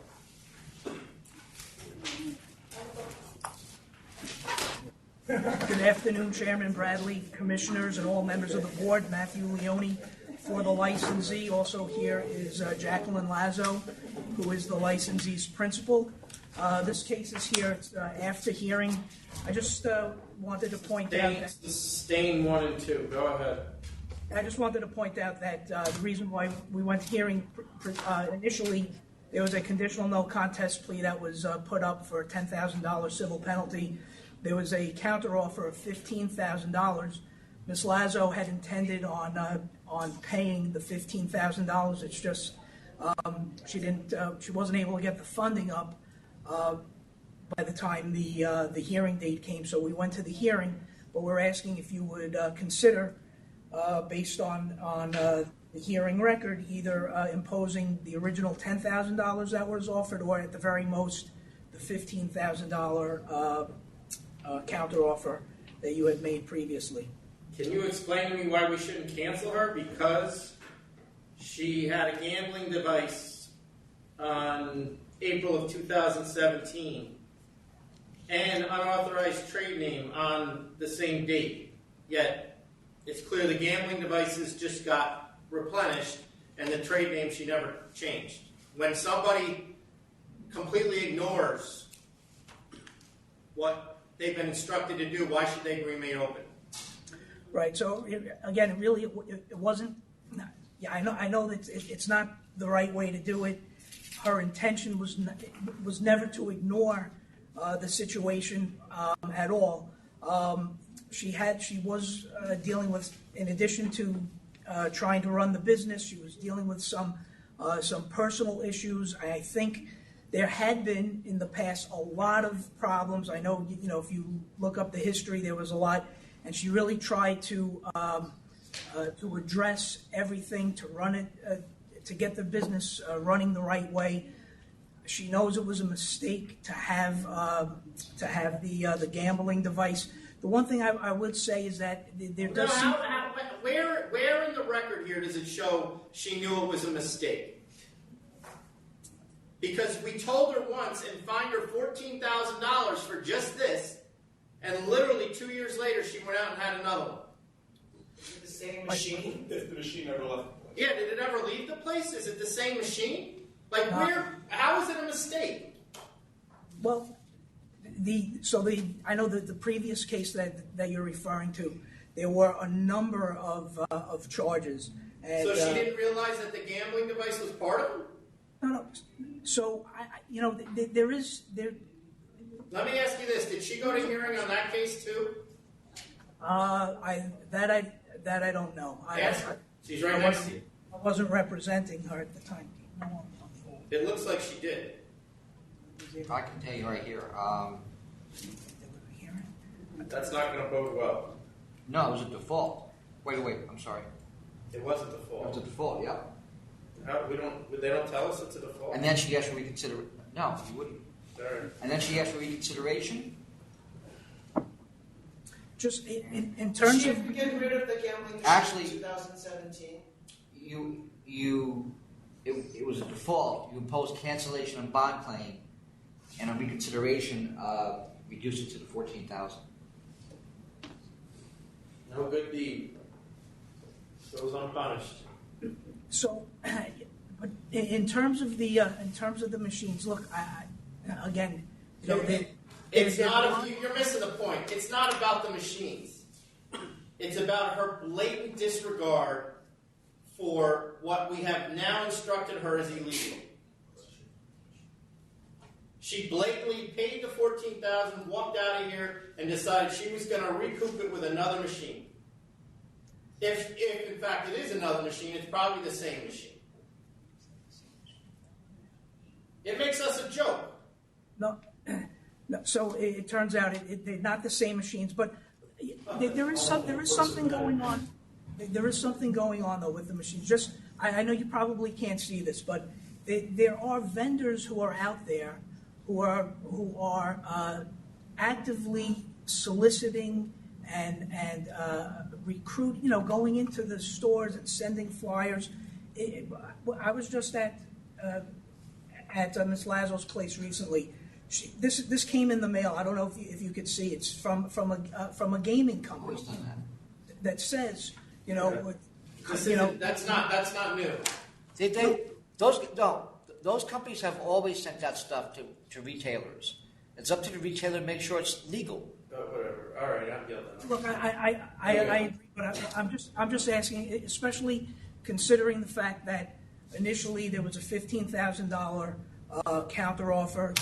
She wanted to take it the whole time. If you impose that penalty, she will. I'm at 17.5. That's exactly where I am, 17.5.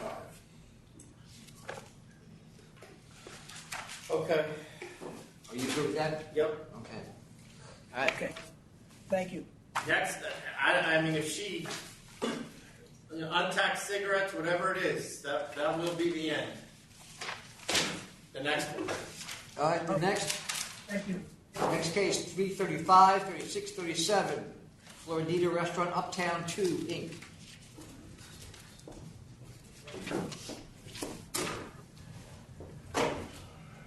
Good afternoon, members of the authority. Aurelia Sedaris for the former licensee Sonia Enriquez.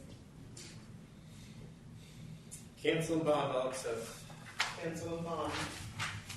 Thank you, members. Thank you. Councilman Bond, accept. Next item, 291, 312 Grand EAF Inc. It's Mr. Cesari. Yes, it is. Terrence Flynn on behalf of the... This is the real Terrence Flynn. Please stand up. Last guy was pretty insulted. We thought he was you, you know. That guy's almost a foot taller than I am. He's a big man. I'm telling you, that's how bad my eyes are. All I see is just a block right there. Are you sure you only need 90 days so you don't have to come back here? You know what? If you could give me 120, I would really appreciate it. 120, 140. Dismissed or what? No, I gotta do math. you got the wrong number. 291 is an extension of a conditional approval. Next item, 363 Johnny's Restaurant Bar and Lounge Inc. Okay.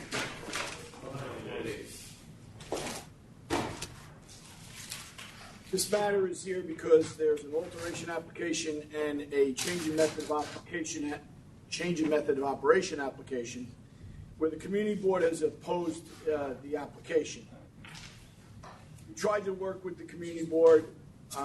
This community board does not call you in. You do not appear from them. They kind of poll themselves and then come up with their conclusion. If you look at the resolution from the community board, it really doesn't have any specifics in it other than to say that their area has some problems and they tie it into the fact that the casino is there and a general amount of complaints that they get within the community. This licensee paid a fine, and as part of that fine, he was supposed to file this alteration application, and then if he wanted to, add the security and the live music and DJ to file for a change in method of operation. I don't see how adding security in any way is going to be a problem. If anything, it's a benefit to everybody involved. But probably the most important thing I wanted to point out is that they haven't had any charges at this premise since 4/2016. That was the last incident that was reported and part of a case before the authority. Those matters were resolved in 4/18 when they got the fine and paid the fine, but then it was incumbent upon them to file this alteration. The alteration adds a mezzanine area on the second floor and an additional bar. If the authority wasn't in favor of adding the bar, I would at least ask them to add the mezzanine area, which are additional seats, because it's already constructed. This is one of those things where everything was constructed, and we came to you, and as part of the fine that we paid, it was because they did an alteration without getting the approval of the authority. So right now he's got a staircase with like a rope across it so nobody goes upstairs, but it's somewhat problematic to try and keep people from going up those stairs, and it's not a full second floor. So I just want to go back for a second. Yes. So this was put over and over again since last year. Yes. And the last we heard from you, February 6, 2020, you said that you were going to try to get the community board to do something. So I spoke with the community board. I spoke with the chair. The chair basically again said we don't call people in. If you want to suggest something, you may want to stipulate to. You can do that. I called them. I went over things with him. One of the things that my client was willing to do was to say, look, I'll operate just Thursday, Friday, Saturday, and Sunday. I won't operate Monday, Tuesday, and Wednesday. I really don't make money on those days. I will take them out of my operation. It'll be 3 days they don't have to consider. But the community board never got back to me. And you're right, it is extended again to now, and I haven't got a response, and they don't bring you in, as this community board doesn't bring you in as every other community board in the city does. They don't even ask you to fill out an application to give them. okay, Okay, but then, with all of that, it's fine that you've had phone calls since, but the last word we got from Community Board 10 is they're asking us not to approve. Yeah, but if you look at that letter, it has no specifics to this premise. It goes on about what, it says that there were problems at this premise, but as I said, there hasn't been a problem here since 4 of 16. Well, saturation in the neighborhood is a reason for the Community Board to say you can't have more. I think that's reasonable. What was that? I said a Community Board can say because of saturation of the community. No, this is an alteration. It's not a 500-foot hearing. This is. No, I understand. I'm just saying that they can say that the general traffic is reason for them to not want a second floor. Is this community board letter from the right location? It's from January 2018. No, I have Your application was from December of 2018. I have a letter that I've seen as the objection from November the 12th of 2019. I don't have that letter. That's the only letter that I've received. Are you reading the January 18 letter? January 27th. It's a January 27th, 2020. Oh, I don't have that. I don't have that either. I'm sorry, Tom. Can we just go off the record and talk to council for a second? Yeah.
All right. After a conference with the council, we are back on the record on item 363. But I do have the letter from January 27th. You don't have that, Mr. Flynn? From January 27th of this year? Yeah. Yeah. No, I do not.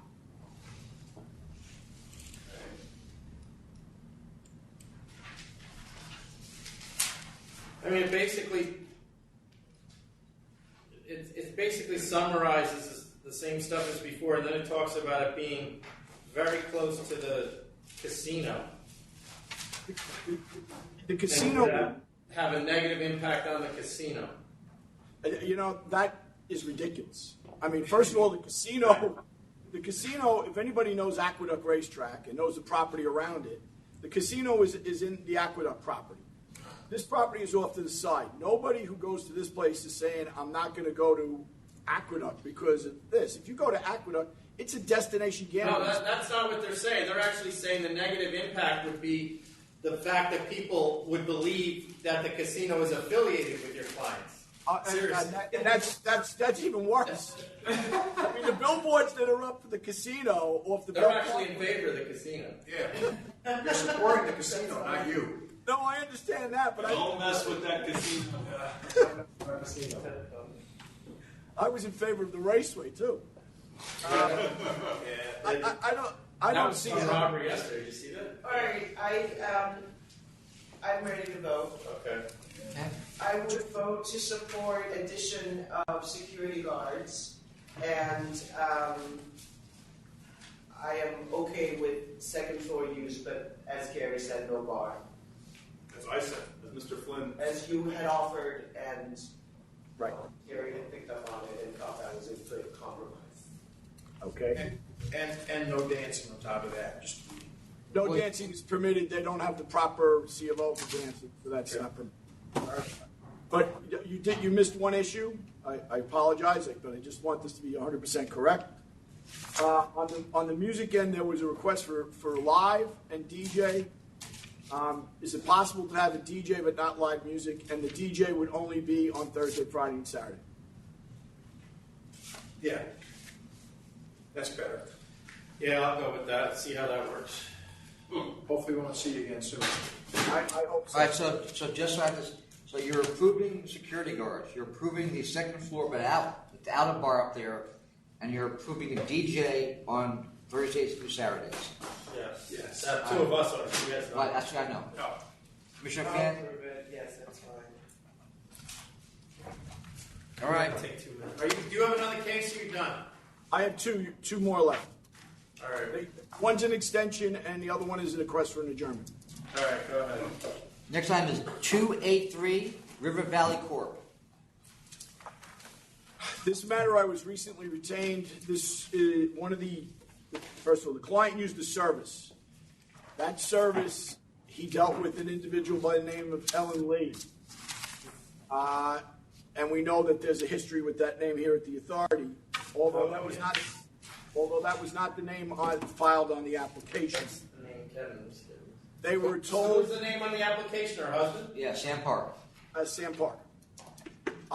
They were told 2 weeks ago when they first came to see me that no one would appear with them here at the board for this meeting. I wonder why.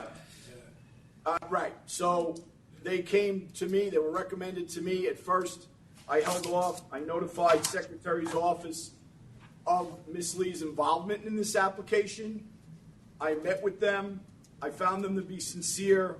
So I told them that I would take this matter on, but I would ask for an adjournment to the 24th because I simply haven't had an opportunity to go through the paperwork which was submitted.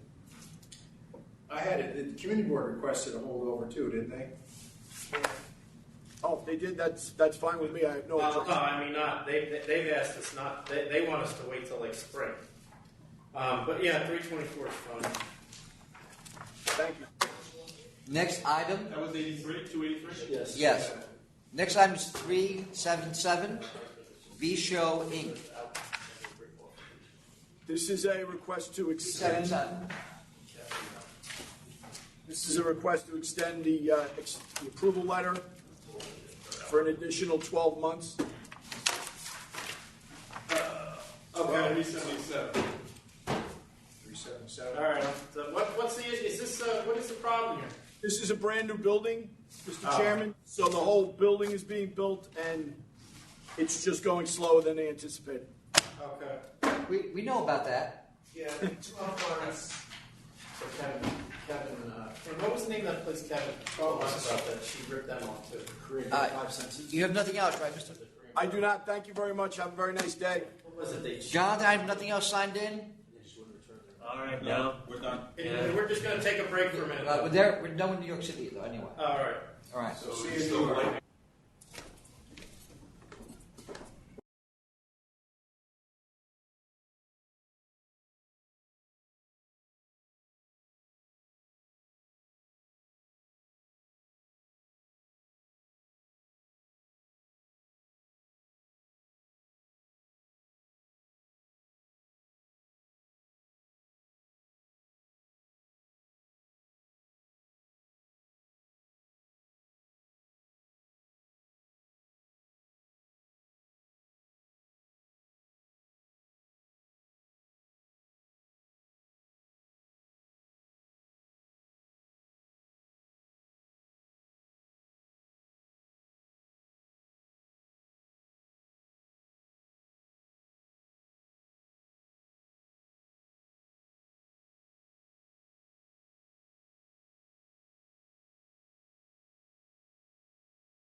All right, we are back on the record.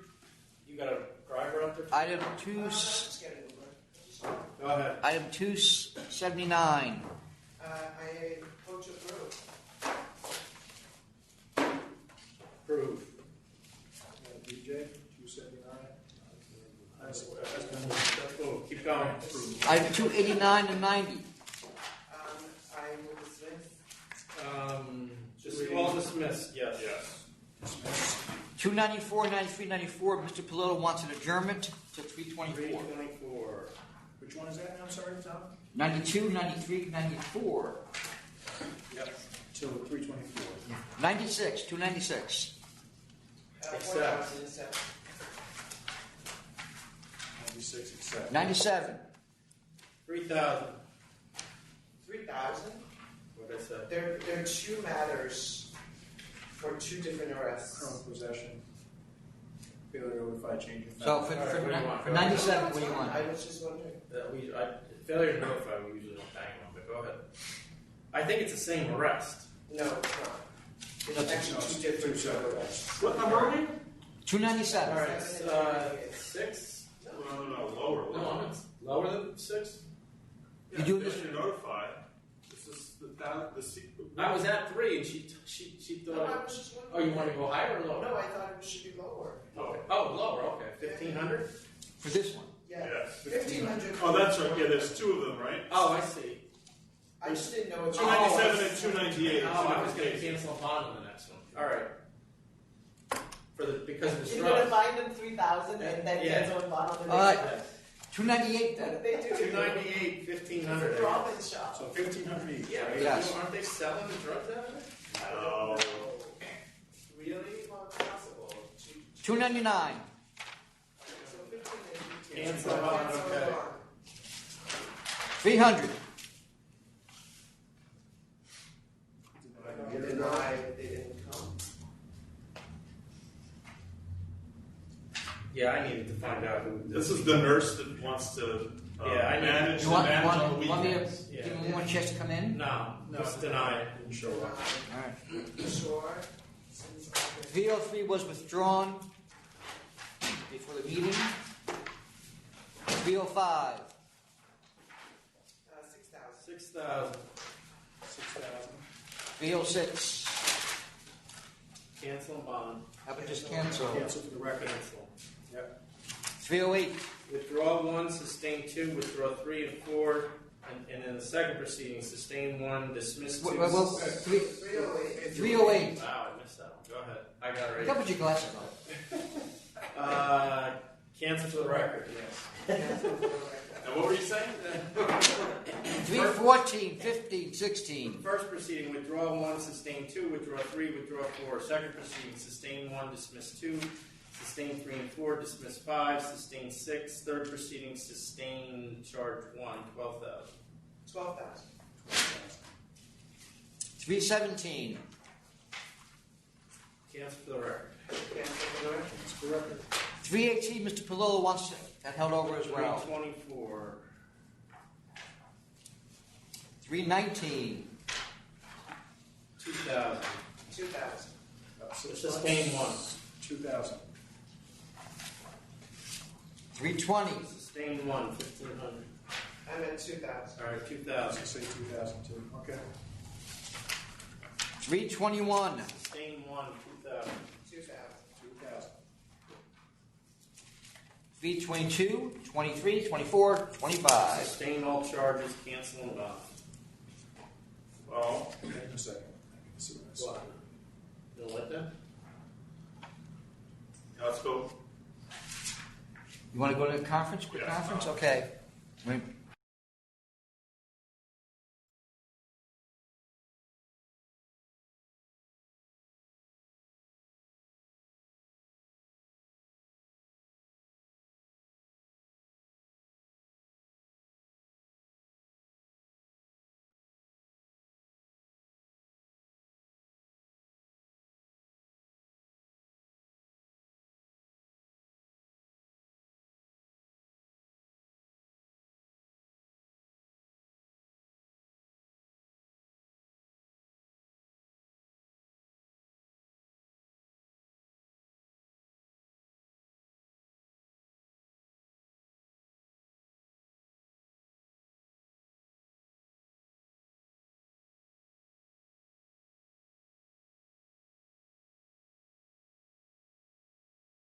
All right, we are back after conference of council on items 322, 23, 24, and 25. I would go with 20,000. 20,000. 20,000. Why would he go? Oh, this is, and he took it to hearing because he thought he was going to make a constitutional argument at hearing. Yes. That's a good idea. 327. But the city's also got a problem because they didn't have Sustained charge one. No, I get that. But what was that with just 2000? 27, 2000. Take this stuff down and then fight them. 28, 328. Which one was 20,000? That was 327? Yes. 20,000? No, 2000. 2,000, okay. Yep. 328, CNC. 3,500. Except 329. 5,000. defaulted hearing, sustained 1 and 2. I'm at 11,000. 11,000. 11,000. 331. Except Accept. 331. 2,500 accept. 332. Accept. Accept. 333. 3,500 accept. 3,500 accept. 3,500. 338. 2,500 accept. 2,500 accept. 340. Accept. 6,500 accept. Accept. 341. Accept. 3,500 accept. 7,500 accept. 342. Accept. Cancel and bond. 343. Accept. 1,500 accept. 344. 5,000. 5,000. 5,000. 345. Accept. 7,500 accept. 7,500 accept. 346. Bring these guys in. On 346? Yeah.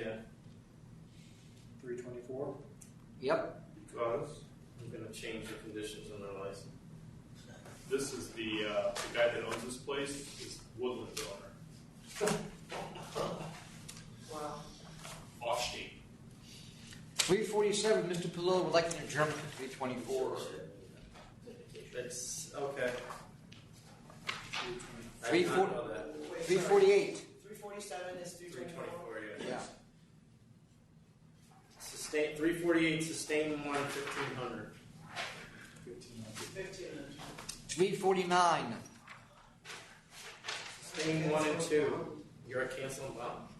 No food. Food. Cancel and bond, sustain 1 and 2.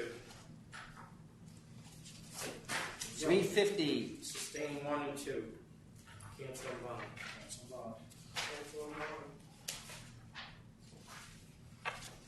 352. Accept. Accept 500. 353.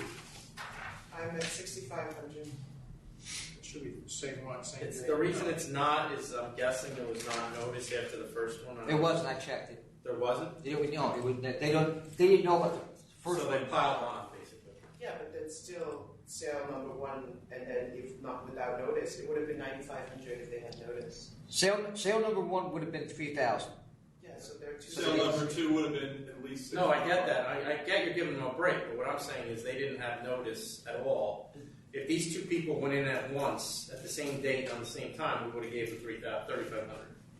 Correct. But they didn't. No, I know they didn't, but They're getting a bigger break than usual in this situation.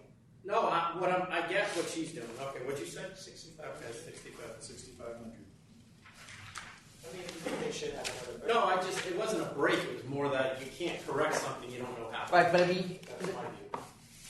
Okay. in the past, the board I nailed them for what would be the second offense. So you get the first one. I mean, I hammer people on the second offense because you were notified that we got you and then you did it again. Progressive, yeah. And Right, it's but then possible I said that the that owner of this Right. place didn't even know. 355. 65 is good. 2,000. 2,000 accept. 2,000. 356. So, 6,000. 6,000. 357. 2,500 accept. 358. 6,000 accept. No. Oh, no, sorry. 6,000 penalty. yeah, 6,000. 358, 6,000. 359. 1,000. 1,000. 360. 1,000. 1,000. 361. 5,000. 362. 2,000. 2,000. Accepted? Yes. 366. This has gone on for so long, they didn't come in, huh? They wanted to decrease, And they blamed it on singing. so we just accept. Isn't that 8 years ago? I don't know, I was counting. You held it over for the licensee to show up. Yeah, I was counting at 40. Oh. They requested, but they didn't show up. They wanted like a payment plan or something. There's no payment plans, unfortunately. Right, but the reason they asked for this is because he agreed to the CNC, but then he couldn't afford it. So now he's probably just roped over because he still can't afford it. Right, and I was of the opinion I would go down. I granted The reconsideration. The recon. I was willing to go down to 40. You still Counter 40? No, it's not a counter. It's you've granted reconsideration and you've reduced the penalty to 40,000. Yes. Okay. This is going to be held over here. Or 376.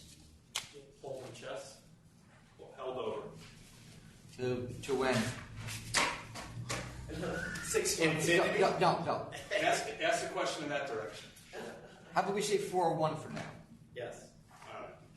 Uh, For control. 378. Sustain 1. 3,000. Oh, 3,000. 278. What is it? 3,000. Yep. 379. Sustain 1. 1,500. 1,500. 379B. Dismiss all charges. I have nothing else on the calendar. Chairman, you have anything else? Oh, no, I don't. You're adjourned.